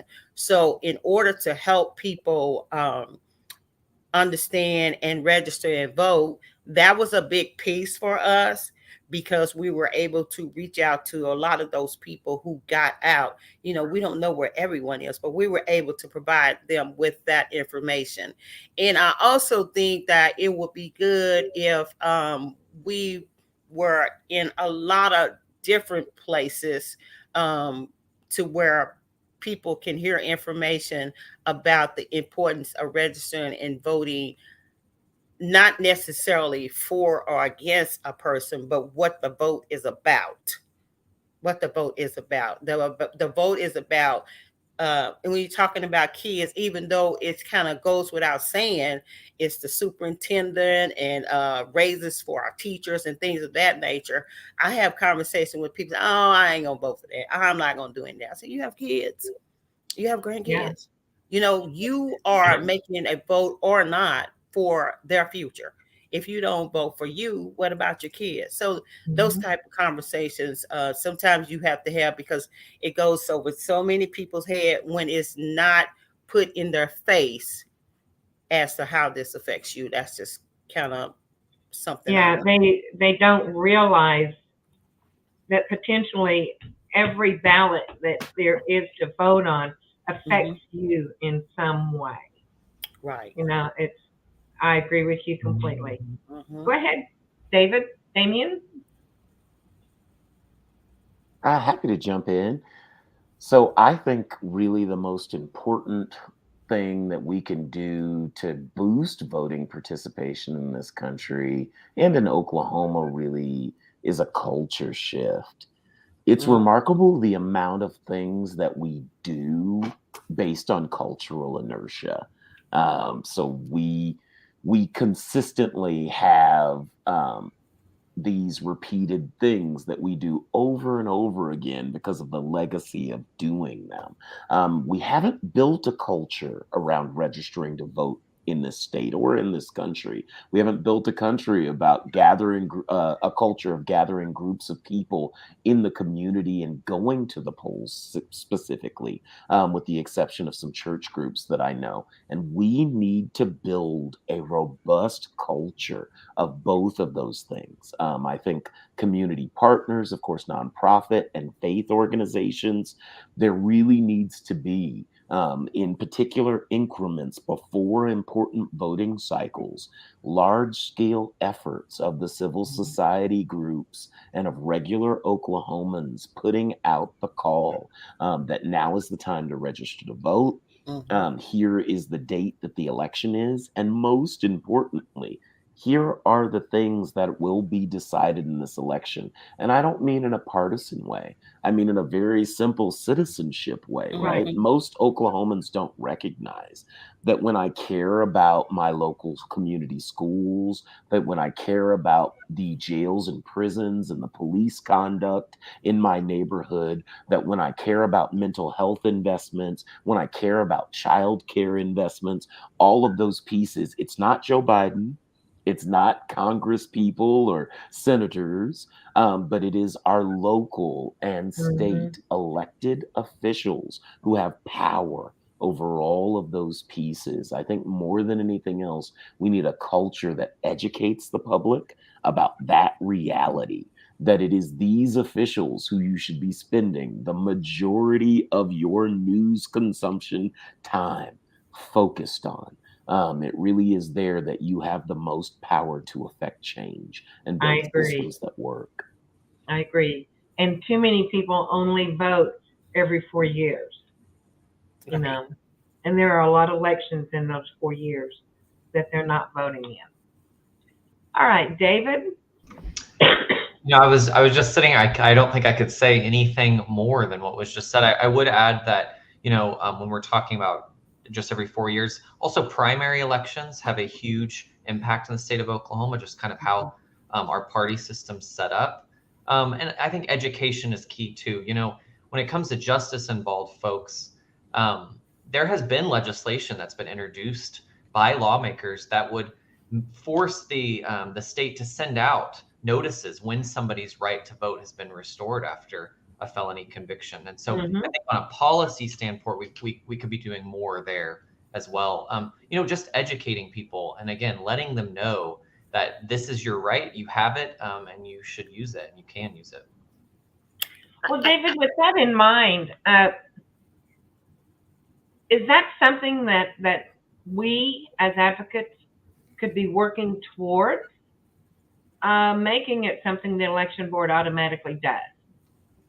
Sure. Again, yeah, there's been legislation that has been introduced that would just send notices, just a simple notice when somebody you know, they have completed their original sentence, as Ms. Thompson has pointed out and educated us all today so well. But just sending out a notification in the mail that says your voting rights have been restored, you're eligible in the next election, register to vote. And so absolutely, and that's just a small issue that you could call your lawmaker about. That's just one example on a policy end. I would like to say that I would like there to be some legislature about, as I stated, completed sentence. You know, when you've actually completed all your due diligence to Department of Corrections and they consider your sentence completed, that, you know, I can't remember what state it is, but when I worked with a gentleman by the name of Wayne Thompson, it's called a certificate of completion. And once you complete that sentence, then you would be able to actually go and register and vote because your sentence is complete, rather than having to wait that additional time not to be able to register and vote. So there are plenty of people that complete their sentence inside that could just, once you're ready to be released, just have the opportunity, give them that information that they can register and vote. And that would be great. Yeah, a lot of people. Have been a couple of organizations that I know of from Tulsa County over the years that has asked for your voting rights to be restored. And their language was not once you complete your sentence; it's once you leave the prison. So there's been different type, but as far as the way that the system works, I think it would be easier for us to get approval for them to get their rights restored once they actually completed their sentence. Thank you, Donna. Can I also add about protecting? I think too, a piece of this is ensuring that we protect our state question process. You know, last session, there was multiple bills introduced and some advanced.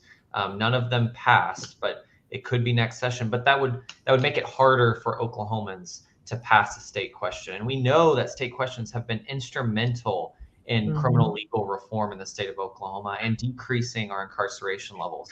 through State Question 780 and 781. And then also we have to pressure lawmakers that when Oklahomans vote on something, and they voted overwhelmingly for State Question 780 and 781, that our lawmakers then follow up and do their obligation as lawmakers to fund those state questions. Right now, State Question 781 still remains unfunded completely. No funds have been sent when the voters of Oklahoma said we want those savings and those investments to be poured back into things that don't look like incarceration. It looks like mental health programming, and it looks like job training, and it looks like employment opportunities in all 77 counties in the state, not just in Tulsa, not just in Oklahoma City, but every county in the state. So I just want to add that we have to protect that state question process because it is so important to everything that we care about.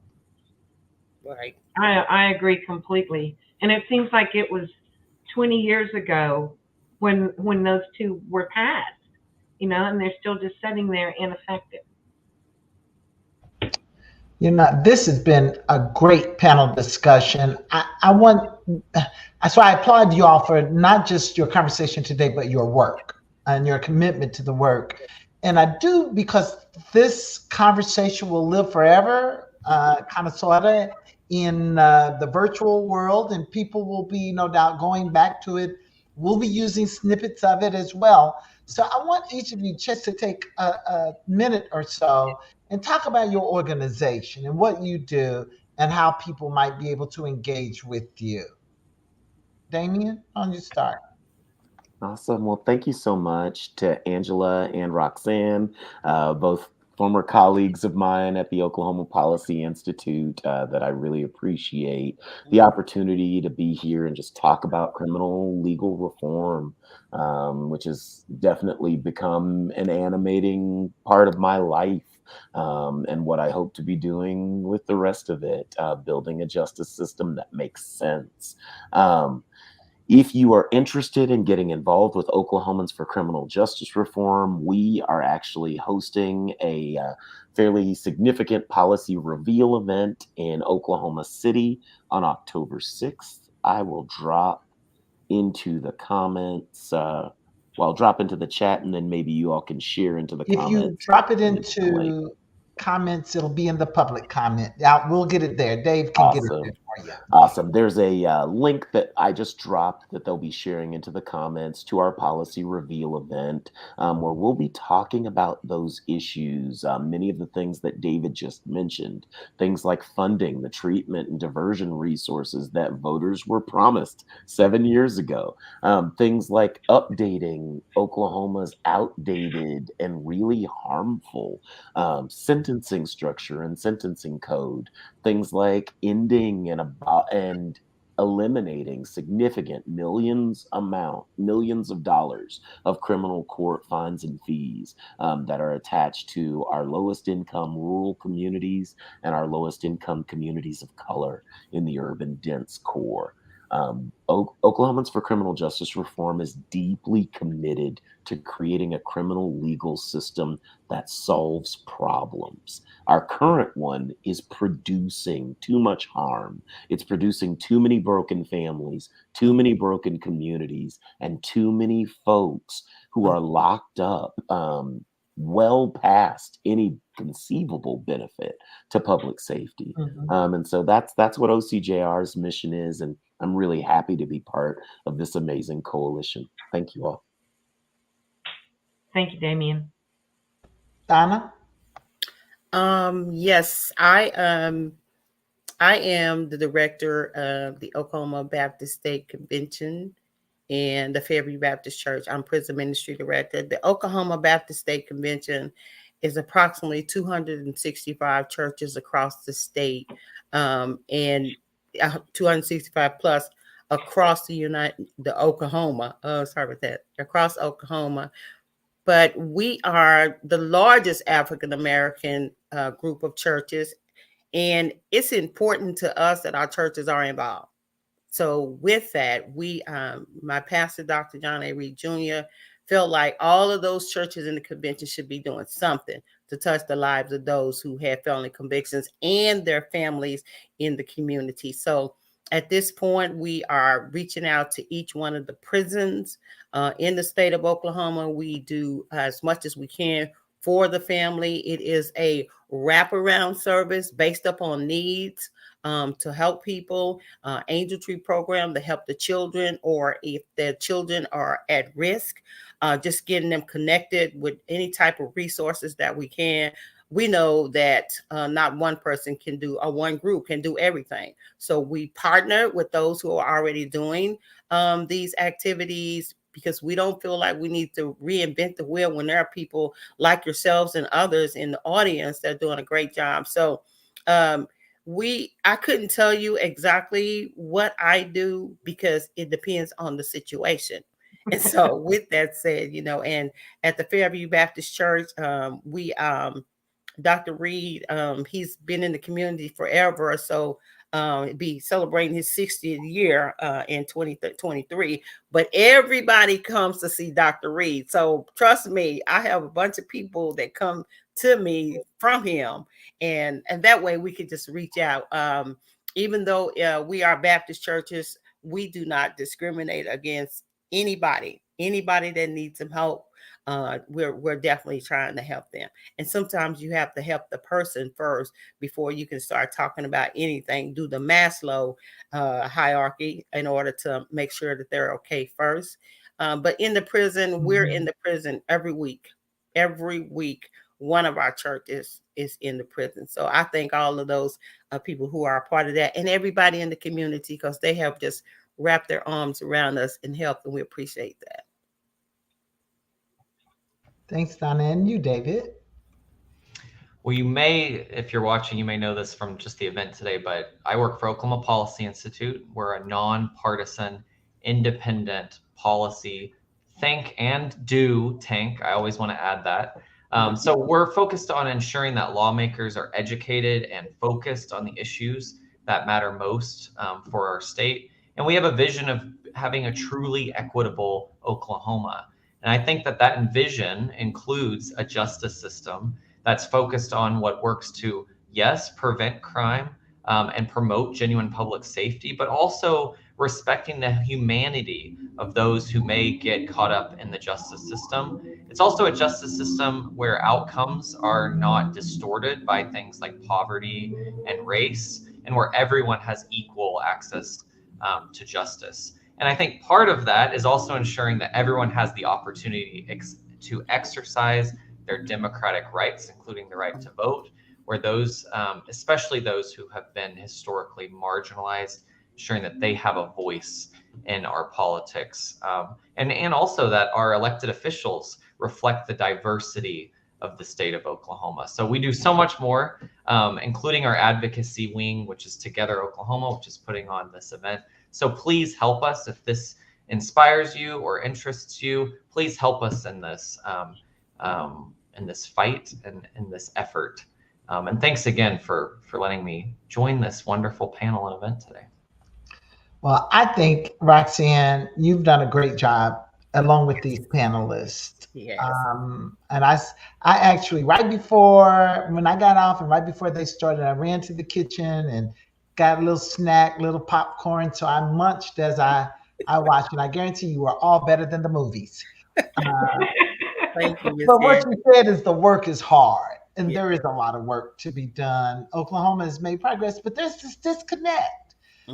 There is clearly this disconnect between what people perceive as being the problem in the justice system that's not that just, and how we can affect change.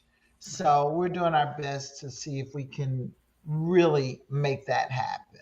So, Roxanne, any closing comments? And David, you went away. We know you're still there. You turned your camera He's still there. He just turned his camera off. I think the main thing, well, not the main thing, but a very big part of is for us to continue to educate. Right. And go to the people who need our help and teach them that all is not lost. And we just need to show them what they need to do to get back in the system. We need to show them what they need to do to advocate for what they want. Show them that they can, register to vote. And, once they're a registered voter, that means they have a voice where they can go to the Capitol, they can sit in that legislator's office, and they can talk directly to him. And if they don't like something that's going on, talk to the people that can do something about it. Because their granny or their cousin can't do anything about it. But that elected official at the state capitol, if they know there's people that care, they're going to start listening. That's right. That's right. You're absolutely right. Power to the people. Thank you all for what you do. Thanks for hanging on a few minutes. I'm glad we had this little extra time to talk about a very important subject. And I get a plus in too.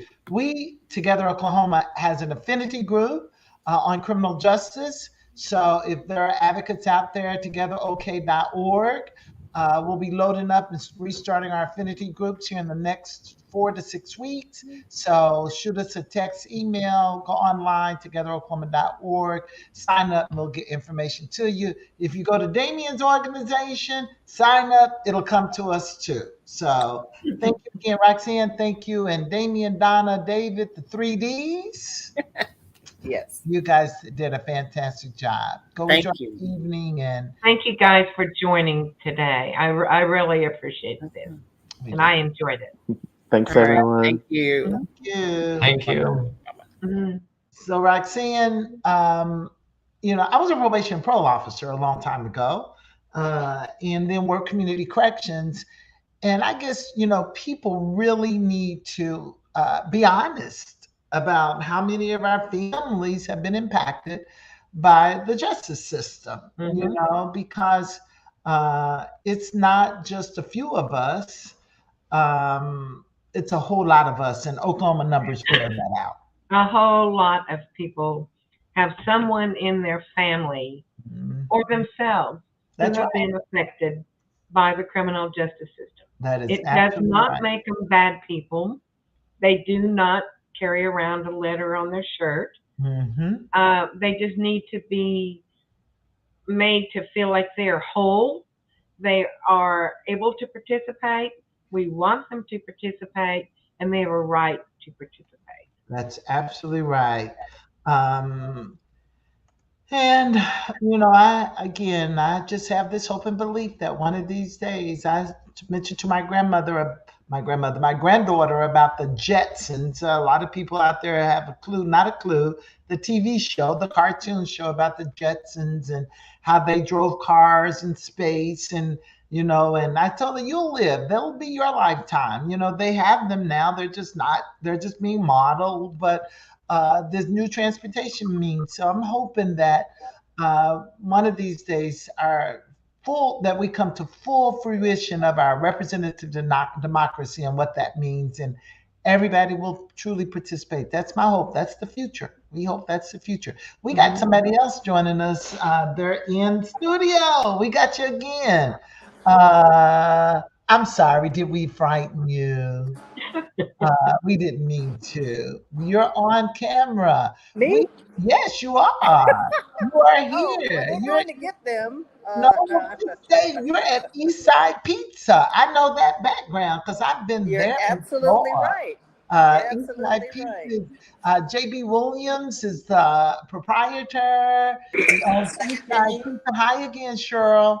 We brought you guys in. It's 5:30. We got a lot of people. Hi, everybody. We got a little feedback going on. I don't know. Somebody must be streaming from their phone too. If you guys got a couple of phones going on there.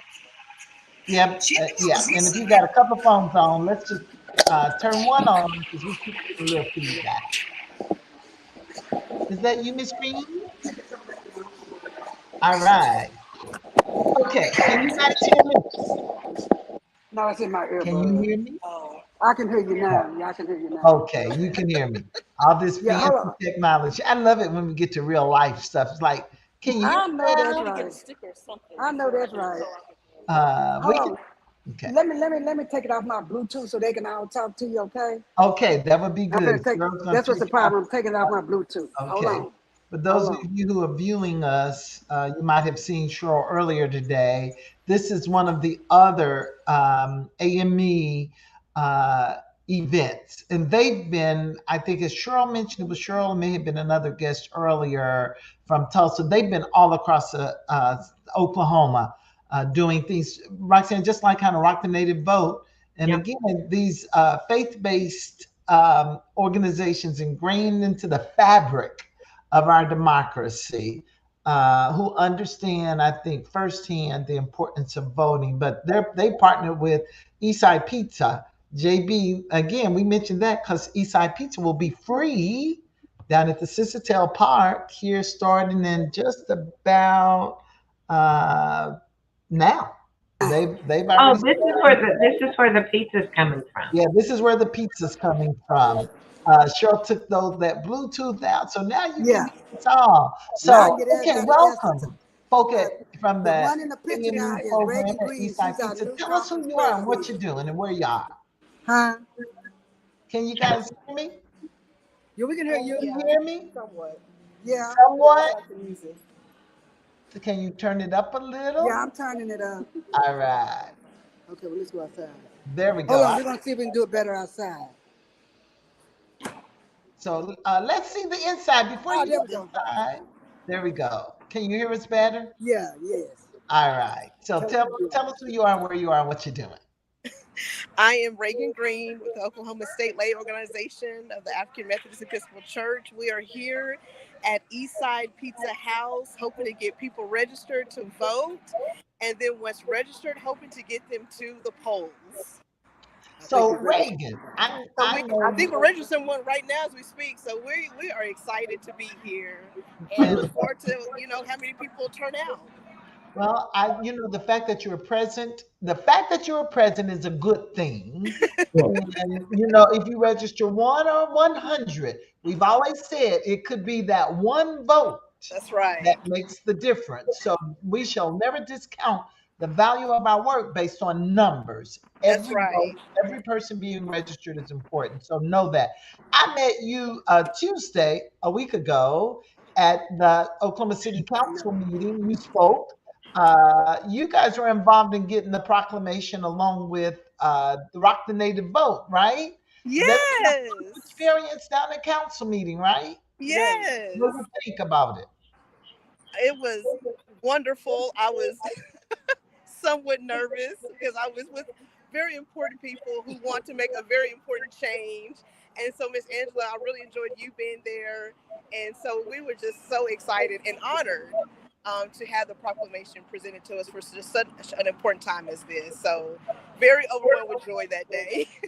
That's right. With people who are elected to office. Thank you. And that's even the simple process of obtaining a proclamation, being at council, is a demonstration of how regular people, that's us, can make a difference and make an impression upon people who are going to be voting in ordinances in the case of city council or laws in the case of legislature. They're all the same rules that we have to abide by. So I don't know if you guys can hear me. We've got a few minutes to talk a little about Eastside Pizza, or at least show folk. I know you couldn't hear us, but I don't know if that camera can swivel. If you can. Yeah, let's see. All right. What is that? Are you on TikTok? Live stream. Live stream? Is that ours? Live stream. Yes, you are. You are live streaming, Ruth Ross. Oh, that's us? Yes. That's you. So, where did she go? We have some excited souls. No idea. We're already on. You are already on live streaming. Say hello to live streaming, Miss Angela Martin.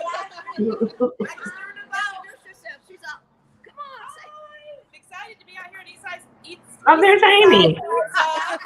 There's Amy again. So, that's Amy, guys, with Citizen Generation Citizen and Civic Learning Coalition, and so lots of people are there. You guys are just having fun. We're going to encourage anybody who's listening. We get to hear because they can't hear them. I love this. I can't wait to watch this back. Reagan, we see your ear very well. And I apologize that you can't hear us. That's Uh, okay. oh, Everybody, is everybody's enjoying, so that's the main thing. But yes, we are just excited to be here and have so many people with us. well, we're going to Just encourage. join us. We're encouraging people to get down to 1734 Northeast 23rd, 1734 Northeast 23rd East Side Pizza House, and register to vote. And maybe grab a pizza. Yes. Since you tell part, try it for free. Come back to East Side and buy a couple of larges. Hey, any more comments, Reagan, before we go? No, just thank you all so much for this wonderful opportunity. Thank you for live streaming, so we can get the word out. And I'm just looking forward to having fun out here All tonight. right. Well, thank you guys. Tell everybody there we said thank you very much For and sure. enjoy. We'll be in touch soon. Thanks for the partnership. Thank you Thank so much, Miss you. Angela. Appreciate y'all. Thank y'all so much. You're very welcome. Bye bye. That was a wild one. Yeah, they were having fun, weren't they? They're having fun. That's the thing about registering voters. If people who may want to do it and they're nervous about it. I mean, it's fun. It's easy. I know the league does training. I know there are other organizations. We'll talk to Andy Moore a little later this evening. A couple of groups he's working with are doing continual training on Yes. how you register people to vote. It's not a difficult process at all. So we're going to encourage people who say, I don't know how to get involved. I don't know what to do. You can vote, but you can also register others to vote. Run a drive at your church or your neighborhood. Go, like you said, Roxanne, go door to door. Go Go door door to to door. door. Knock on folks' vote. Churches are a very good place. And Churches they'll are. always, all you have to do is say, can I set a table up out here in your lobby? Well, you know where Or, else I used to register voters a lot way back in the day? In the clubs. Uh, yes, so there's one a of the lot of lessons we places. learned, you go to where people You go are. where the people are that you think aren't registered. That's right. Movie theaters, the Delta Sigma Theta chapters, sorority, had a big event down at the opening of the movie. Um, let's see, Woman King, I think is the name of it. Yes. And registered voters there. So movie theaters, grocery stores, outside of grocery stores, the Dollar General, the Dollar Tree, places where I always say regular people go who don't necessarily have the opportunity to register and vote. So it's good opportunity now, particularly since we're getting close to November 8th. And It's that coming up quickly. deadline is October 14th or October 15th to register. October 15th, I think. One of To those days. register to vote. Yeah. And so, we can do it. We have a few more. Yeah, there it is. 14th. Friday, October I just know 14th. it's 25 days before the election day. Okay. That's a bit of information to remember. I knew that once in my life, but of course, 25 days before election day, Friday, October 14th. And there's so many places and ways that people can register to vote. There's no excuse not to. And I'm going to encourage people because there was this huge purge of voters. A couple of our speakers spoke about it. If you don't have to re-register, first of all, you don't have to re-register to vote every couple of years.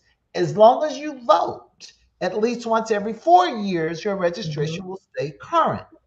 But if you don't vote, they'll put you in this limbo kind of arrangement where you'll go in to vote and they'll say, oh, you must have voted a provisional ballot, or there'll be a process. You don't want that to happen. And if you don't vote, I don't know what the rule is, 6 years, 7 years, 8 years, something like that, you get purged. You do get dropped then, and you have to But that's something else you were talking about, the provisional ballot. That is there for people who run into any kind of issue when they go to vote. They cannot keep you from voting. If they're giving you any kind of issue at all, you just say, I would like a provisional ballot. And then you can vote, and then they can figure out their issue afterwards, but you do get to vote. That's absolutely right. Cast that vote, and then you can decide. They can decide whether or not you were a legal voter or not. Don't be Right. discouraged. Be a little aggressive and a little assertive. Um, and say, I do want to vote. Exercise your rights. And when it comes to election day, there'll be a couple of phone numbers that you could even call for assistance. Um, and I'm just reading a note from one of our panelists who said they're at an event, they'll slip out at 7 to join us. So that's good. We got Andy, Representative Andy Fugate that will join us at 7, along with a few other people. We got Cheryl back. Cheryl. Yeah, JB want to speak. I got JB Okay, here. they got Well JB. known JB. Okay, there he is. Everybody, Hey. JB Williams, the proprietor and owner and famous star. JB, why do you vote? What you said? Why do you vote? Oh, I vote for a bunch of reasons, but the main reason I vote is because it's my responsibility. There are a lot of things that are important to me, and so I make sure I vote and let my voice be heard concerning those things that are important to me. I know you were having a little hard time hearing us, so I'm not going to keep you. And I know you're on your way down to Scissortail, so you're performing this evening, right? Yes, I am. I'm performing tonight. Tell us a little more. That was a leader question. Tell us a little more about what you do, the restaurant, your performance, your entertainment. Tell us a little more about JB Williams. About me? Yes. I don't know. That's the hardest thing to talk about, but I don't know. I do music. I have this restaurant. I try to stay involved with my community and organizing. I work with kids, the Boys and Girls Club. I also teach a class at UCO, ACM. What else? Just trying to do as much as I can, and always stay involved and stay working. Well, stay involved and stay working. We know you're one of the hardest working young men around, and we appreciate you so very much. Thanks for taking a few minutes to come online. We've been telling people, come on down and get some crust from Eastside Pizza House, the pizza with the black crust. Yeah, the pizza with the black crust, the melanin in the crust. That's right. Little soul there. Well, rummage up some voters, and thank you, JB, for all that you do. Tell Cheryl we said thank you very much. I will. Thank you so much. All right. Bye. Thank you, JB. Thank you for allowing us. I got one more preacher I want you to talk to. Got some more guests in the house. That's fine. This is Reverend McBride, the pastor at First AME. He's new to the city. Hello, Reverend McBride. Good evening. How are you all? We're good, thank you. How are you? So, be able to hear y'all. Cheryl, everybody's having trouble hearing us. You had voter registration at your church this morning. Yes, ma'am. So how did that go? It went well. It was good seeing people drive past, see our signs, see us actively engaged and getting this message out on the importance of voting. This team has been working extremely hard all day, and actually this is my second watch. I went and did some other stuff and came back to join them this evening because I wanted to make sure that we were well represented in the community and understand that people understand how important this election is, but not just this election, but all elections, and how your vote is your voice and how your voice is so important to be heard. I think we're going to take snippets of this and make little commercials of you and all of the people who we've worked with to make today such a great success, and get them out there and keep pushing so that people will vote once they're registered. Thank you, Reverend, for all you do. Absolutely, and again, this is just the beginning. We'll continue to work to not just make sure people are registered, also make sure that person is getting actively to the polls. And so this is just the beginning, but we want to actively stay engaged and make sure that person's voices are being heard, that we make every opportunity available to for their voices to be heard. All of our churches and groups and all of us coming together to make sure that all of Oklahoma have their voices heard in this election. That's absolutely right. You're the best. All right, thank you all. Thank you, Reverend. Okay, Angela, one more. I got one more. She's anxious to speak. All right, that's fine. She really wants to say something. I just want to redeem myself because I was running. But I Well, heard you wanted to know why we were voting, right? Is that yes, correct? yes. Yeah, well, I mean, it's one of those things that our ancestors died for us to be able to have this opportunity. It's like it's a civic duty. If we don't vote, how can we expect things to change or anything to be different? So for me, it's really almost a no-brainer. It's a must. It's the only way we can do something is to do it. Mhm. Only way we can make a change is to be the change. Be the change. Right. Absolutely. Thank you for saying that. And thanks for redeeming yourself and coming back with us. We appreciate that very much. It's a pleasure. It's a pleasure. And thank you for what you're doing. This is awesome.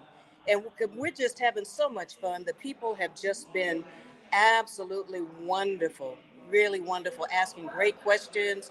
Even those that have already registered. One lady came from, she was in a wheelchair and she had seen it on television and so she drove in her car to come up and register. I Very mean, good. it was just awesome, and brought her two kids with her.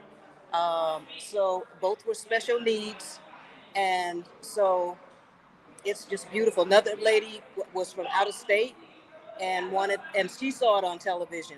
So this is being, the way it's being broadcast is very effective. So Thank thank you. you. Thank And you very much. This mhm. speak just Cheryl and the whole AME congregation. We are appreciative of the organization, JB, and everyone there.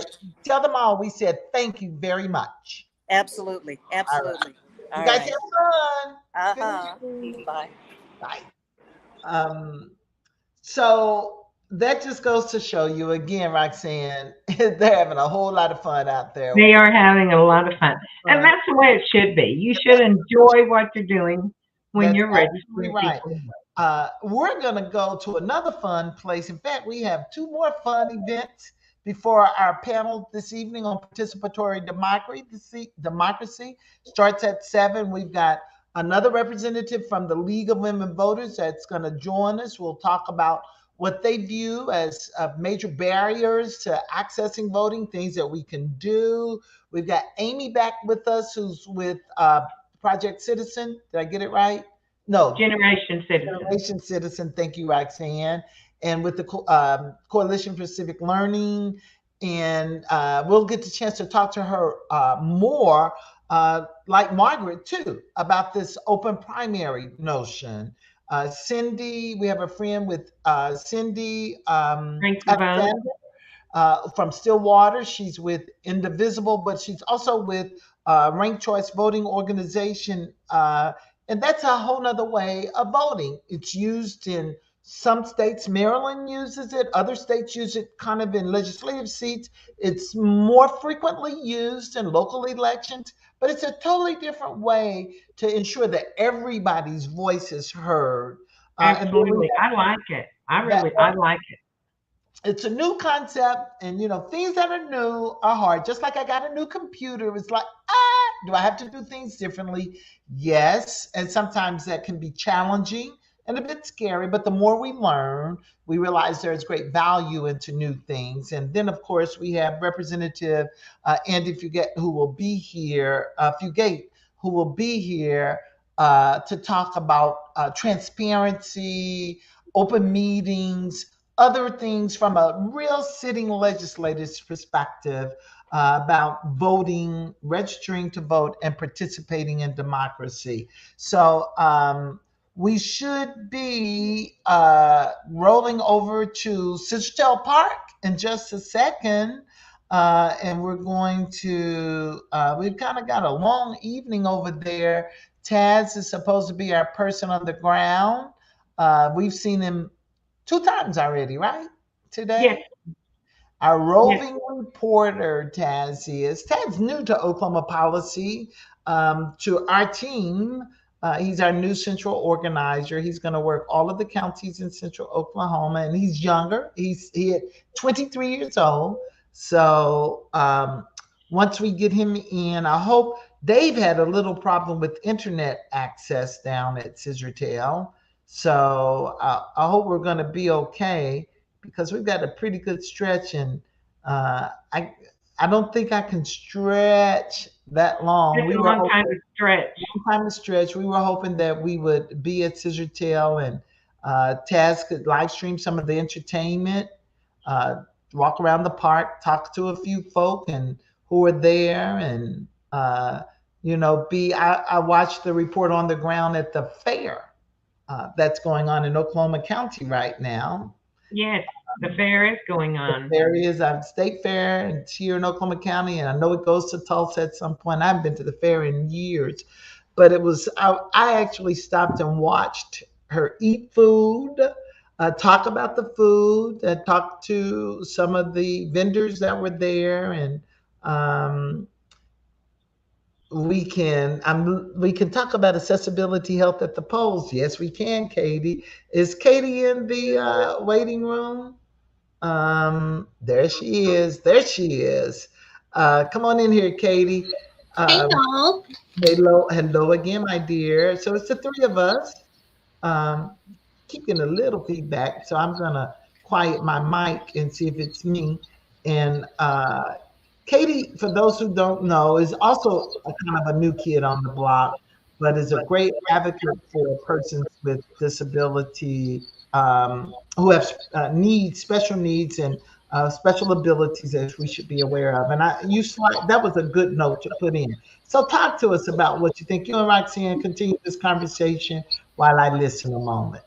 Yeah, so I was listening to the Eastside Pizza voter registration event, and she mentioned one of the folks that came had disabled kiddos and was dynamically disabled herself.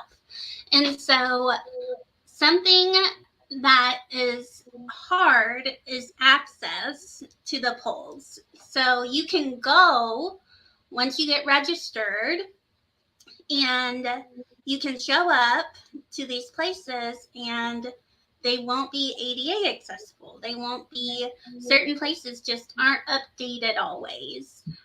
No, but one of the poll workers is supposed to bring the ballot to you.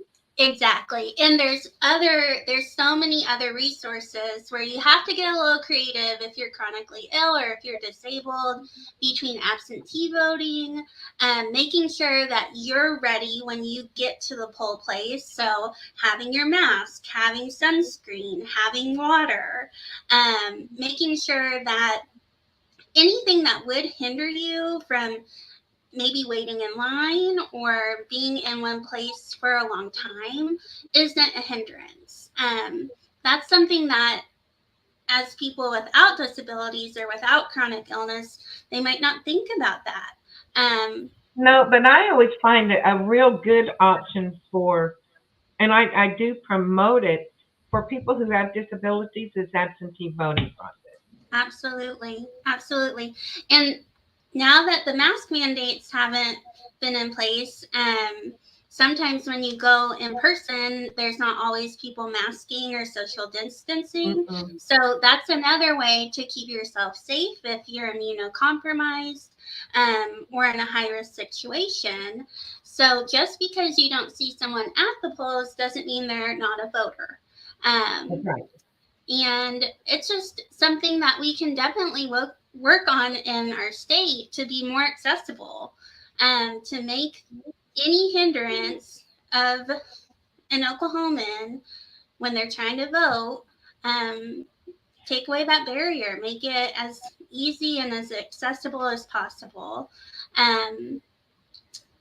Yeah, I just don't think we talk about that enough, but we did talk about earlier the intersectionality of all of these topics, and your venue choice for these registration events is really important. So it's something that we have some resources about on our website. I think we're displaying that right now.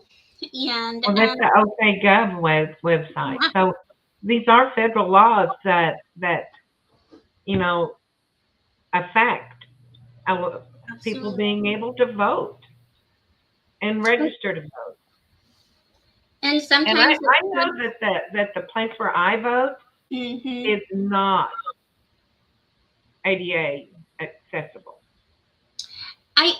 I think what has been a learning process for me is getting somewhere, especially after work when there's a lot of people, there's a big surge of people, and then having to stand in line for an unknown amount of time, to bring like a little fold out chair or something of that nature if you aren't comfortable or not able to stand. That's something that our polling places don't always offer, but something you can do and something you can make sure you have, so it doesn't hinder you in your process. That's a good idea. Bring a bottle of water, bring a little fold-out chair, bring an umbrella if it's sunny outside, whatever you need to do to take care of you while you are voting. Absolutely. And if it's not accessible, talk to your polling people, and see how you can be more accessible, because it's usually not just you. It usually is other people that just don't know who to speak to or don't want to other people, just by asking questions and seeing how those locations can be more inviting and more hospitable. Right. You know, and I know even on the early voting, the only place in Carter County anyway that you can do early voting is at the county election board. And the county election board is not accessible. Yeah. A lot of these older buildings, they don't have certain parameters in place, and yeah, we just don't think about it as often as we should. No, and I mean it should be a law that any public building, any government building should have to be ADA accessible. I think part of my experience as a voter personally in Southwest Oklahoma has been at churches mostly, and there's a lot of older congregation there, so we usually have a ramp. Right. But that's not in every church, and that's not at every voting location, and so bringing the vote to the people, like, is so important. But having it accessible is sometimes going to affect huge communities of people. We heard from the education panelists that 4-3-2-1 statistic where 4 million people could vote in Oklahoma, but only 1 million actually show up. And I wonder, out of that 4-3-2-1, if we could be a little more accessible and a little more community minded, how many more we could get for voting opportunities. Well, and expand the number of days that people can early vote. Instead of just having Thursday, Friday, Saturday, have a whole week. Instead of having to only be able to go to your county election board to early vote, set one up in each area, because there's some parts of Carter County where to early vote, some people might have to drive 40 or 50 miles. And if they're working, there's not time to do that after they get off work. So, put one over there closer to where they live. Yep. And let them early vote there. There is a definite rural divide when it comes to who actually shows up to vote. And you can see, like, it's based on location. It really is. That's true. And I think the easiest thing to do would be to allow people to vote online.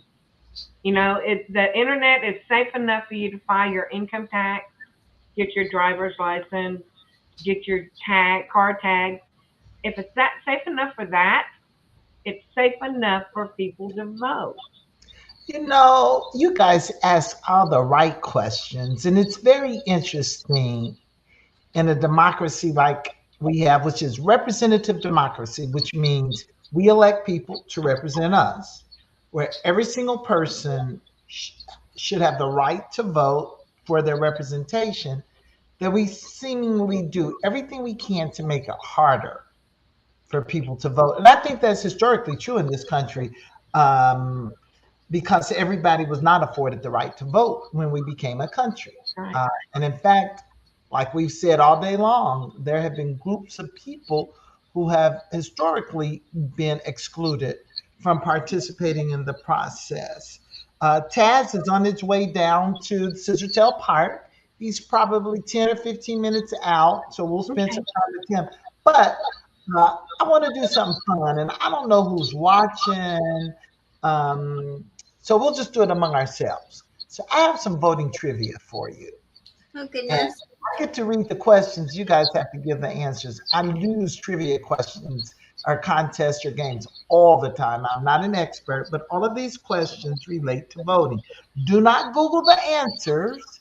And if anybody is out there watching, listening, who wants to participate, Google in the answer or comment the answer into the chat if you're watching, and you'll be a winner of one of those $50 gift cards that we've been trying to give away all day today. Okay, so we'll start with the easy ones. So whoever's hand goes up first, or maybe you can blurt it out. Let's see what happens between the two of them. We need the Jeopardy music going. All right, music is going. Here we go. We're starting. July marks the anniversary of the 26th Amendment, which lowered the voting age to 18. Previously, it was what? 21. 21. Of course, that was an easy one. Okay. Now, I got to figure out how to get the answers to these questions where they come up. You know, this is a League of Women Voters site. So, Roxanne, did you make this quiz? no. No, this is probably the national. Okay. It is a national site, and let's see if we get the answers. Okay. True or false question. Women vote more than men. True. I would say false. I would say true. Let's see where the answers are. The answers are probably at the bottom. What did you say, Roxanne? I said true. Okay, you said false. Okay, the answer is false. Oh, really? It is false. Yeah, make sure I pull up the right answer. They got the answers down at the bottom. I The answer is true. To make that true. It is true. I think that the woman's at home fixing supper while he goes vote. It is true. The answer is true. The answer is true. So now let me get us back there, and I'll give you. Now I wrote down the correct answer, so I don't have to pause or stall. Okay, next question. Which age group is least likely to vote? Oh, I got to tell you, I got to give you the bands. I apologize. 18 to 29. That one. Okay. That one. 30 to 54 or 55 plus. The 18 to whatever. Yeah, you both. We knew that one. Okay. And I'm in that, and we You're need to in do that, but better. that's good. We could ask which age group tends to vote more, proportionally higher. Yeah, it's the people that are about to die. 55 and older. And you know, us baby boomers are going to die off the scenes here pretty quickly, so we got to get some more voters. I know. Here. Okay, next question. How many states have enacted automatic voter registration? Here are the options. 2 plus DC, 10 plus DC, or 20 plus DC. Automatic voter registration. What do you mean by automatic? Meaning when you get a certain age, you're automatically registered to vote. Oh. And I don't know how that process takes place in these states, but clearly through some mechanism, they know that you're eligible and you're automatically registered. What was the one above the 2? 2 plus the District of Columbia, so it's clearly the District of Columbia because they're in all of them. 10 plus DC or 20 plus DC. 10. I'm gonna go with 2. You're gonna go with 2. Okay. I'll go with 10. 1, 2, 3. It's 20 plus DC. Really? Wow. I knew it was quite a few, but that's interesting. Yeah, You that know, was someone said earlier today we were talking with this has been a long day, but they made the comment that when you go to get your driver's license, that you have to register to vote. I did. That was in Brazil. I made that comment in another country. So I like that. 20, and I tell you, I should have known it was more than 20. I was kind of startled, but I was in a call with a group in DC this weekend, and that came up, this automatic registration. You can opt out, but if you don't opt out, it's going to be automatic. Okay, here's the next one. Next question. What percentage of U.S. election administrators are women? The options are nearly 20%, nearly 50%, or nearly 80%. Election administrators are women. You mean like elections secretaries or work at the polls? Mm-hmm.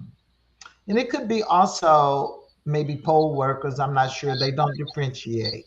But I would venture to say secretaries, people who run. Okay, because if it's poll workers, I'm going to say the 80. Same. But if it's secretaries, I would come near thinking 50. The correct answer is nearly 80%, and they don't tell us if it's administrators like Secretary of Election Boards, but I would tend to think that's what they're talking about. That would not surprise me in a lot of places. Secretary of State officials, but it'll be interesting to find out who's a part of that group. Okay, now this is going to be interesting because Oklahoma is the outlier for this one. I'll just warn you. What is the average voter turnout for presidential elections? 40%, 60%, or 80%? Nationwide? Yes, this is nationwide. 60. I would say 60 nationwide. That is correct. 60%. And we're lower. And yeah, Oklahoma, we're like 30. It's 40.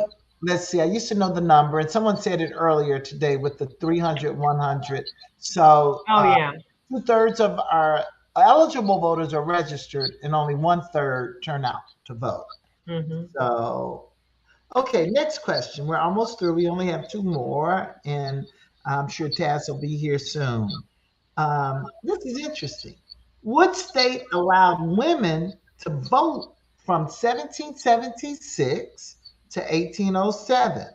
Was it? I know this. I'll give you options. I'm making it easy for you. Okay. New Jersey, Pennsylvania, or New York? New Jersey, Pennsylvania, or New York? I'm gonna say Pennsylvania. It wasn't New York because that's where they were locking women up left and right and putting them in prison. Good process of elimination.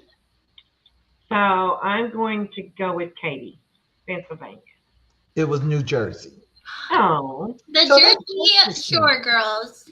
All right. And do you know that the first woman elected to the Oklahoma legislature was elected before women had the right to vote in Oklahoma?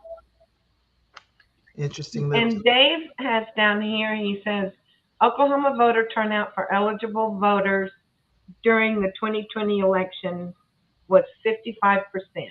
Lowest in the nation.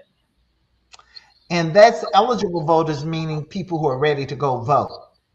Right. I don't know. That's still low for a presidential race. It is. Even if it were all registered voters or all people who could be registered, it's just shameful almost. Okay, last question. How many states allow same-day registration, same-day voter registration? Is it 13? Is it 20 or is it 48? 20. 20. 13. But that is Only- something Oklahoma needs to get past. But you know, the fact of the matter is, same day registration is not that difficult. It's like you talked about the technology available. Um, there are some places that you can vote anywhere. You don't have to. You're not You don't confined have to go to a to a precinct. polling place. Yeah, your precinct. The list. I mean, they can pull you up wherever you are, and you're entered, and then you vote. That would make it a whole lot easier. Yes. You wouldn't have to rush home. You know, states where voting is a holiday, or at least we have a friendly employer. We have time off. Um, I don't know if that's state law or not. Time off to vote. Well, they do have to give you time off, but also you have to tell them, I believe it's 2 days in advance that you're going to be taking time off, and then they have to give you the day off only if you don't have a 2-hour window before or after your work hours to go vote. Oh, so if you get off from work at 5, you got 2 Yeah, hours. they don't have to give you the day off. Or like if you go to work at 9 and the polls open at 7, they do not have to give you off to go vote. For those after work voters, though, as long as you are in line, Yeah, you get to vote. you're supposed to be allowed to vote as long as you're in line by 7 o'clock. That's And right. I was texting when I heard you guys talking about bringing a chair and water. I think about states like Georgia that wanted to make it illegal to give water to people waiting in line. And I mean, I don't know all the ins and outs, so I'm not going to profess to know one thing or the other, one way or the other, but I know that giving water, go Dave, giving water and trying to make people as comfortable as possible, particularly if you're waiting in line 4 or 5 hours, which happened in some states' recent elections. Places, who closed all but one polling place in the whole county. I heard you guys talk about that, where you have to drive almost an hour to even just go vote. Yeah. Kinds of things are intentional. Sure they are. And even with redistricting, they're more intentional. Yeah. So to save our democracy, which is the theme of today, um, the first phase, the first action that any of us can do is vote. That's important. So maybe Taz will be on any moment now, but let's promo our work, Together Oklahoma, and the work that we do collectively to engage people across the state. So voting is step number one. But then learning about issues and voicing your opinion about issues, whatever it might be, or engaging with colleagues and friends across the state is important. And we do that. Let's talk about our affinity groups. And Our affinity groups are just groups of people, individuals across the state who are concerned about similar interests. Katie, let's start with you. You've staffed too. Now that Taz is on board, you'll be backed up to one. But talk to us about those two affinity groups that you've worked with over the last year. Yeah, so I started out with the Healthcare Medicaid Affinity Group, and we have people from all over the state, all different ages, races, beliefs, and political, just backgrounds. But what they all had in common was that health was a particular concern in their lives, and that's what they wanted to look at. There's things that have gone on since that affinity group met that has changed for healthcare in Oklahoma, and it'll continue to be changing during the next legislative session. So my hope is that we'll come back together, we'll have some new faces too, and we'll learn how to or will refresh our skills on how to track bills and how to use their voices to really talk to those policymakers and let them know, hey, this is what's going on. This is the health concerns we have, and how to make, Oklahoma a healthy and safe place to be. What happened when we merged the two affinity groups was the other one was child and family, and that really fit together with our health, because like we said earlier in our education panel, children are our future, but they're also our right now. I love that. I wrote that down. And a lot of the things that we can do for children in our state had to do with health. It had to do with education. So there's all these really intersectional issues that go into the bill process, but also go into the conversations and really outreach in our communities and in our state. So it's just a really great time. And it's a time of just empowerment and of knowledge, because before my affinity group, my skills at tracking bills were not as good as they are now. And so it's been a real honor to learn and grow together. That's good. Thank you, Katie. And we've all learned together. Roxanne, your favorite subject, criminal justice, but you also had double duty with our protecting democracy affinity. Yes. And I like the fact that these affinity groups were initially built off of people who responded to our listening sessions. Mm-hmm. And because we all know you get 5 people in a room and they're all 5 going to have different passions. One could be health, one could be criminal justice, one could be democracy, one could be raising the minimum wage, and when you're dealing with chapters of people usually tend to follow what the leader says, and this is what we're going to focus on. By allowing the people to complete these listening sessions and then taking their data and letting them tell us what their passion was, then we were able to invite them to whichever listening session was their focus. So like Angela said, I lead the criminal justice reform affinity group, and I lead I call it saving democracy, protecting democracy, I believe is what it's called. But like Katie said, we usually have, like I always have David Gately in my criminal justice affinity group. He was in the criminal justice panel earlier. He is the Oklahoma Policy Criminal Justice Policy Analyst. And he always knows everything there is to know about the bills that are going through the legislature. But what we do is we look at the bills that Oklahoma Policy is focusing on, and that's mainly where the criminal justice bills come from. The saving democracy, protecting democracy, that is Oklahoma policy bills, and in large part, legal women voter bills.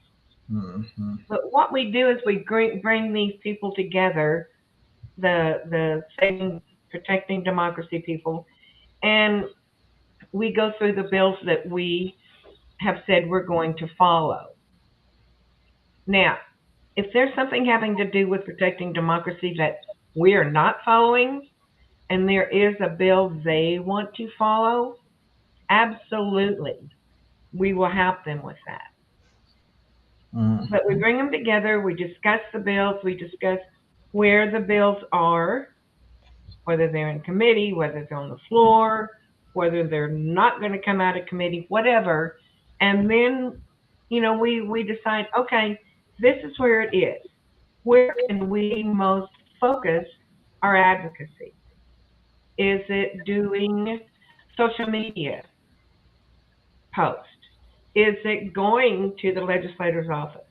Is it making phone calls? Is it, whatever we think will achieve what we want to achieve on a particular bill at that particular time?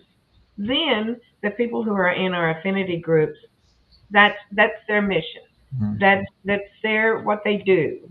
They make those calls. They make those visits. They do that kind of thing. And then next time we come back and meet again, of course, during the legislative session, the bills have all changed pockets where they are, but we get updates of where they are at that time, and it's just a rolling game. We just track them, see where they are, deem what action needs to be taken, and we do that over and over and over until the end of session. I listened to you describe that process, which is pretty basic. And a lot of people will say, well, I don't know what to do. I don't know how to be involved. And it can be scary to folk if you've never done it before. So the affinity groups really are a way that people can learn what to do, can learn about the issue so they don't feel like they don't know what to say. And we always remind people that people elected to office are regular folk. I mean, they're no different from those of us who vote for them. And in fact, truth be told, they really do work for us. I mean, we Absolutely. are there. I used to always say when I was a legislature, I had some 40,000 plus bosses. I mean, I worked for the people I represented. So, but this is a way, our affinity groups are simply a way for people to learn, come together. We all appeared with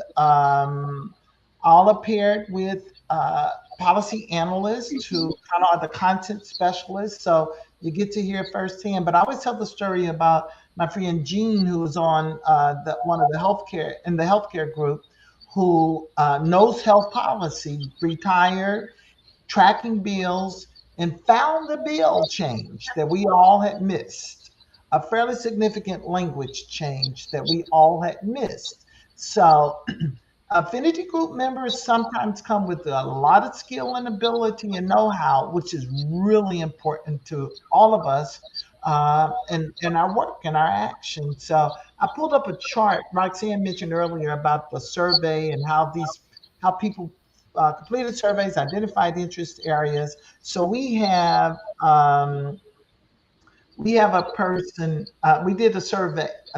One of our staffers took our surveys and comments from our listening sessions and identified constituent issues based on these areas. So you'll know, I'm just going to read them real quickly. Uh, and there are probably reasons behind this. 7% of the people identify criminal justice as one of the key component areas. But we've done a lot of work in that area. It's still a big work, but we've done a lot. This really kind of sort of makes sense. And keep in mind, these surveys and these comments were done in June of this year. Child well-being, kind of daycare issues, school, education issues, things that relate to kids, 13%. Economic security, 15%. But I expect if we said it's higher now, it would be much higher. You're right. Healthcare was 31%. And citizen engagement, those issues about democracy and engaging in transparency in the legislature, was 34%. So clearly, people are truly concerned about their ability to influence the process. And some of it was not that we don't know, we don't think they listen to us, but a lot of it was we don't even know what to do. So our early conversation with our education folk about civic engagement and teaching kids, that's really important. That really is important. We've got some people in the who are backstage, and we're trying to bring them in. I think a lot of them are downtown, where David Wilson was earlier, and we kept losing him. Where the internet may be a little bit crappy, so wish we could just have broadband and easy internet access. Wouldn't that be nice? One of the other things we're going to wish Our for. legislature should work on that. There's Andy Moore with Let's Hi, Andy. Hi, Andy. Hey He's down guys. at Wheeler Park, and he's glitching a little with us. Andy, I know internet downtown has been apparently pretty bad. So while we got you, and we can tell you're live, I hope you can hear us. Tell us a little about Let's Yeah, Fix yeah. This. What you're doing at Wheeler Park this evening. Sure. I'm going to turn my camera because it looks like I'm all stretched. That's probably because I'm on my phone. Hey, everybody. Thanks for having me. So we are down here at Wheeler Park where the Ferris wheel is. We're doing a West Wing watch party. If you've been with us for a few years, we've done a few of these, including a couple down here. We've done it when it's hot. We've done it when it's cold. We've done it when it's nice. Unfortunately, tonight is one of those hot nights. But nothing, nothing gets me hot like democracy, right? And voting. And so maybe it's an appropriate weather solution for what we're out here doing tonight. So Andy is with Let's Fix This, an organization that advocates for people who are marginalized. Who we work with organizations across the state. You're watching West Wing. Tell us about this episode you're watching. Sure. So tonight we are watching season 2, episode 3, which is entitled "The Midterms," because the election in November is the midterms, the midterm elections this year. It is an episode that, like many West Wing episodes, remains just as relevant today as when it aired nearly 20 years ago. It is an episode that deals with race. It deals with righteousness. It deals with righteous indignation. It has someone in a high office that is trying to influence and improperly influence local elections. It's, in fact, a local school board election, no less. It has a fight for the First Amendment and what it means to have free speech and free association. It is an episode that is not as easy and uplifting as many West Wing episodes are. It's not bad. It's not necessarily depressing. But I really like that it makes us wrestle with some of these issues that we are wrestling with, right now in 2022, where we have to think about what it means to be an American, what the president's role is in influencing policy and influencing elections. It has to do with how do we handle hate speech? How do we handle racism? How do we handle, both as citizens and as a government, how do we respond to the needs of a diverse, diaspora of people who live in America? And I'm excited for hopefully the contemplative looks on our attendees' faces when we finish the episode.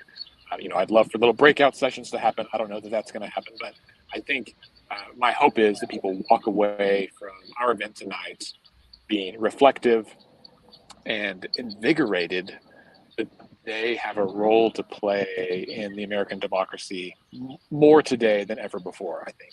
And I hope that people, leave this with a sense of community, a sense of empathy, a sense of humility, and a sense of dedication to the cause, because we know that we have to register more people this year. We have to register more Oklahomans, and we have to get those Oklahomans who are already registered to turn out to vote.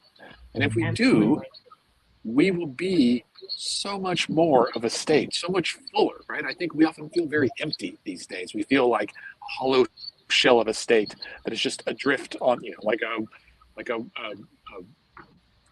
tumbleweed, right, on the plains, and that's not who we are. Imagine the wind kicks up as I say that, but I think that we can be, a robust, heavy hitter of a state if only we believe in ourselves when we show up to vote in November. I agree completely. Everybody agrees. Katie's applauding. We are too. So for those who are listening, Wheeler Ferris wheel at Wheeler Park, 1701 Southwestern. 1701 Southwestern. Make your way down. Andy, I know it's time for you to get started, but do you want to say a little more, not just about tonight, but your extended voter registration, get out the vote efforts that you have going on and how people might engage? Sure. Yeah, of course. Sorry, someone's talking to me here. So we have been doing voter registration for, all year, I guess, but especially the last several weeks, with a more targeted focus on, the groups that are disproportionately underrepresented when it comes to voting and to, well, honestly, to elected representatives. And so we have been working with a broad coalition of organizations, many of whom you all have been talking to throughout the day today.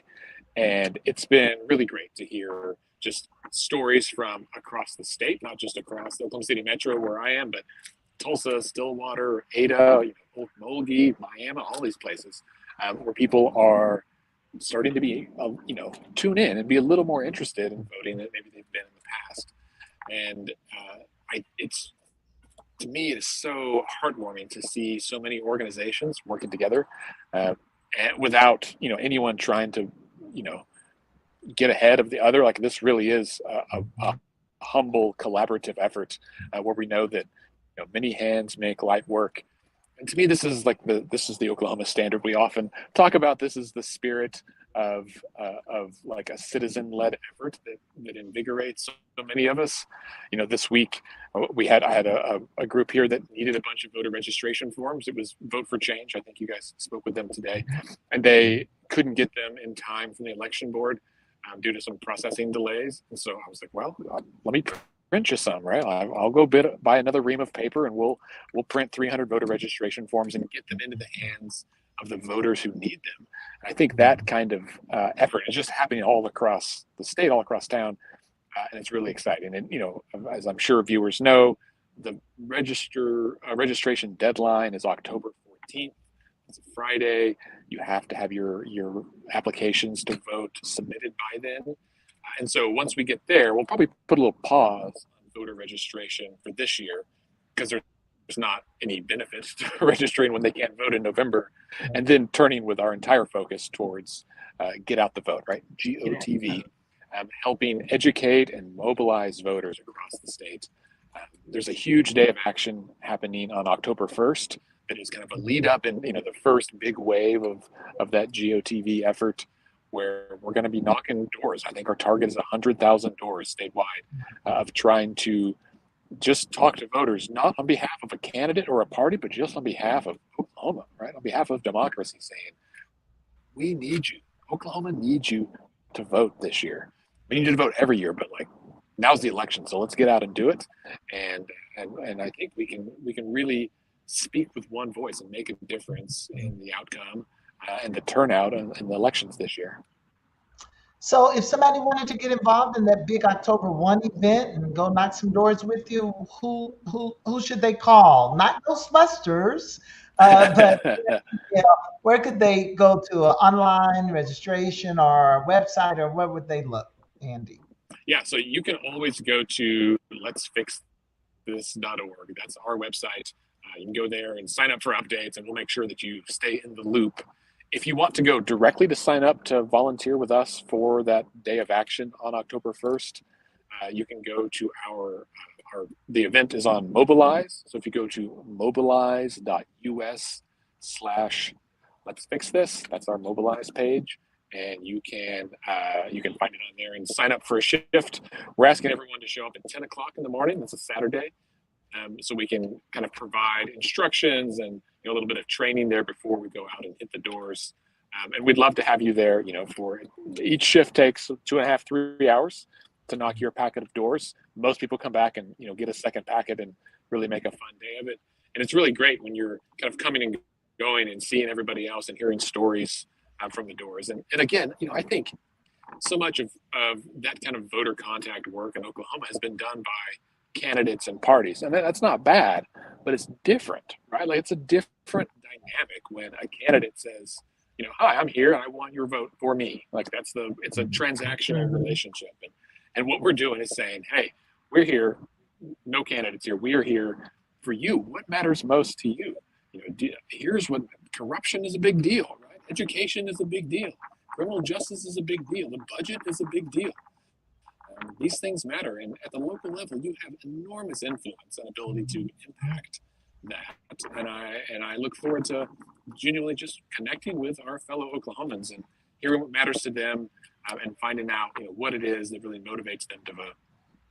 Midterms generally have, and you're watching that episode on midterms, have just some of the lowest turnout rates. School boards and city council races have low rates.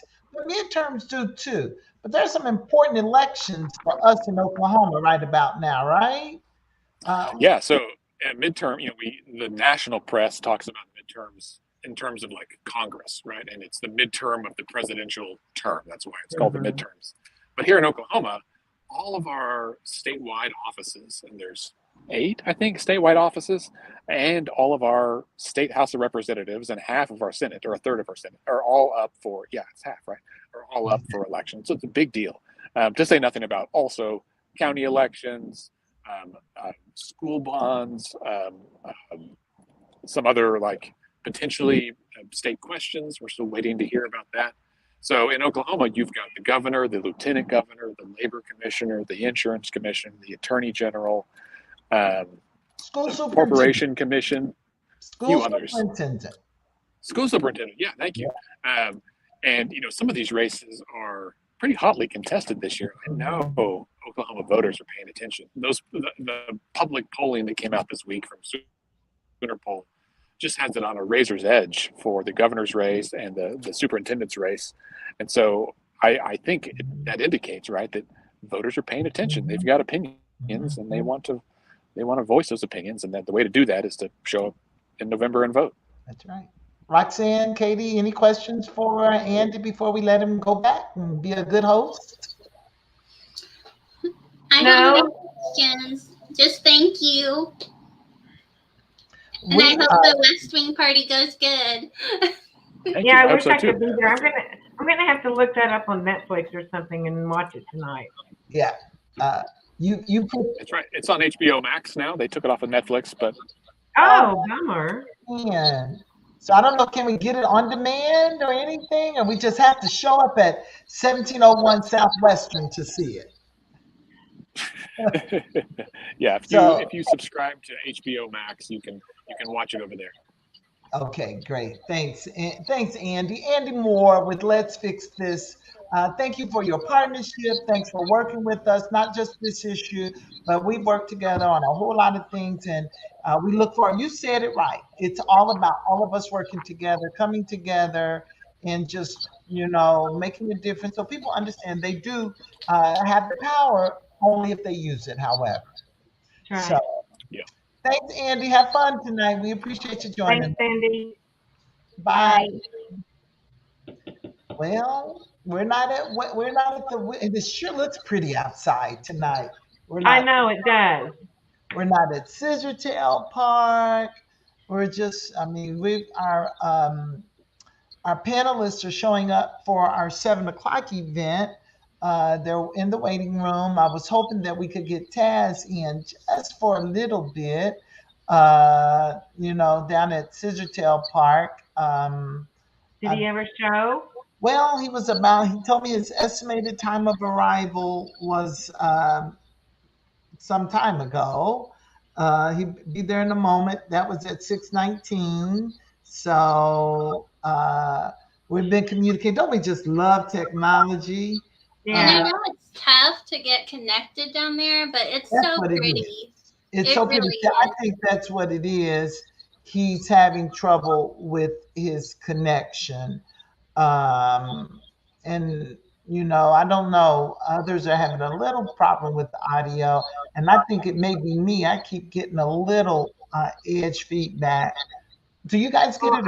I'm hearing that too. Okay, so I don't know where it's coming from, but David, when he was down there earlier, he was having a lot of trouble. Yeah, Scissortail, and again, just if you don't have a strong cell signal, there's really no Wi-Fi signal, I don't think, in the area. So I was hoping that Taz, since he's young, he could come in on, he would have one of those fancy phones that I can't afford that would give strong signals. So it's been a good day. It's been a good day. I'm just watching our individual chat about our 7 o'clock panelists. Again, I'm looking forward to that panel. We're not gonna, I don't want to start that panel early because I know we've been promoting it at 7 o'clock, and I don't want anybody to miss the beginning of it. Miss any of it. Miss the beginning of it. And that would be the time for those who are viewing, we debated whether or not we had entertainment during the course of the day. And we had so many events we wanted to cover. It was like, nah, we don't have time. Uh, I wish one of you was a poet, as my kids used to say, a poet and didn't know it, but could, because I'm stretching. This is what we call in the Angela, don't you play an instrument? yes, but not tonight. Okay, okay. I don't want to put you on the spot too much. No worries I about don't sing and I don't dance. Well, I have a voter question that I don't know. Okay, So good. this has been on my mind the past few days, just looking at the news reports for Puerto Rico right now.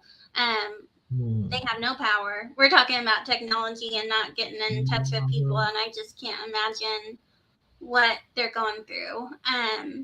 But you know, we talked about earlier in trivia, we were like, these states in DC, what are the other areas? Can they vote? How do they participate in democracy? Well, they have their own democracy.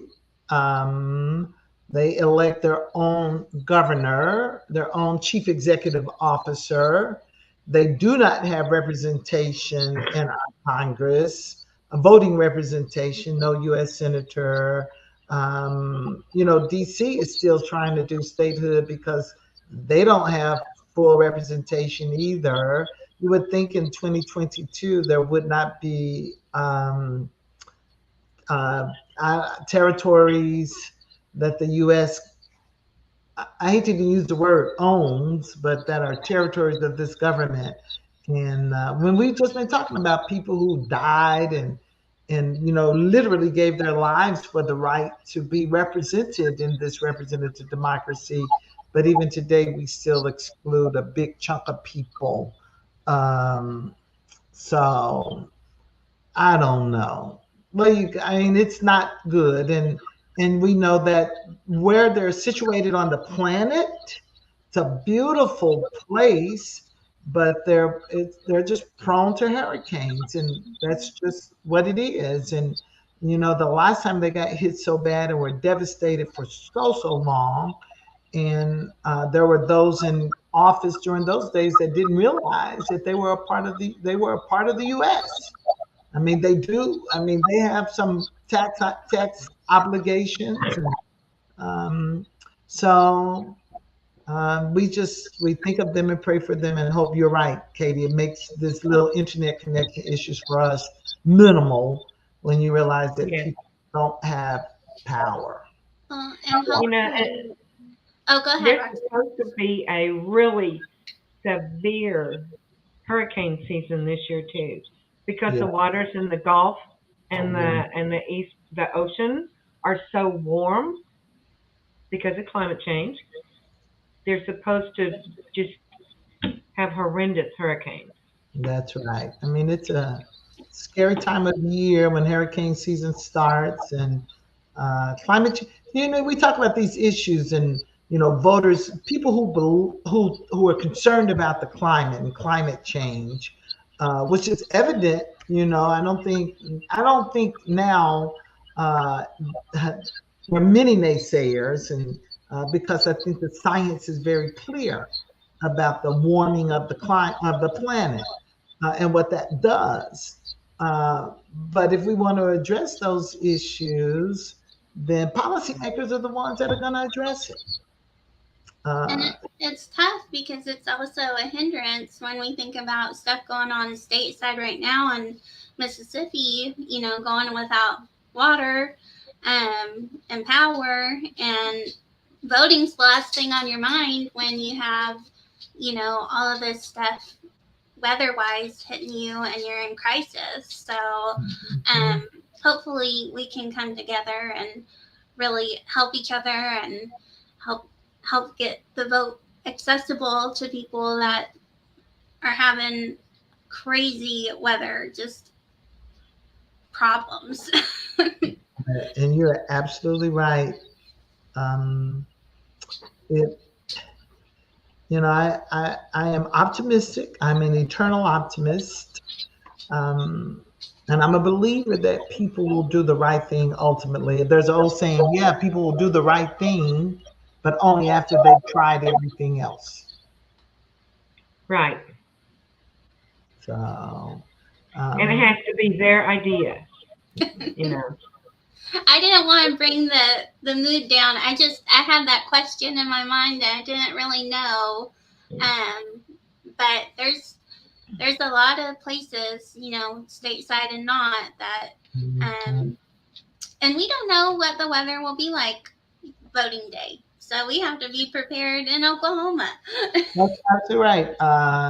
I've had a couple of elections, not summary elections, but where there was a huge power outage. I must tell the story about voting commitment, the commitment to vote. Um, so it was a race that I was in. It was a huge storm. Power went out in Oklahoma City area, and electricity was out.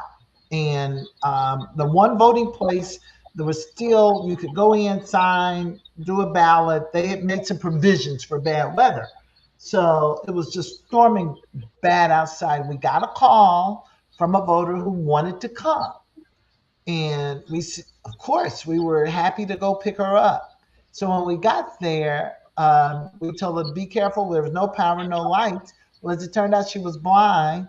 And she says, honey, it's dark where I am all the time. And good spirits, just as good spirits, but she was committed to vote, committed to go vote. And that's that kind of commitment and dedication that we talk about our ancestors, you know, all of us had to vote that. And we've seen it in modern days in some other places. If we could just replicate that in Oklahoma, that level of commitment, that this is a life or death situation for me to go vote, because technically it is. I mean, literally, it is. And it really is, and every day that passes, it becomes more and more a life than death. That's absolutely right. And I think that, you know, we talked about in trivia again, that 18 to 29 bracket. When we think about how important it is, but we don't have that guidance or we don't have that knowledge, it can be really overwhelming. But there's a lot of tools. You don't have to know exactly who's running for superintendent. You can research that even on your way into the polling location. You don't have to be a, you know, researcher like our policy people. You can just look up the information before you vote. Yeah. Take advantage of the League of Women Voters. Great objective information. There are a lot of places you can get. You know, I tell people, go to the candidate's website, see what they say.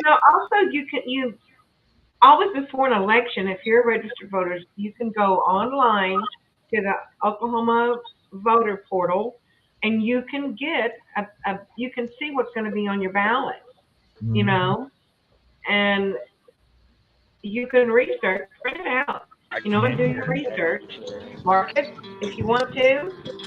Hey, Taz. You got Taz.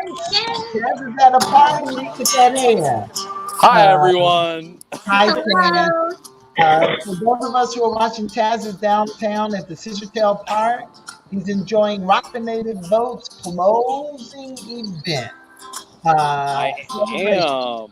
So what's happening down there, Taz? So right now, we've got ourselves some performers. You know, people are out here having a great time. They're out here eating. We got ourselves Miss Guatemala who's out here. So say hi, Amy. There you go. Amy from Generation Citizens here.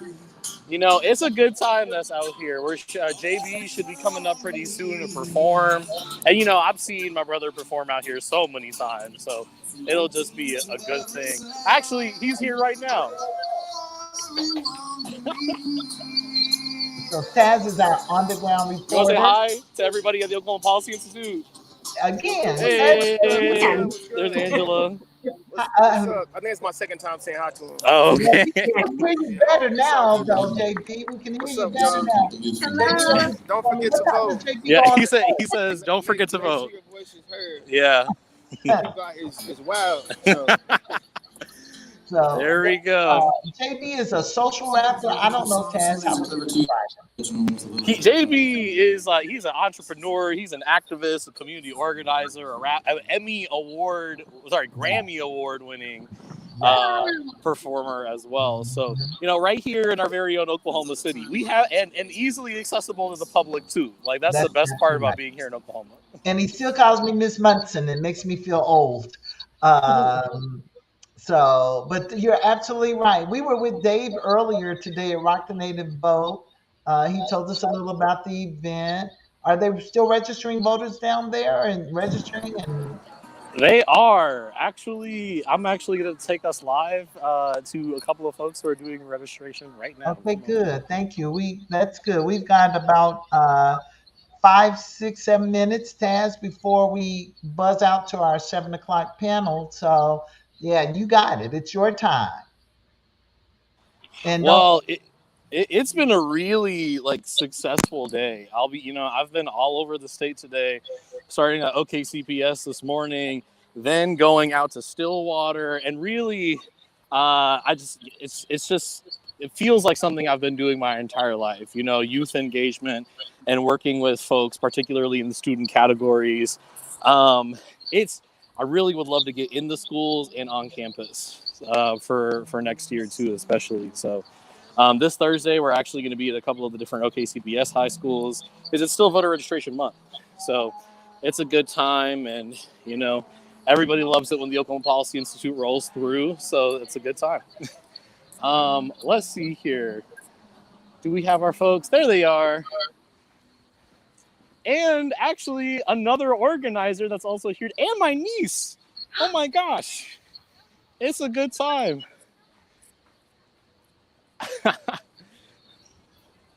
You gotta get down to the park just to hang out with Taz. He's awesome. I do what I can. I gotta tell you, there's a couple comments saying that they want your energy. You got great energy.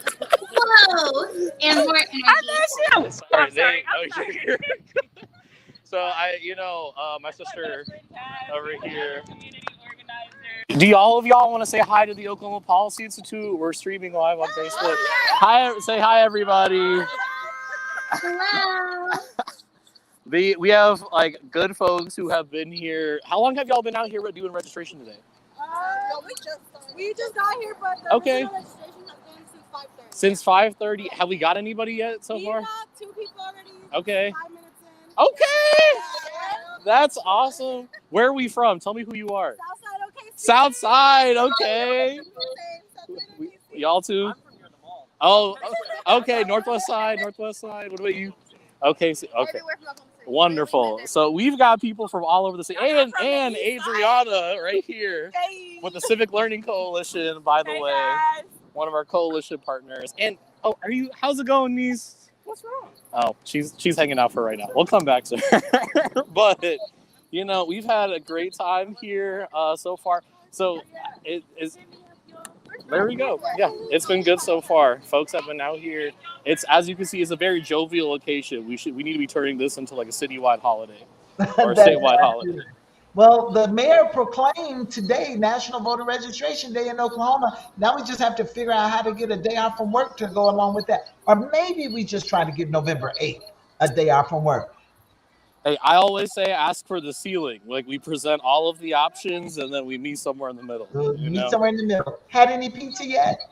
I haven't had any East Side pizza yet, but I'm about to. I see some right now. Yeah, East Side Pizza's here. They're doing voter registration outside of East Side. So they're also doing voter reg there too. And we have been there. Go register. Till 7. We actually went there live, Taz. We talked to JB there earlier, and a lot of the folk who are doing registration. There are a lot of other people across the city today, the rest of the month, as Taz said, so people can get registered to vote. Don't forget that deadline, October 15th. October 15th. Hey, October 15th. If you're not registered, get registered. Taz, there it is. David's got it strolling October 14th. Thank you, Dave, for scrolling in. Taz, we just appreciate you for running around the state today. Um, we're gonna.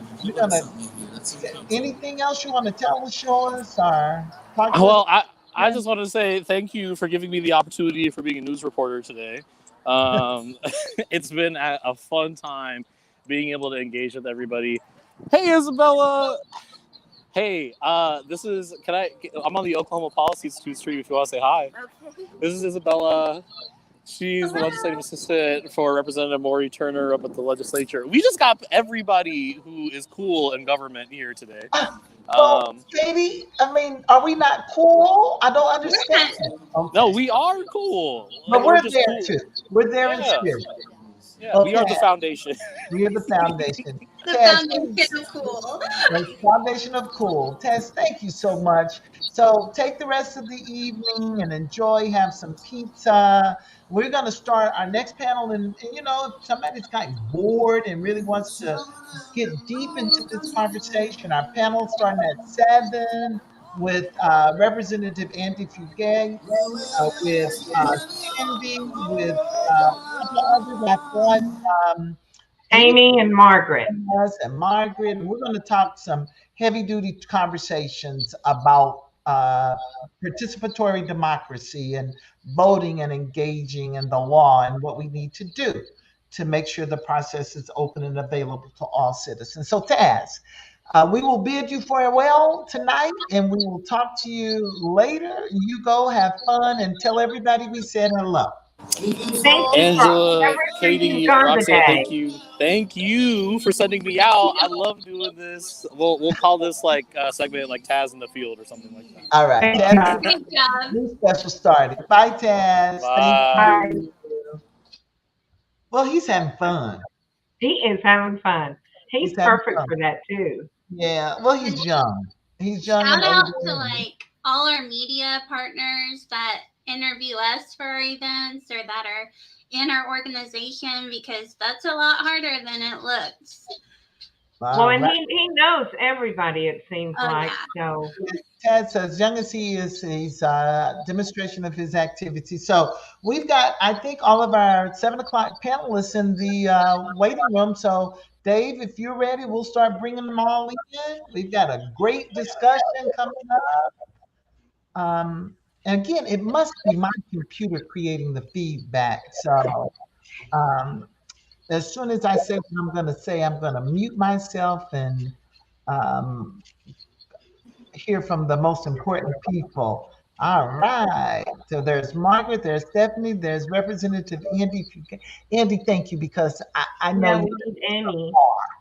We see that. So, and I know Cindy with Indivisible was having a little audio problem. So I'm not sure if we're going to get her in or not. And Amy, for those of you who don't know, Amy, who's with Generation Citizen, is here. I spoke her name and she came in. She's down at Sismitel Park. So I'll tell you what we're going to do. I'm going to stop.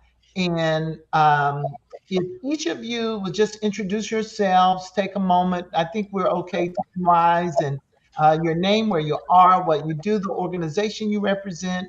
And I'm going to ask you to answer this question as a part of your introduction. Tell us why you, as an individual, your personal commitment, why you vote.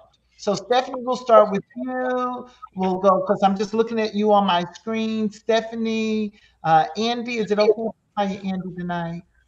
Okay, Representative Andy, he's my friend. And we're going to go then to Margaret and to Amy. All right, thank you guys. You have the floor. I'm Stephanie Henson, and I'm with the League of Women Voters. I'm the Vice President of the State Board for League of Women Voters of Oklahoma. Voting for me has changed a lot over the years. I was raised in a family in which it was something you just did out of habit. When you turned 18, I was excited to get, but it was almost like, and I thought a lot like flossing my teeth. It was just something you did that was good for you. And I don't know that, same kind of with when you're 18, and you've got good, strong teeth and good health. You don't think too much about the importance of it. And so as I've gotten older, as the world has changed, I think my reasons for voting have changed. I've been so blown away all day today as I've listened. I've had you guys going in the background all day today. And I was especially taken with Damian Shade when he was sharing, how he votes for his grandparents, his grandfather who was beaten up in Alabama, when he was going to vote, and he was physically attacked for trying to vote. And I thought, as I've gotten older, I think about all of those folks, and the women who came before me, for whom voting wasn't something that wasn't a right that they were afforded. And so it has changed for me. Voting is something that I vote with a different and almost a heaviness to now. The import of it is different.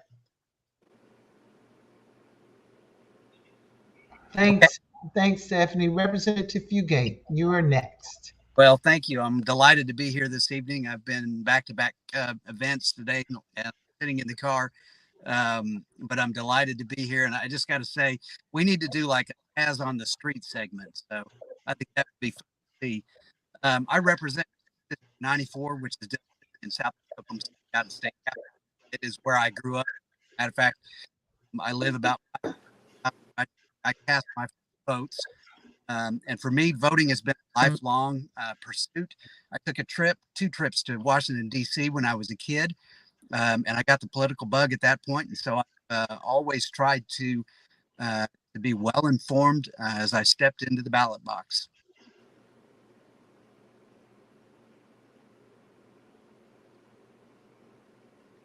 Okay, Margaret, you're up. Okay, so thanks for having me. It's been a really busy day and lots of fun. I think we're making a lot of progress here in Tulsa, participating in this National Voter Registration Day. So I just want to thank you guys for including us. I wasn't aware that voting was a choice. In our family, we all volunteered. We all work in our communities. We do everything we can. My mother volunteered for Henry Bellman back in the day. And so I guess we were raised with a feeling that it was, our obligation to be involved at any level we could. So we raised our own son that way. And I can recall going to, we always took him to vote with us when he was little. We just have one child. And the poll workers really enjoyed watching us explain the ballot to him. And I know that those things, when you're little, I know those things take hold, and he's grown up to be a very thoughtful person, and he's registered independent right now, but he really cares about the system. And I just think that when it is ingrained in you, when you're taught these things in school and at home, it just makes a big impression. And watching your family do it, and going with them is really important. So I think it's great to see children dragged to the polling place. Drag those kids with you. Okay, Amy, how about you? Yeah, good evening. I'm doing great. I'm coming to you, as you said, from Scissor Tail Park because I cannot miss JB, and I think he's going on pretty soon. Why I vote, I have the privilege, and I have for my entire career, to work with young people. Now 14 to 35 is sort of the range. When I vote for two reasons. One, I vote for the Oklahoma and Oklahoma City and Oklahoma and the U.S. for what I know it can be, not necessarily for what it is.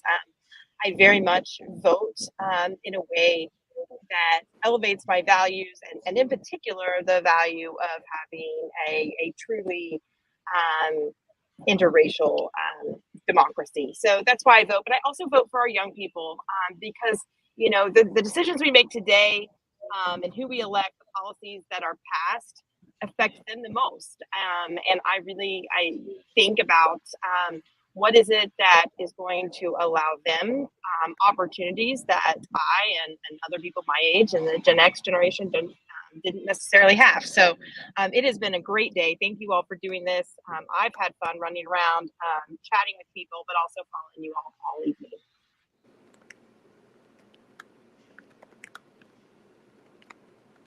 I'm trying to find the mute button. Amy, I got you a little bit of it. I think we get you glitching a little off and on, but hang with us for as long as you can. I appreciate that. We've heard a lot of folks today talk about why they vote.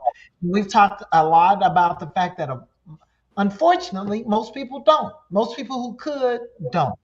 So I'm going to ask you, because you've all told the stories that we've heard many times, that my parents showed me how, or I went with them, I didn't have a choice, or it's what we did in our family or in our community. But obviously that did not translate to a whole lot of Oklahomans. So in your opinion, what is keeping people away from the ballot box? What are the major barriers? Why aren't they going? And then what can we do to try to get them there? Amy, we're going to come back with you so you can maybe see JB and see if we can get you in a little clearer.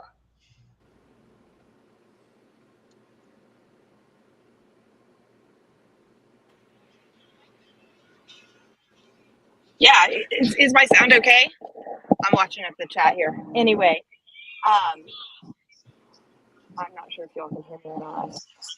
Can you ask me the question again? Yeah. What's the barrier? If people, you've been trained to vote and are taught to vote and you're not voting, and you're voting, but obviously most of Oklahomans are not. They're not. And why? Why do you Yeah, think they're not? for sure. I mean, I can speak most specifically to the students that we work with and what I see there. I think that, you know, the divisiveness, the party divisiveness has kind of been a turnover. And then I tell a story recently. I went with my son's girlfriend at the time to go vote last election, and she went in and they asked her all sorts of questions about her two last names. She's a Latino voter, and so, you know, I think there's a lot of things that we don't realize aren't even policy related, but just an unwelcoming environment potentially for some people. And you know, these type of celebrations like we've had today, I think really help because it gets people out, it gets people going together. I'm always encouraging people to go together to the polls to try to break down those barriers. And then I think the other thing is, you know, when we don't vote, when we don't participate, our electeds don't necessarily make decisions that reflect our values, and therefore we don't vote the next time. And so part of it is a chicken and an egg. You know, let's get out, let's roll out the votes in November and hope for the hope for the best, that we can get folks in that start passing policies reflecting our values, and then we keep that going. I'm just crossing my fingers that everything Amy said came through to everybody but me and was recorded. Okay, great, because I can go back and listen to the recording and hear her. Great. Yeah, I heard her fine. And one thing she said that really struck home to me was she votes for Oklahoma what she wants it to be, not what it is. That's great. That's great. So, Representative Fugate, talk to us. You know, you're running for office and you have to count those votes. So it's really important, I know, for you to get people to vote, but they're not. So what's going on here? Well, you know, my perspective, I talk to people who just, part of the challenge is they don't know. They don't know the issues. They're not sure who's going to be on the ballot. Some of them even don't know where to vote or have never voted before. And that feeling of not knowing is just really uncomfortable for folks. So I spend a lot of time with my constituents, whether they're registered or not, and I try to convince them to get registered, helping them understand the process, understand the issues, identifying people, so that they can go out and they can make well-informed decisions when they do step into the ballot box. The other piece of it is there are a lot of people out there who don't believe it will make a difference. And that was so disheartening to me when I first started running for office and knocking doors. I talked to person after person who believed that government doesn't work for them. It might work for some people out there who, you know, may be far different than them, but these are not people who are wealthy or politically connected or anything else. They're just ordinary folks, and they don't believe government works for them. And so they don't vote because they don't believe it'll make it. And I am passionate about trying to make government work for everybody. I think that's one of the key things that get people engaged in the process. Thank you. Margaret, your thoughts? Well, this is kind of honestly, voter apathy and lack of turnout is the major focus of our group, and we have done a lot of reading and soul searching and many hundreds of conversations with average people, literally anyone I can find. I'm ashamed. I actually chased some school kids down on a street corner in Oklahoma City this summer and handed them voting information cards to put in their backpacks. So I appreciate that there's apathy. Our organization is focused on those people in the middle who do feel left out. They don't align with a strictly party platform on either end of the spectrum, and they want to make a more nuanced decision. They don't feel like those choices are being presented, and they're exhausted from the entire election process. I think a lot of politicians today might think this is fun and entertainment for all of us, but it's actually dead serious. I mean, we're talking about our next generation and our schools and our health and and our water and all of these things. We have to get them fixed. We have to get them addressed. But everybody's so busy, looking for the next soundbite and securing their next term that they're just not addressing serious problems in a bipartisan way. So our group wants to elevate the discussion a little bit and refocus everyone on solutions that work for most of us in this state, hopefully all of us, but certainly a larger number of people than we've seen so far. So I mean, I think back, we've been all complaining about the state of education since I was in grade school at Patrick Henry in Tulsa, and nobody has fixed it. We need people who are willing to roll up their sleeves in our legislature and work together. And until we get some balance, that's not going to happen. And we're not going to have balance until people vote in different leadership. We're not going to have people voting until they feel like they matter. They aren't going to matter until we correct the unfairness in the systems and the access.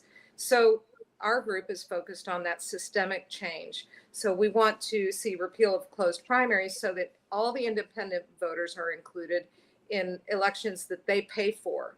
They're helping to pay for these elections, and they deserve to be able to participate in them. And so, once we can look people in the eye and tell them, yes, we include everyone. We want to hear from everyone. Until we can do that, we're kind of kidding ourselves about policies, because we're never going to be able to get to the right policies until we are including everyone in the democratic process. So I sit on a lot of bleachers. I've been doing it for a long time. I've not ever met a person who did not agree with certain basic things that we all want, and so they don't feel like the big problems are being addressed. And until they do, we're just going to continue to see people checking out. Thanks, Margaret. It's almost like a catch-22, or what comes first, the chicken or the egg kind of situation. I'm going to come to you, Stephanie, so you can address why you think people don't participate. But I want everybody else to think about this question. And Amy, maybe you answer it. No, I'll rephrase it differently, because you just answered that first question, Stephanie, because I want to ask specifically about open primaries. I want to talk about a same-day voter registration, automatic voter registration, all of those things that we've talked about. And I'll list a few more and just see what you all think about those as options or opportunities to increase the number of people who are voting. So Stephanie, you with the league, you guys do a lot of registration, a lot of voter education. Did that much of a difference yet in Oklahoma, but thank you. You keep trying. What are you hearing? Why aren't people voting? Well, for sure, to second up so many of the things that everybody said. I mean, even, you know, when Amy said the divisiveness right now, that's, I've actually had some specific students, you know, say, you know, I'm not ready yet to vote because they suddenly feel, well, in fact, one young girl told me, she said, I'm very liberal, my parents are very conservative, I'm not ready to disappoint them with that. And I think there's almost an existential threat or fear that this, the divisiveness that looks like us versus them a lot, that suddenly makes it not okay to think differently than even your parent, you know, and I'm hearing those kinds of things a lot, like there's a real dislike for other, and I know I've gone back and read a lot of the histories, Thomas Jefferson talking about that fellow feeling, or Horace Mann or John Adams, and the way that they really emphasize the importance of good democracy is about a fellow feeling. Thomas Jefferson said it's kind of sharing pecan recipes with the other, and how good that feels when you come together in a bipartisan way and work with others. And I really think that that political divide, that divisiveness that Amy was talking about, I'm hearing that from people. It's something so threatening almost to think differently, or to, you know, than your family, and a fear of that. And I really, really worry about that. I really, really want to get back to that fellow feeling, because I just think that's so important to good democracy. Thanks, Stephanie. Appreciate those thoughts. And Abby, I'm going to come to you because you're the one with the power, or at least one of 101 plus 48 with the power to potentially change some things. And I'm just going to list a few, add to them, but really seeking your opinion, all of you, your opinion, your thoughts on open primaries, as Margaret has talked about, on not to get into the details, but ranked choice voting, where people get a chance to vote across parties and, you know, choose people in order. I want to ask, we had a little trivia quiz about automatic registration. There are 20 states in the country that once you reach voting age, there's a trick and you're automatically registered, and unless you opt out in some of them. Same day registration. There are 13 states in this country that do same day registration. What are your thoughts about utilizing some of these tools and others that you might know of or believe in to try to increase voter participation? Andy, Representative Fugate. So let me start, if I may, with a couple of observations. One, in response to what Stephanie was just saying, I think one of the problems we have as a society is we have forgotten how to disagree. All we do is shout and scream at each other. We don't spend any time listening to each other, and that's a fundamental part of the problem we have today. In terms of modifications to the process, let me start with only 1/3 of the open seats in the legislature this election cycle will be on the November ballot. So 87 of us have no general election. Either the decision was made in the primary, or like in my case, there are 31 of us who didn't have somebody run against us. And so there is no accountability at all associated with what we do. And I've run bills in the past 2 sessions to address those particular issues. Senator Munson, you know that it takes time to affect change out at the Capitol, to get people differently about how we do processes, because we have these blinders on that are just kind of built in. We only think about the things the way we have done them. And so the fact that some other state, for instance, Alaska, is doing ranked choice voting, people in Oklahoma don't know what that is. And so there's a lot of education associated with doing that. I happen to be a believer in the ranked choice voting process, but I have not put up a bill for that particular process, because I don't get the sense from the people in my community that they understand what that is. And so I'm spending my time educating people about that.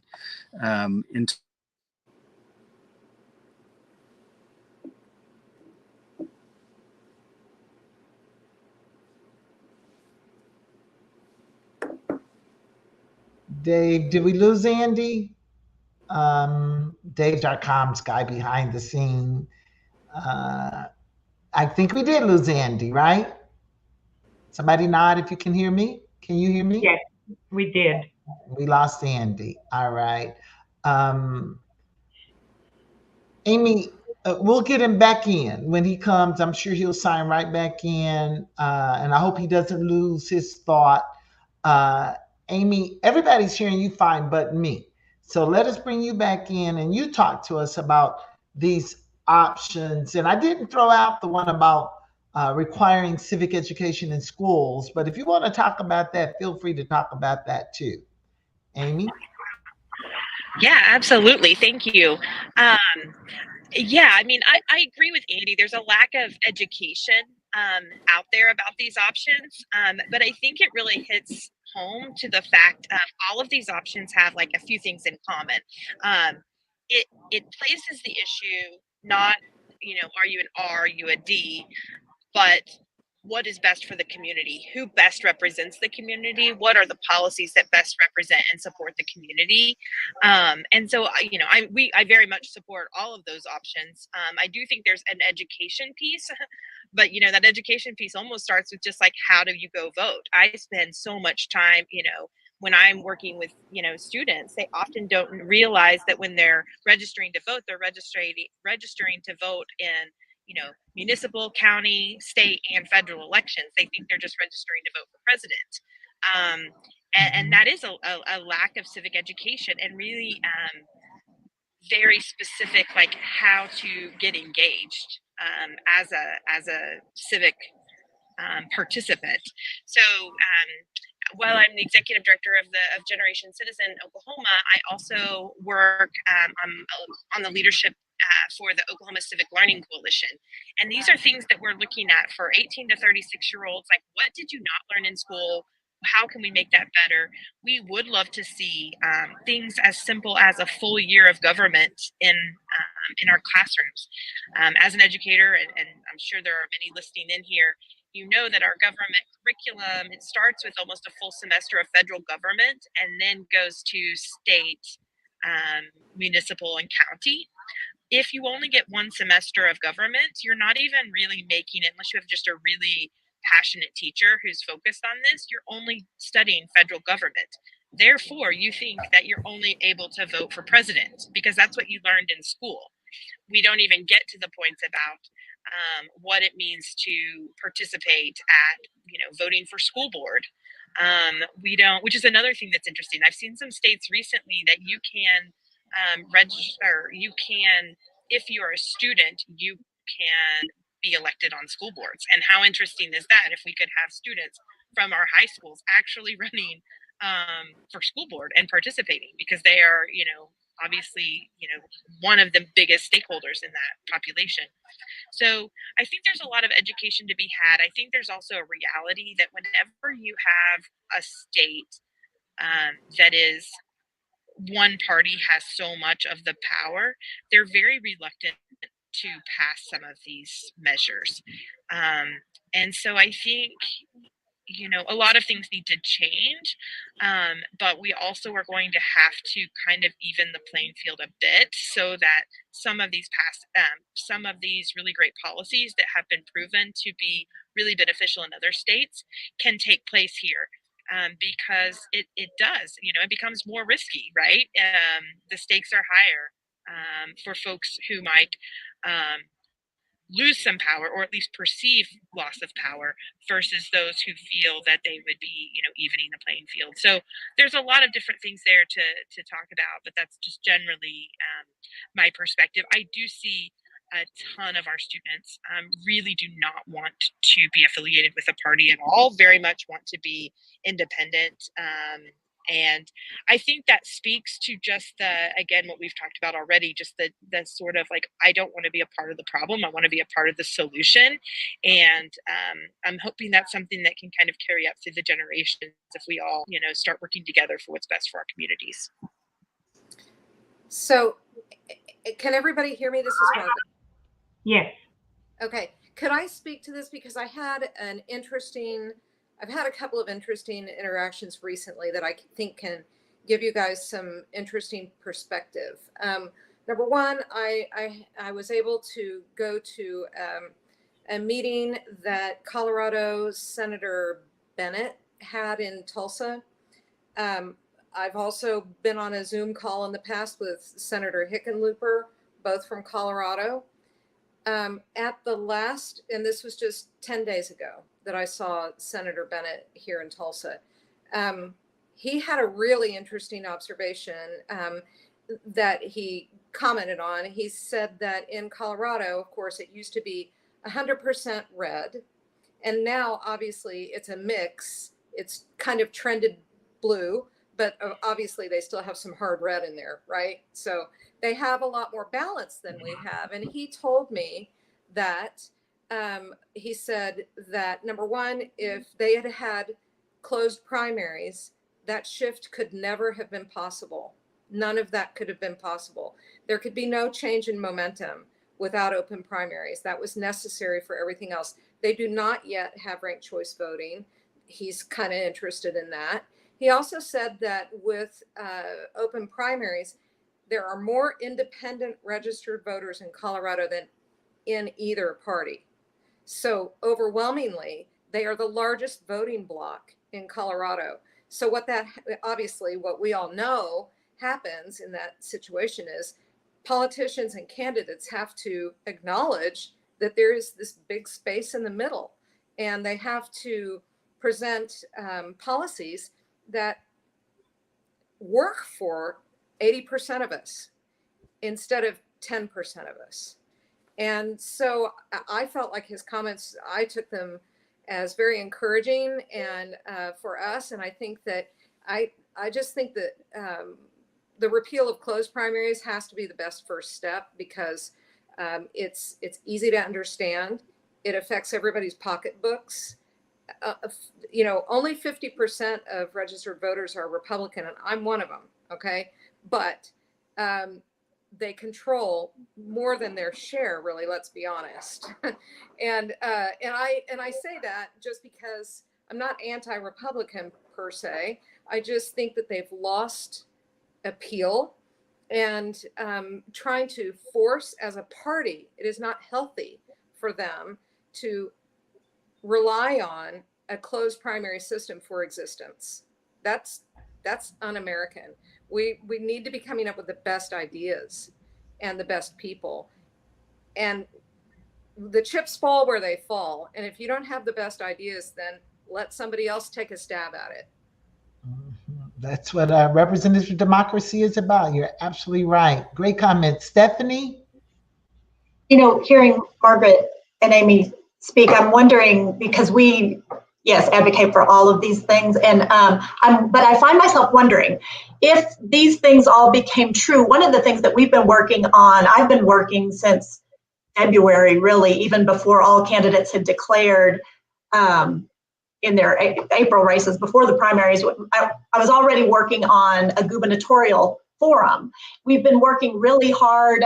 Most recently, we've been trying to contact the state superintendents of public education, trying to get a forum for that. We're looking at a forum. We're working with OETA, hoping to get a forum for Kendra Horn and Mark Wayne Mullen. We're wanting to provide candidate forums, and the idea that when we don't have competitive races, and so all the things that Margaret's talking about, that Amy's talking about, I feel like that's going to make more competitive races. I think it's going to allow the candidates to come out and it be absolute. As a matter of fact, Susan Cadeau at OETA said to me today, I want for the League of Women Voters and OETA candidate forums to be the place to be. We want substantive policy discussions. We want, as voters, to be able to hear that. If what Amy has been advocating for so long, which is really good civic engagement in our schools, good and better public discourse, people coming together and really saying, what do we want our communities to look like? And I think that would be this beautiful place where we can come and listen to candidates.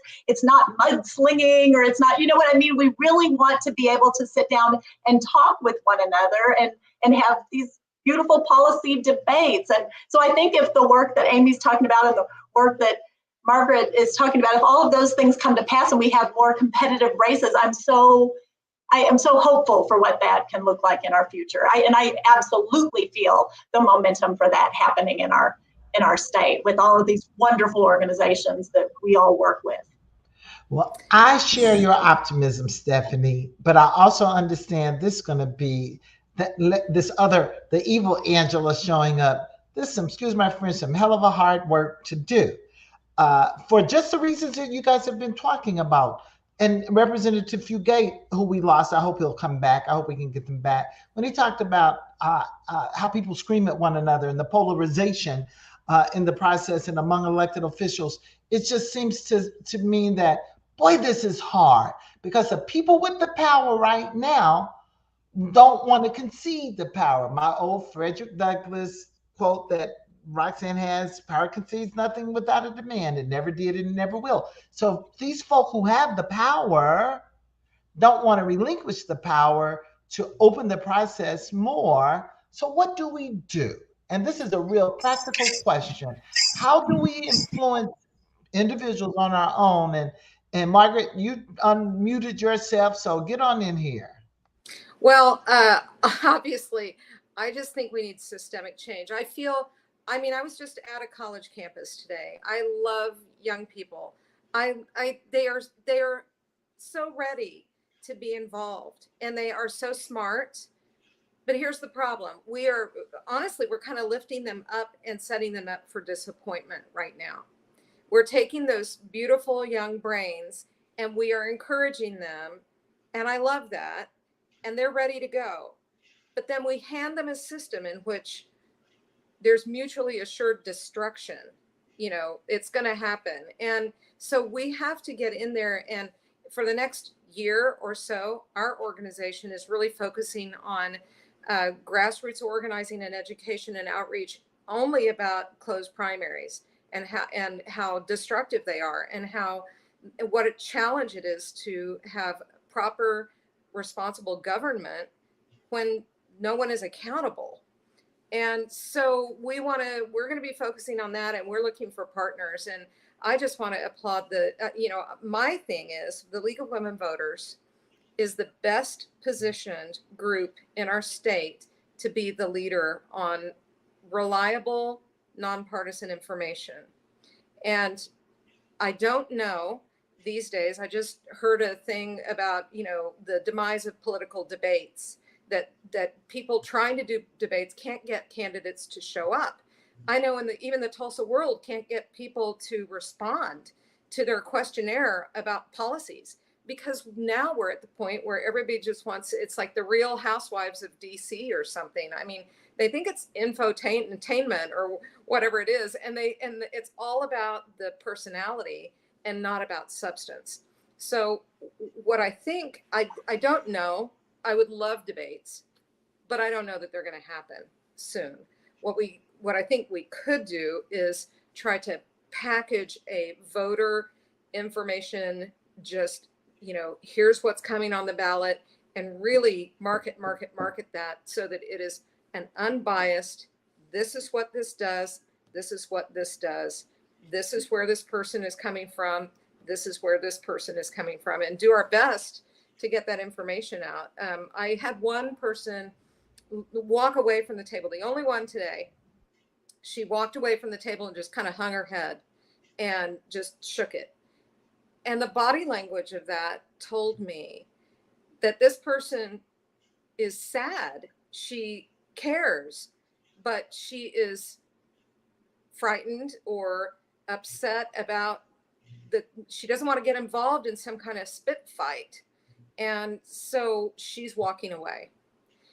That's really disappointing to see, like Amy was saying. And, I hate seeing that, but I can understand it. I can also understand why people, are busy parenting and taking care of their kids and trying to work. And this pandemic has been insane. There have been so many demands on parents that nobody anticipated, and it's been hard. But we've got to crawl out of that, and maybe it's an opportunity. Maybe we have to try to turn it around and flip it into an opportunity to say, okay, we see now what happens when we ignore what's going on. And the only way, as Thomas Jefferson said, you know, and George Washington, like the only way this works is with all of us. And, you know, we're all women on this call. It's not lost on any of us that we only got the right to vote about 100 years ago. And there were a lot of women starving themselves and getting beaten in the streets and by their husbands in order to get that right to vote. And, you know, we need to take it seriously and honor what everyone has done to give us that right. And so maybe we just need to all gather together and really support, you know, a unified front. You know, Mark, you're absolutely right. And I really want to say something, Stephanie, too. But when you said the young lady hung her head and walked away, and just frustrated, just think, and I hear that, you know, they see people feuding and fighting and lying and not being trusted representatives. And who wants to be bothered? It's like, why would I want to participate in that? Not understanding that if they did, they could change that. And having Amy and you and Stephanie just have to figure out who comes in first. But I wanted Stephanie really talk about when you said good, credible information and the league being able to provide that. You know, no candidate, what do they have to lose? They have everything to lose to be in a debate. They don't lose anything not debating nowadays, so they don't debate. But just loading up good, credible information from a trusted source is really important. So I'm going to ask Amy to comment. Stephanie, I want you to comment about the work of the league and its voter guide, but also to talk if the league is doing other activities to try to diffuse this rhetoric and, you know, this notion that all elected officials are scoundrels and crooks. So Amy, Stephanie, whoever wants to go first. I'm happy to jump in real quickly, and then I want to hear more about the league. I will say I'm going to brag on our students and teachers in our Generation Citizen classrooms. It is an absolute privilege to get to work with them on all levels. But what I can say is what we see happening with the adults, you know, in the space is not necessarily what's happening with our young people. They are having conversations where they don't agree with each other, but they're not screaming at each other.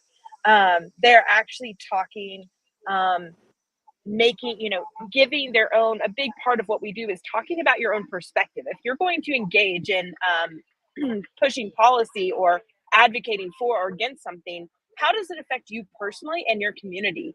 Well, when they start talking about that, suddenly someone who has a totally different lived experience starts listening, and they're like, you know, I didn't think about it. That policy doesn't affect me directly, but I see you and I see that it's affecting you.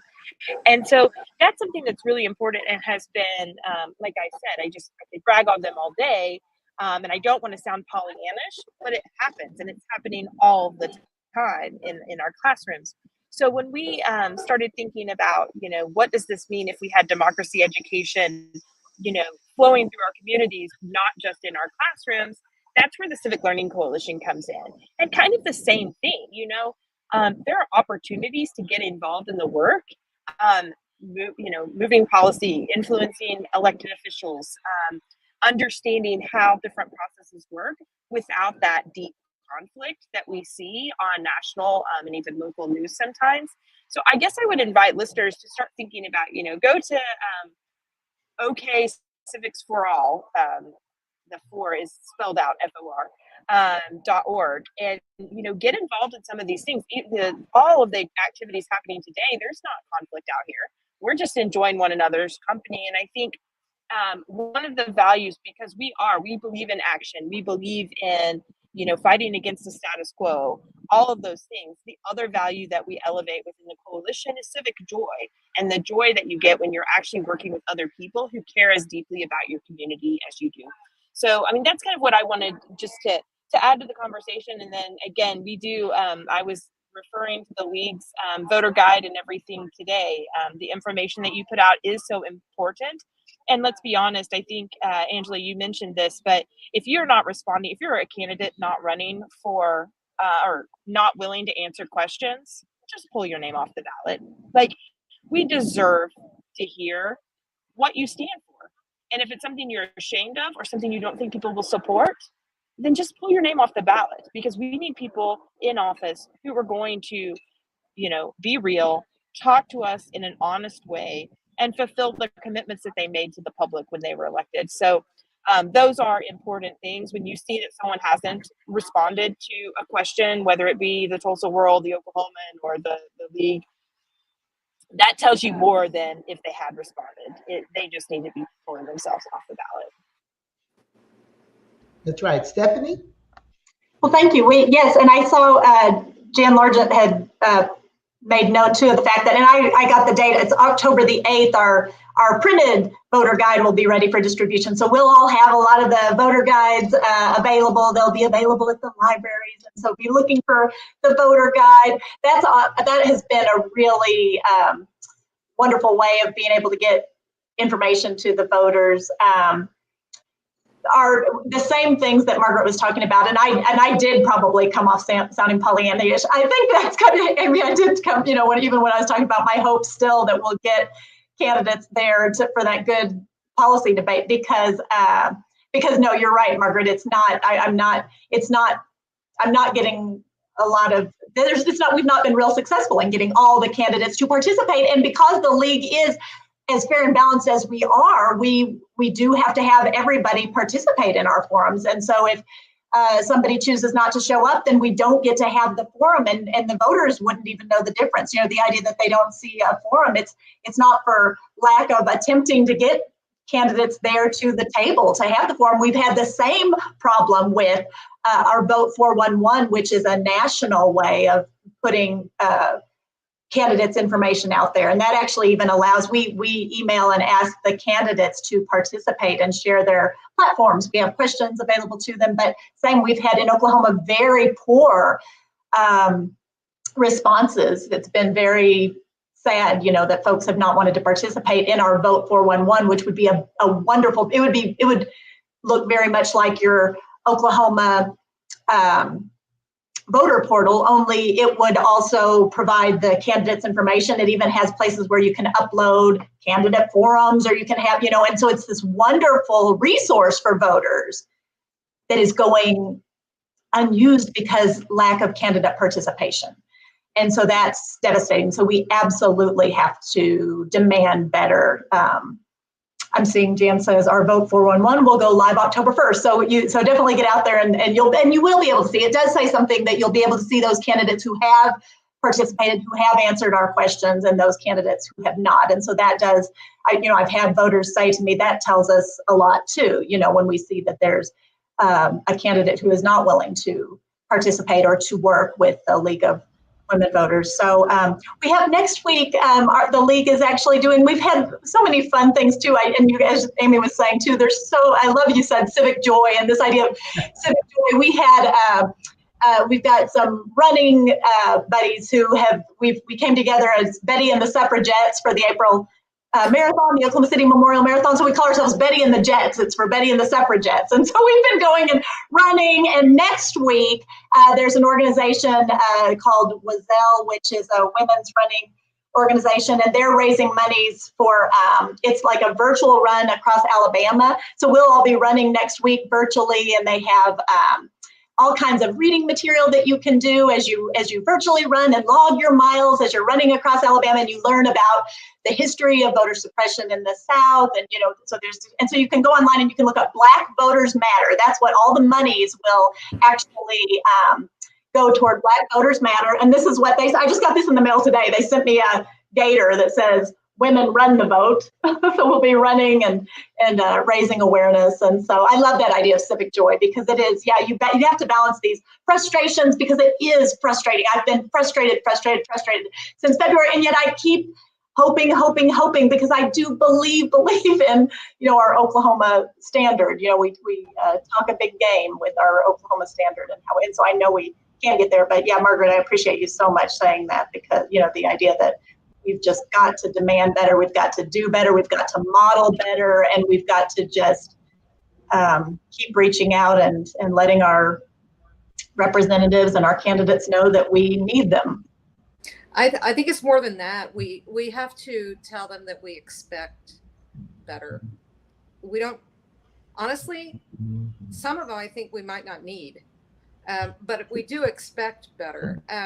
I wanted to tell you guys about, you probably already know about this, but I just learned of it yesterday, actually. A lady named Loretta Ross, who is has done a lot of civil rights engagement, activism, and she has a fabulous TED Talk on how you call people in instead of calling people out. And I would highly recommend it. It's my new thing that I'm recommending this week. And it's Loretta Ross, Loretta J. Ross. And you'll find it if you Google it by saying, don't call people out, call them in. And it's a TED Talk, has almost 2 million views. And she is really skilled at, I guess what we would say, meeting people where they are.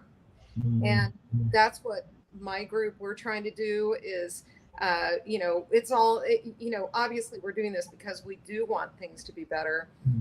But we recognize that a lot of frustration and a lot of the misbehavior that we see is founded on a feeling of people being left out, being ignored.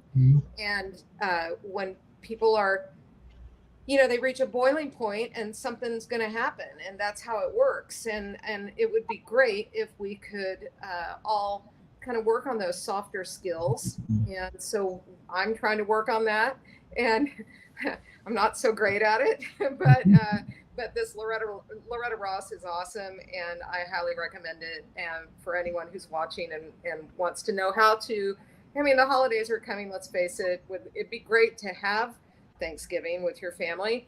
So there's a good example in there about how to approach people who have different opinions. And that's hard. And that's a real hard. Roxanne, we're getting close to the end time, but I think we can steal a little of the time Roxanne and I had at the end. Roxanne, I want to give you an opportunity to ask question, make a comment before closing comments from our guests. Well, I've been looking forward to this panel all day long, and I have not been disappointed at all. The subjects and the information you have shared here, I've made 1,000 notes. I've got to call her about this. I got to call her about this, and it's just I can tend to be a Debbie Downer about democracy a lot of times.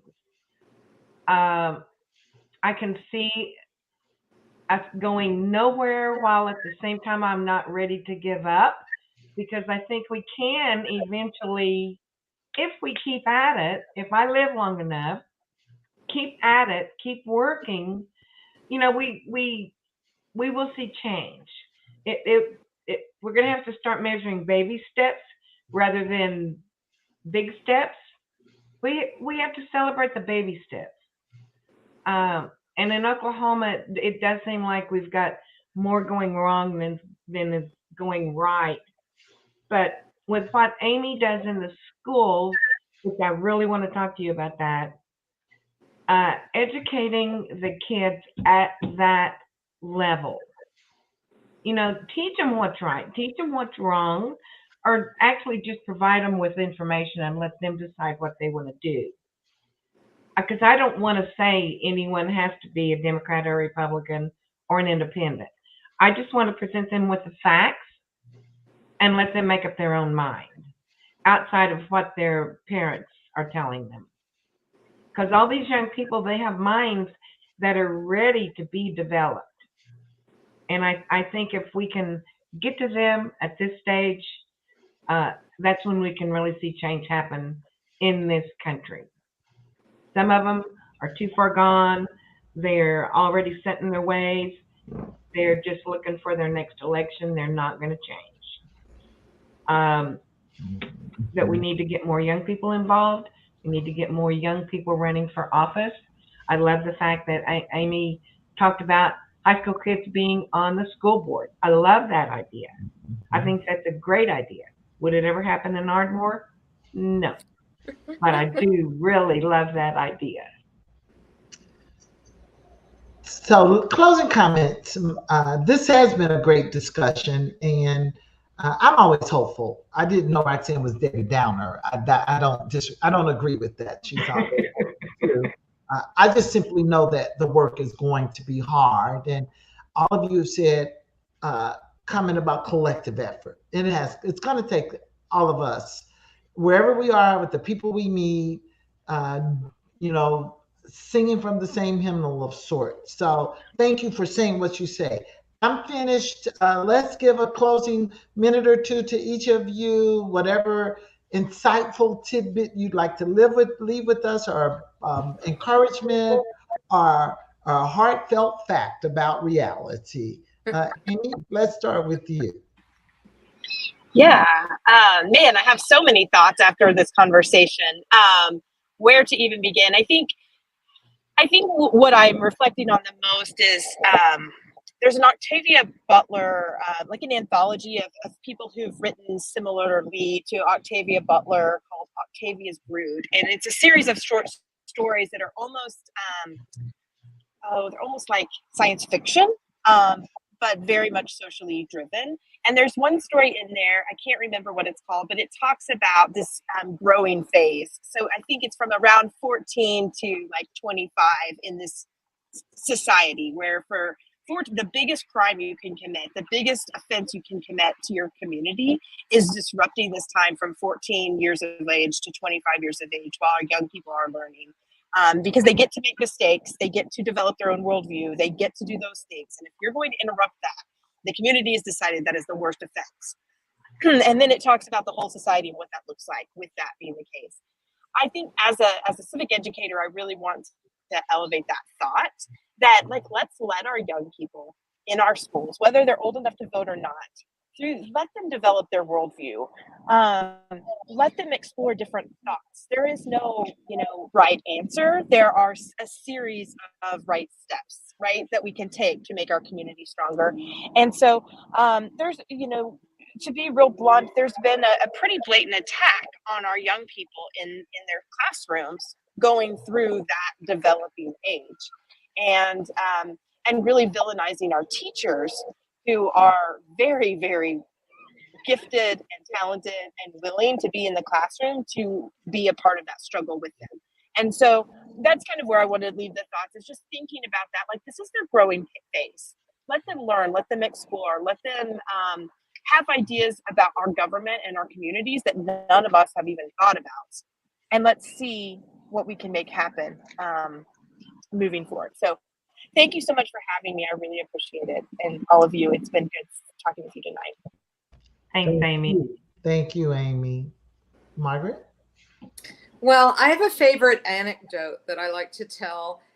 Last year, when I was researching elections and how they function and how much they cost. And, so I called the state election board and I talked to a lady there in their accounting department. And I asked a bunch of questions, and she said, well, I don't normally talk to the public, but I'm getting ready to retire.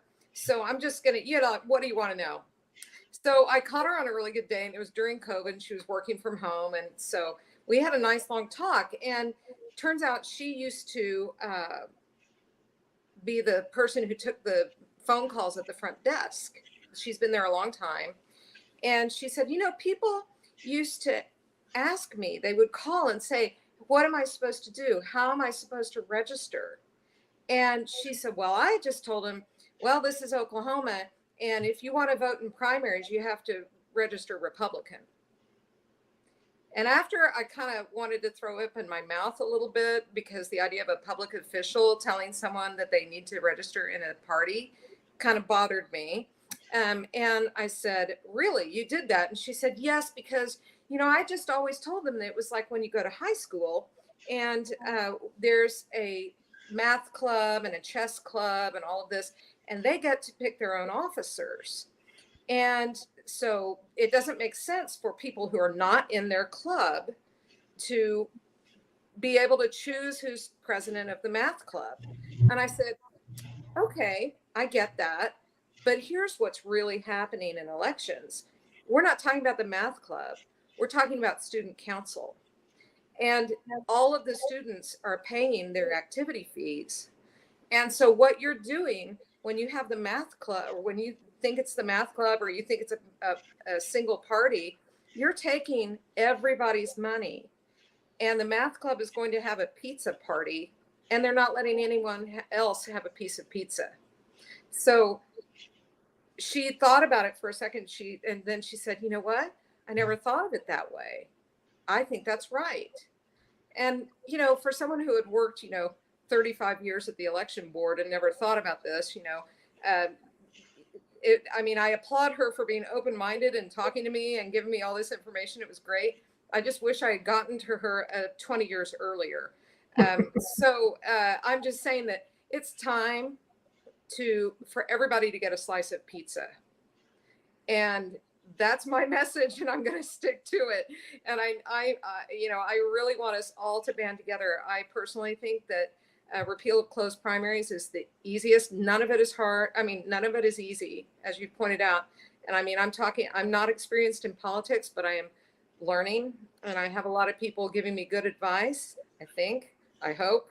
And, you guys are part of that. And, I just know if we put our heads together, by 2024, I think we can do something.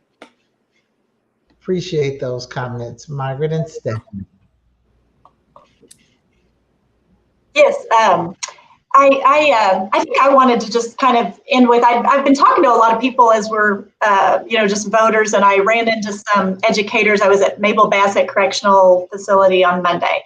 And as we were walking out, I was just mentioning to them that I've been working on this, trying to get a debate, a forum between the two, Gina Nelson and Ryan Walters. And I just said, what kinds of questions, what kinds of things, just as I'm talking to people just walking down the street, I'm always asking myself, what kinds of things do you want folks to know when they go to the ballot box in November?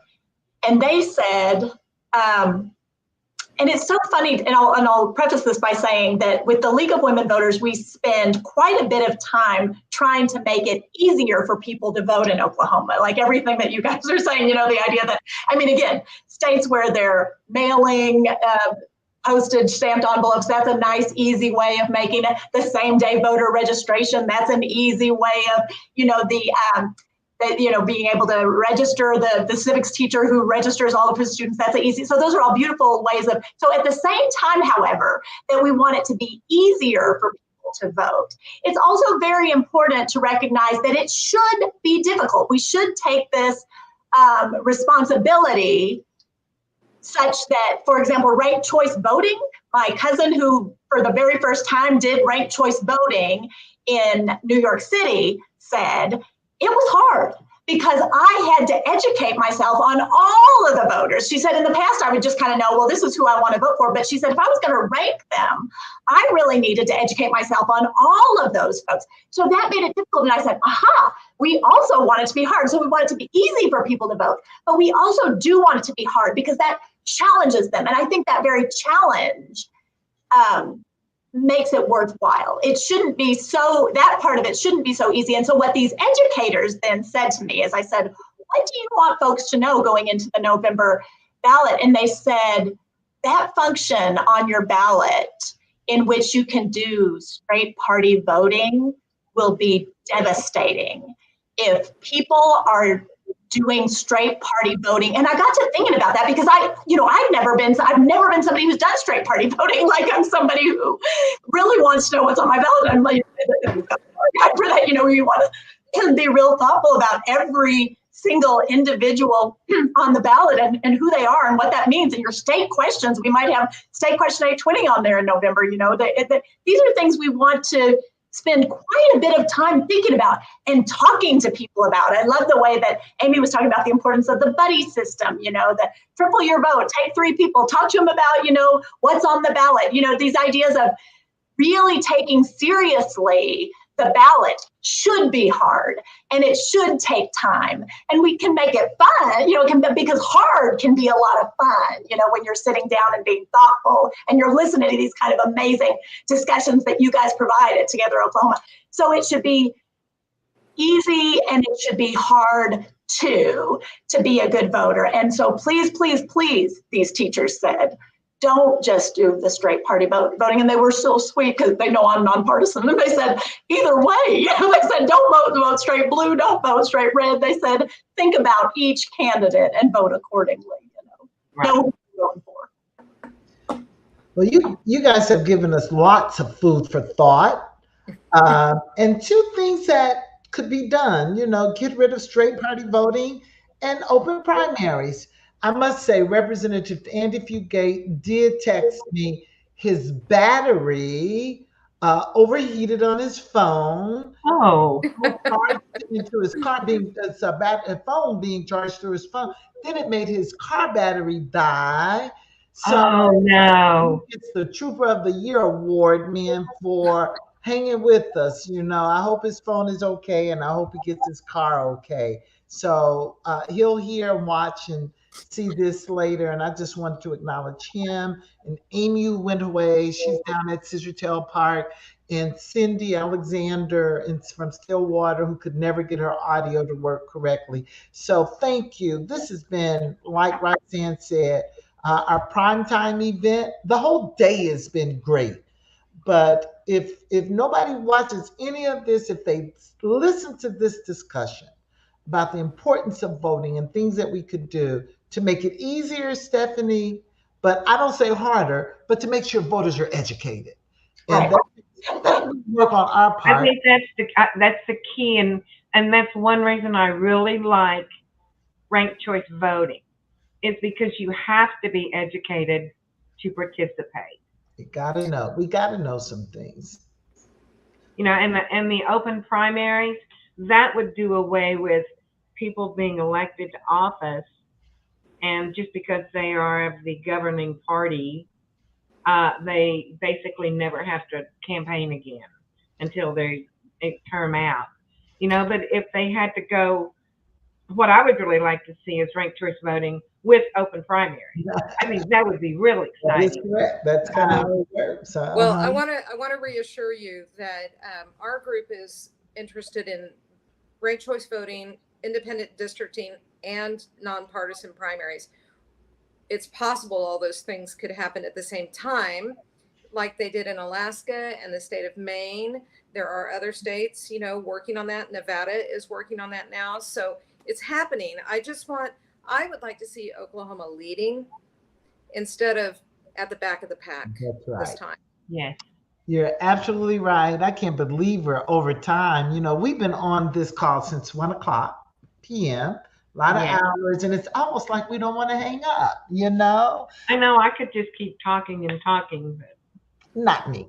Margaret, Stephanie, thank you. We're going to let you guys go, and just much appreciative of your contribution, your expertise, your willingness to share with us and with all those that might be watching. Well, I hope it helped. We need some help at the Tulsa State Fair. So if anybody's watching and you want to go sign up for a shift and hang out with us, Roxanne, we can talk about this a lot. Like for 12 hours in a day, we can sit there and talk about this, Roxanne.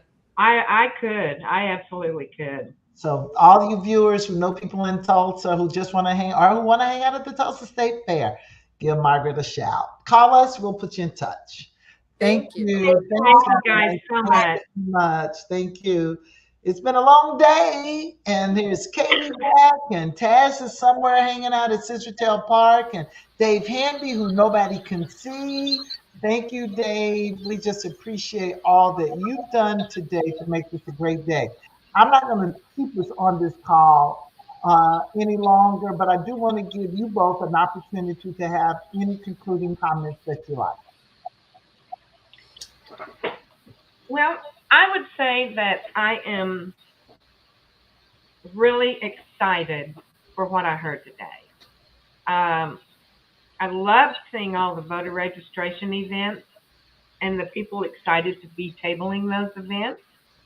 I really appreciate all of our partners allowing us to highlight those events and bringing their partner, their organizations into focus.